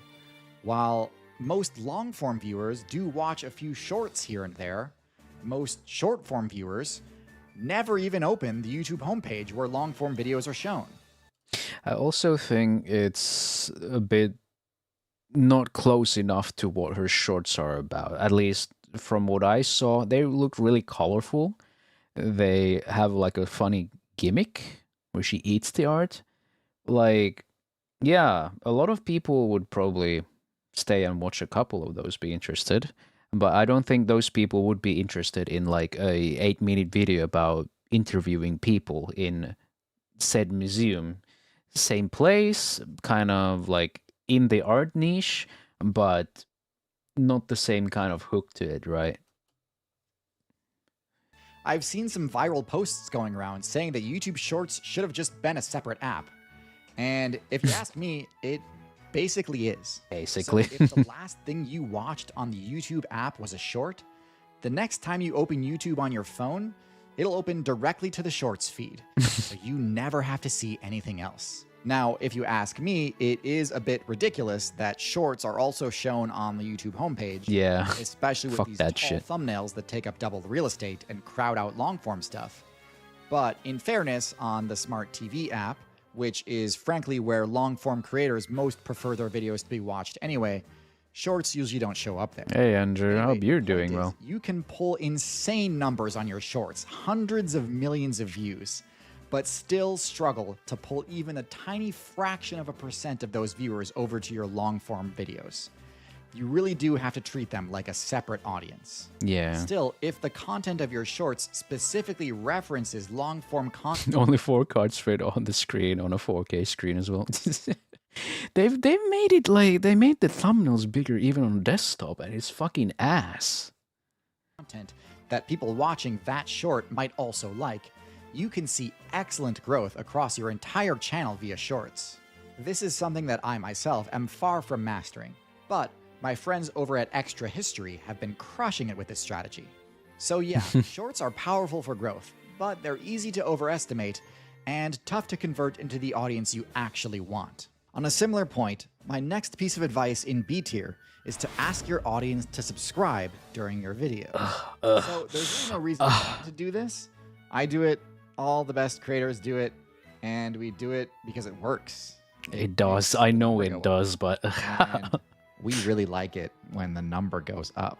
The reason I include it now here is because I think it's time to drop the biggest truth nuke of the video. True. Which is that subscribers don't matter very much. I wish they did. A YouTuber's subscriber count is often... That is true. That is true. Subscribers don't actually matter that much, but I still like having a lot of subscribers. It's a nice metric of my like progress as a creator. Like, sure, my views go up and down, but yeah. Their biggest point of pride. It used to, And it yeah. certainly Not is. anymore. Hitting a Not million anymore. subscribers was one of the biggest milestones of my life. But if you're going to ask your audience to do something, you know what's better than asking them to click the I'd like to see more of this in the future button? Getting them to watch more of your videos right away. In the same amount of time that it takes to ask your audience to click the red button and tap the bell, you could just suggest another video to them that they might be interested in. Yeah, I should really get into it, but I just make like a end where you can choose from 2 videos. It's a bit lazy, but it's better than nothing, right? Spending more time on your channel right away is a lot stronger of a positive signal to the algorithm than just tapping a button. Subscribers are great, don't get me wrong, but it's easy to over-prioritize growing that number rather than growing your channel's actual reach. Next in B tier, focus on making sure your click-through rate is as high as possible. This is another number that creators often over-prioritize, and it can be even more misleading. I can't tell you how many times I've seen a fellow creator complaining on Twitter that they must be shadow banned because with the CTR as high as theirs, Always the shadow surely ban. YouTube should be pushing their video to the masses. The problem is, while yes, CTR does scale directly with how interesting a video's title and thumbnail are, it scales inversely with how many impressions a video is getting. CTR is always going to start high and decline as your video spreads. Yeah. So if you're looking at your analytics and thinking, I don't get it, my CTR is crazy high, YouTube says this one's clearly a banger, so... There was a video that explained this, but, you know, I cannot explain it as well, so I won't even try.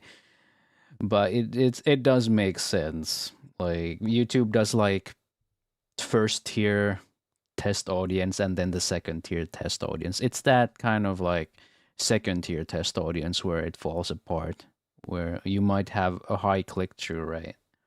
But then the second group is where, you know, stuff kind of drops the ball. It's like a certain amount of impressions in that second group is reached. Like, you know what? Yeah, I'm not even gonna try. masses. Unfortunately, that's kind of similar to saying, like, I've gone on so many first dates. Clearly, I'm hot stuff. So paying attention to CTR used to be more important for creators because you could take a dead video and then change up the thumbnail and then look at the real-time CTR data that YouTube would give you, and you could look for a change. If the change swung positive, that was a good thing. That was a really good signal. Now, though, you could just use YouTube's A/B testing feature to do the same thing. So there's not really a ton of reason to pay super close attention to CTR. Now, looking at your real-time CTR can be useful for title changes, because right now, most people can only do it with their thumbnails. But there is a... We can now do it with titles. I can do that. I will do that for my next video. Title A/B testing feature in beta, so... I have you'll that. get it eventually. Last in B tier, you should get your audience to sign up for a newsletter. This is a strategy I hadn't even heard of until recently. I actually had A lot heard of really it, successful yeah. creators do it. So the basic idea is pretty simple. Kind of like what I was saying before, subscribers don't necessarily mean that much anymore. Just because someone is subscribed doesn't mean they're for sure going to get a notification for your next video. So instead of relying on YouTube to push your video out, you could just ask your most loyal fans to join a mailing list so that you have total control over that connection to your audience. And this does work. Data shows that the industry average for opening these emails is about 20%, which is like 10 times higher than the average rate that YouTube viewers click on push notifications. So it is a pretty reliable way to reach your audience. Yo, that's really me. Clever YouTubers will send out not just their own videos, but a whole curated list of the best videos that they've seen over the past few days or weeks. That way, their video becomes part of a pretty concrete pattern of co-watching, and anyone who organically encounters one of the other videos in their newsletter will have a much higher chance of seeing their video next. So, pretty clever stuff. The only drawback is, believe it or not, sending a bunch of emails can get pretty expensive pretty quickly, like potentially several thousand. 8K a year. Ah.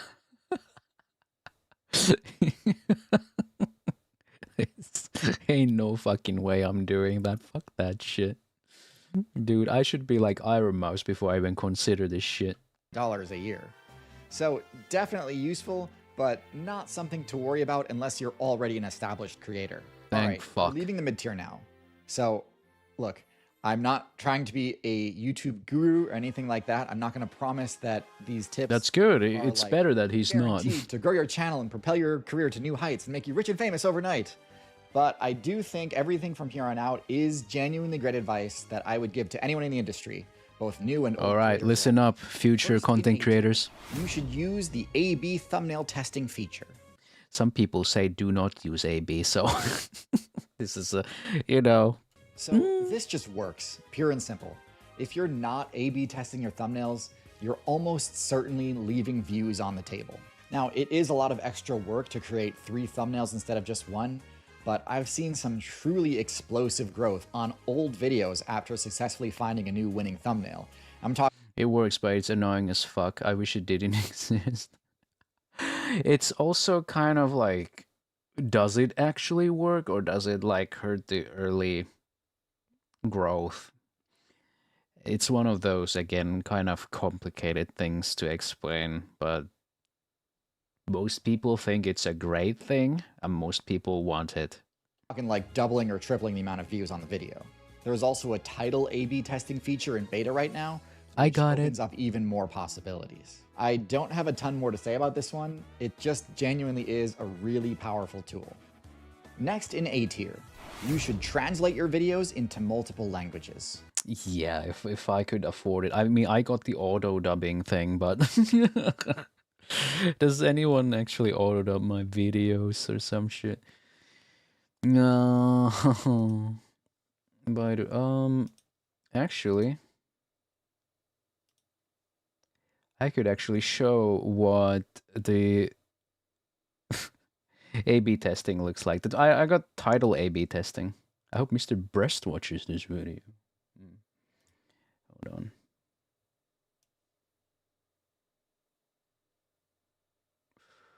And let's see. So I'm gonna spoil you guys a little.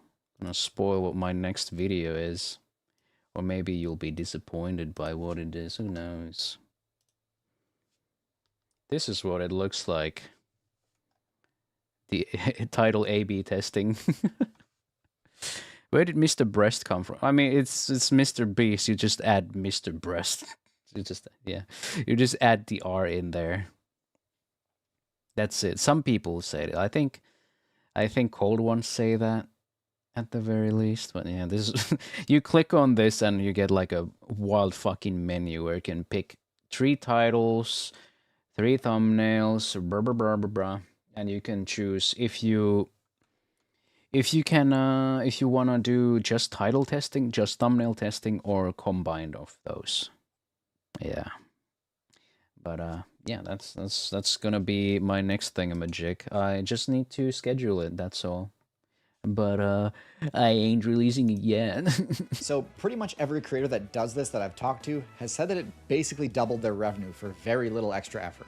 Translated subtitles are good, but if possible, what you really want to do is find someone who can provide a translated audio track too. The multi-language audio track feature is really powerful and auto plays the appropriate language based on viewer's location if the translation exists.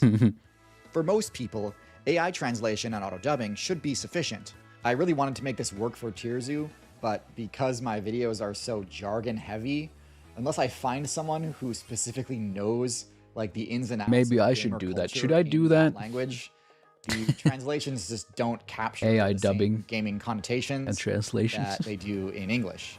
So yeah, it's tough. And finding someone who can do that is difficult. People like that are hard to find and expensive, but if you'd like to see Tirzu brought to your local language, you bet your ass I'm turning that shit off. get that off. See, that's the best part. You can and just finally, have it off. S tier. I'm more about thinking like Japanese or Thai, you know. I think over here in West it's probably a bit redundant. Advice. So for advice in the highest tier, I decided to go with more nebulous, vibes-based sorts of things. Vibes. Because at the end of the day, I really do believe that having the right mindset and having the right creative ambition This is true. will really always trump any sort of back-end optimizations or analytics tricks. First in S tier, we have the 80%. Yeah, I'll probably. This is advice I'll probably try posted Japanese to at some YouTube point. around Who the time knows? that I was just starting. YouTube does have auto dubbing on my channel, and it's on. I'm not sure if it's actually working. Maybe I should go check my analytics if anyone actually uses that shit. If anything, I'll probably try AI generated subtitles. Who knows? Starting my career here, and I never forgot it. The idea is simple. 80%. Everything creative I do my best to get it 80% of the way to as good as I can make it and go no further. I just don't try to get it to 100%. Now, of course, I've heard tons of similar proverbs to this. You know, like, don't let perfect be the enemy of good. Done is better than perfect, that sort of thing. Yeah. But I don't know, something about the way that Hank puts it, plus his track record with starting and finishing a huge variety of massively successful projects, made this one stick differently. I'm sure there's plenty of fields that this sort of advice can apply to, but I think us YouTubers really need to hear it more than most, because we really like to stress a lot about the finer details of things and tend to have a pretty well-defined picture of what we want a video to end up looking like. And I think for YouTubers like myself, who upload somewhat infrequently and spend a lot of time per video, the biggest risk is not that we make a bad video. The biggest risk is that we don't make a video at all. That's so We either mean. spend way too long polishing something that's already perfectly fine, Yeah, that's me. or we get halfway through a project and realize it's not quite turning out the way we liked it. I have this and problem so we just much. start over. Like, it's so difficult for me to finish projects.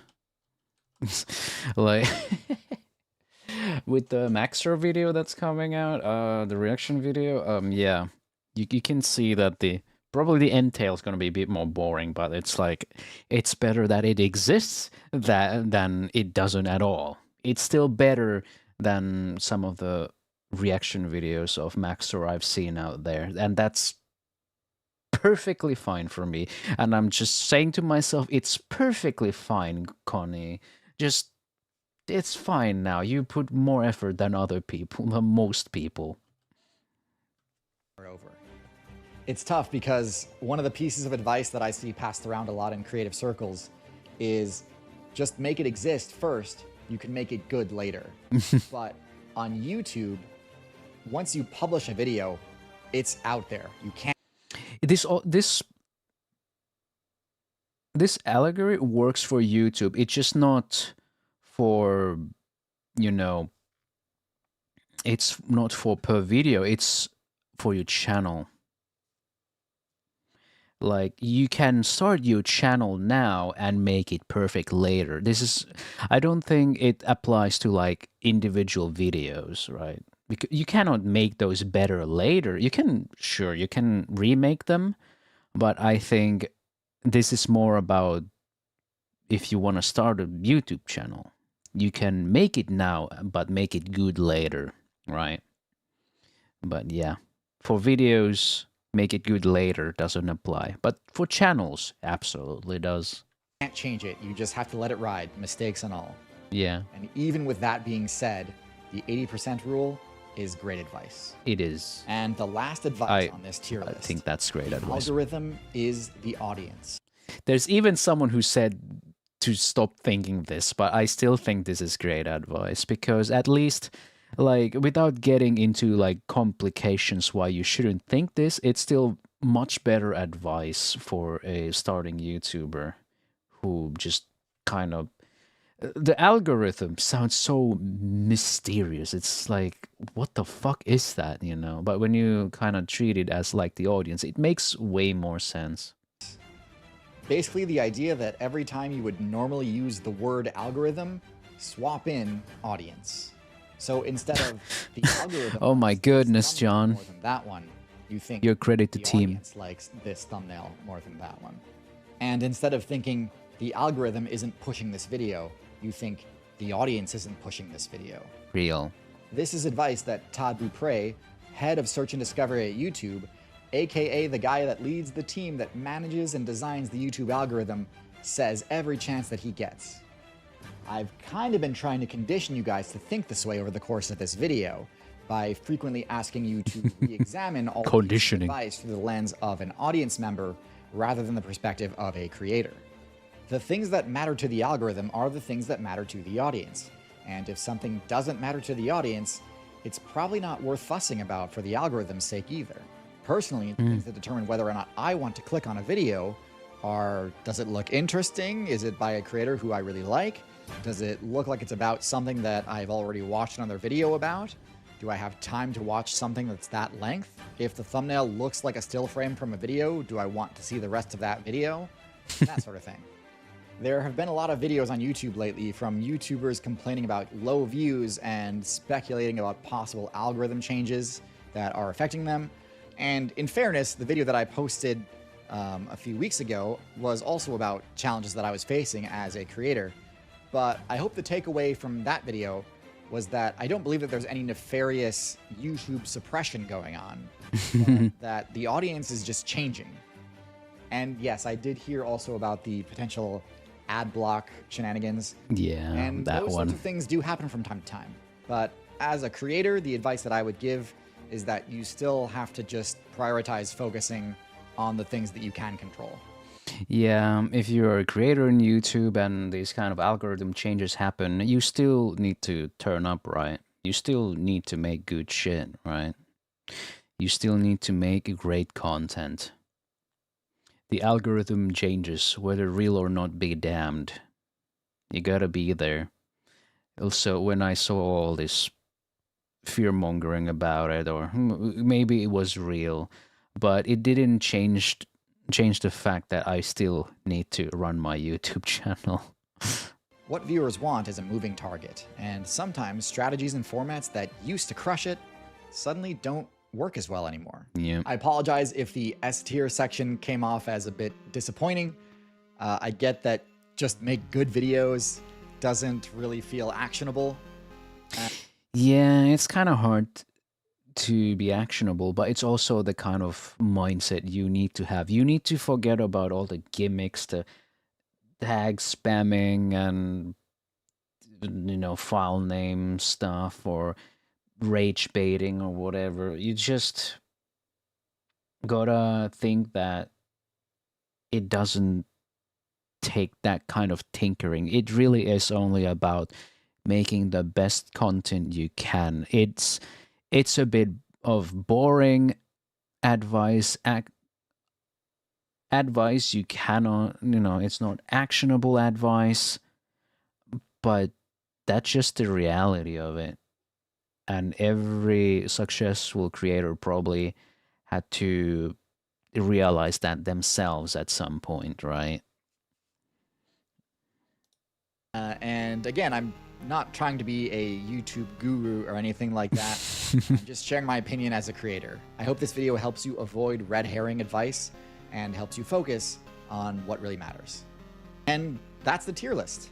I'm really curious how this video does. It's pretty good. It's pretty good, yeah. I have no idea if people actually want to just hear me ramble about things, or if the success of the first video was an anomaly. I absolutely thought this was very nice, and maybe about to retire with a title and thumbnail some like that. different views on things. So I'd be surprised if a video like this does anywhere near as well. I promise the next video on this channel will not be about the YouTube meta. I wonder about that YouTubing course that Seth Everman put out just before he quit. Game dev studio. Consider pledging to my Patreon, because we've got some cool things cooking. Yeah. Hey, that's it for tonight. I'm gonna kind of abruptly end this here, because I want to run to the bathroom also. But I mean, there's nothing else for tonight. I'm just gonna say that you guys have yourself a wonderful rest of the day and a wonderful rest of the weekend, and I'll see you guys next week on Wednesday with Silent Hill F. I hope I see you there. Thank you for watching. Bye bye.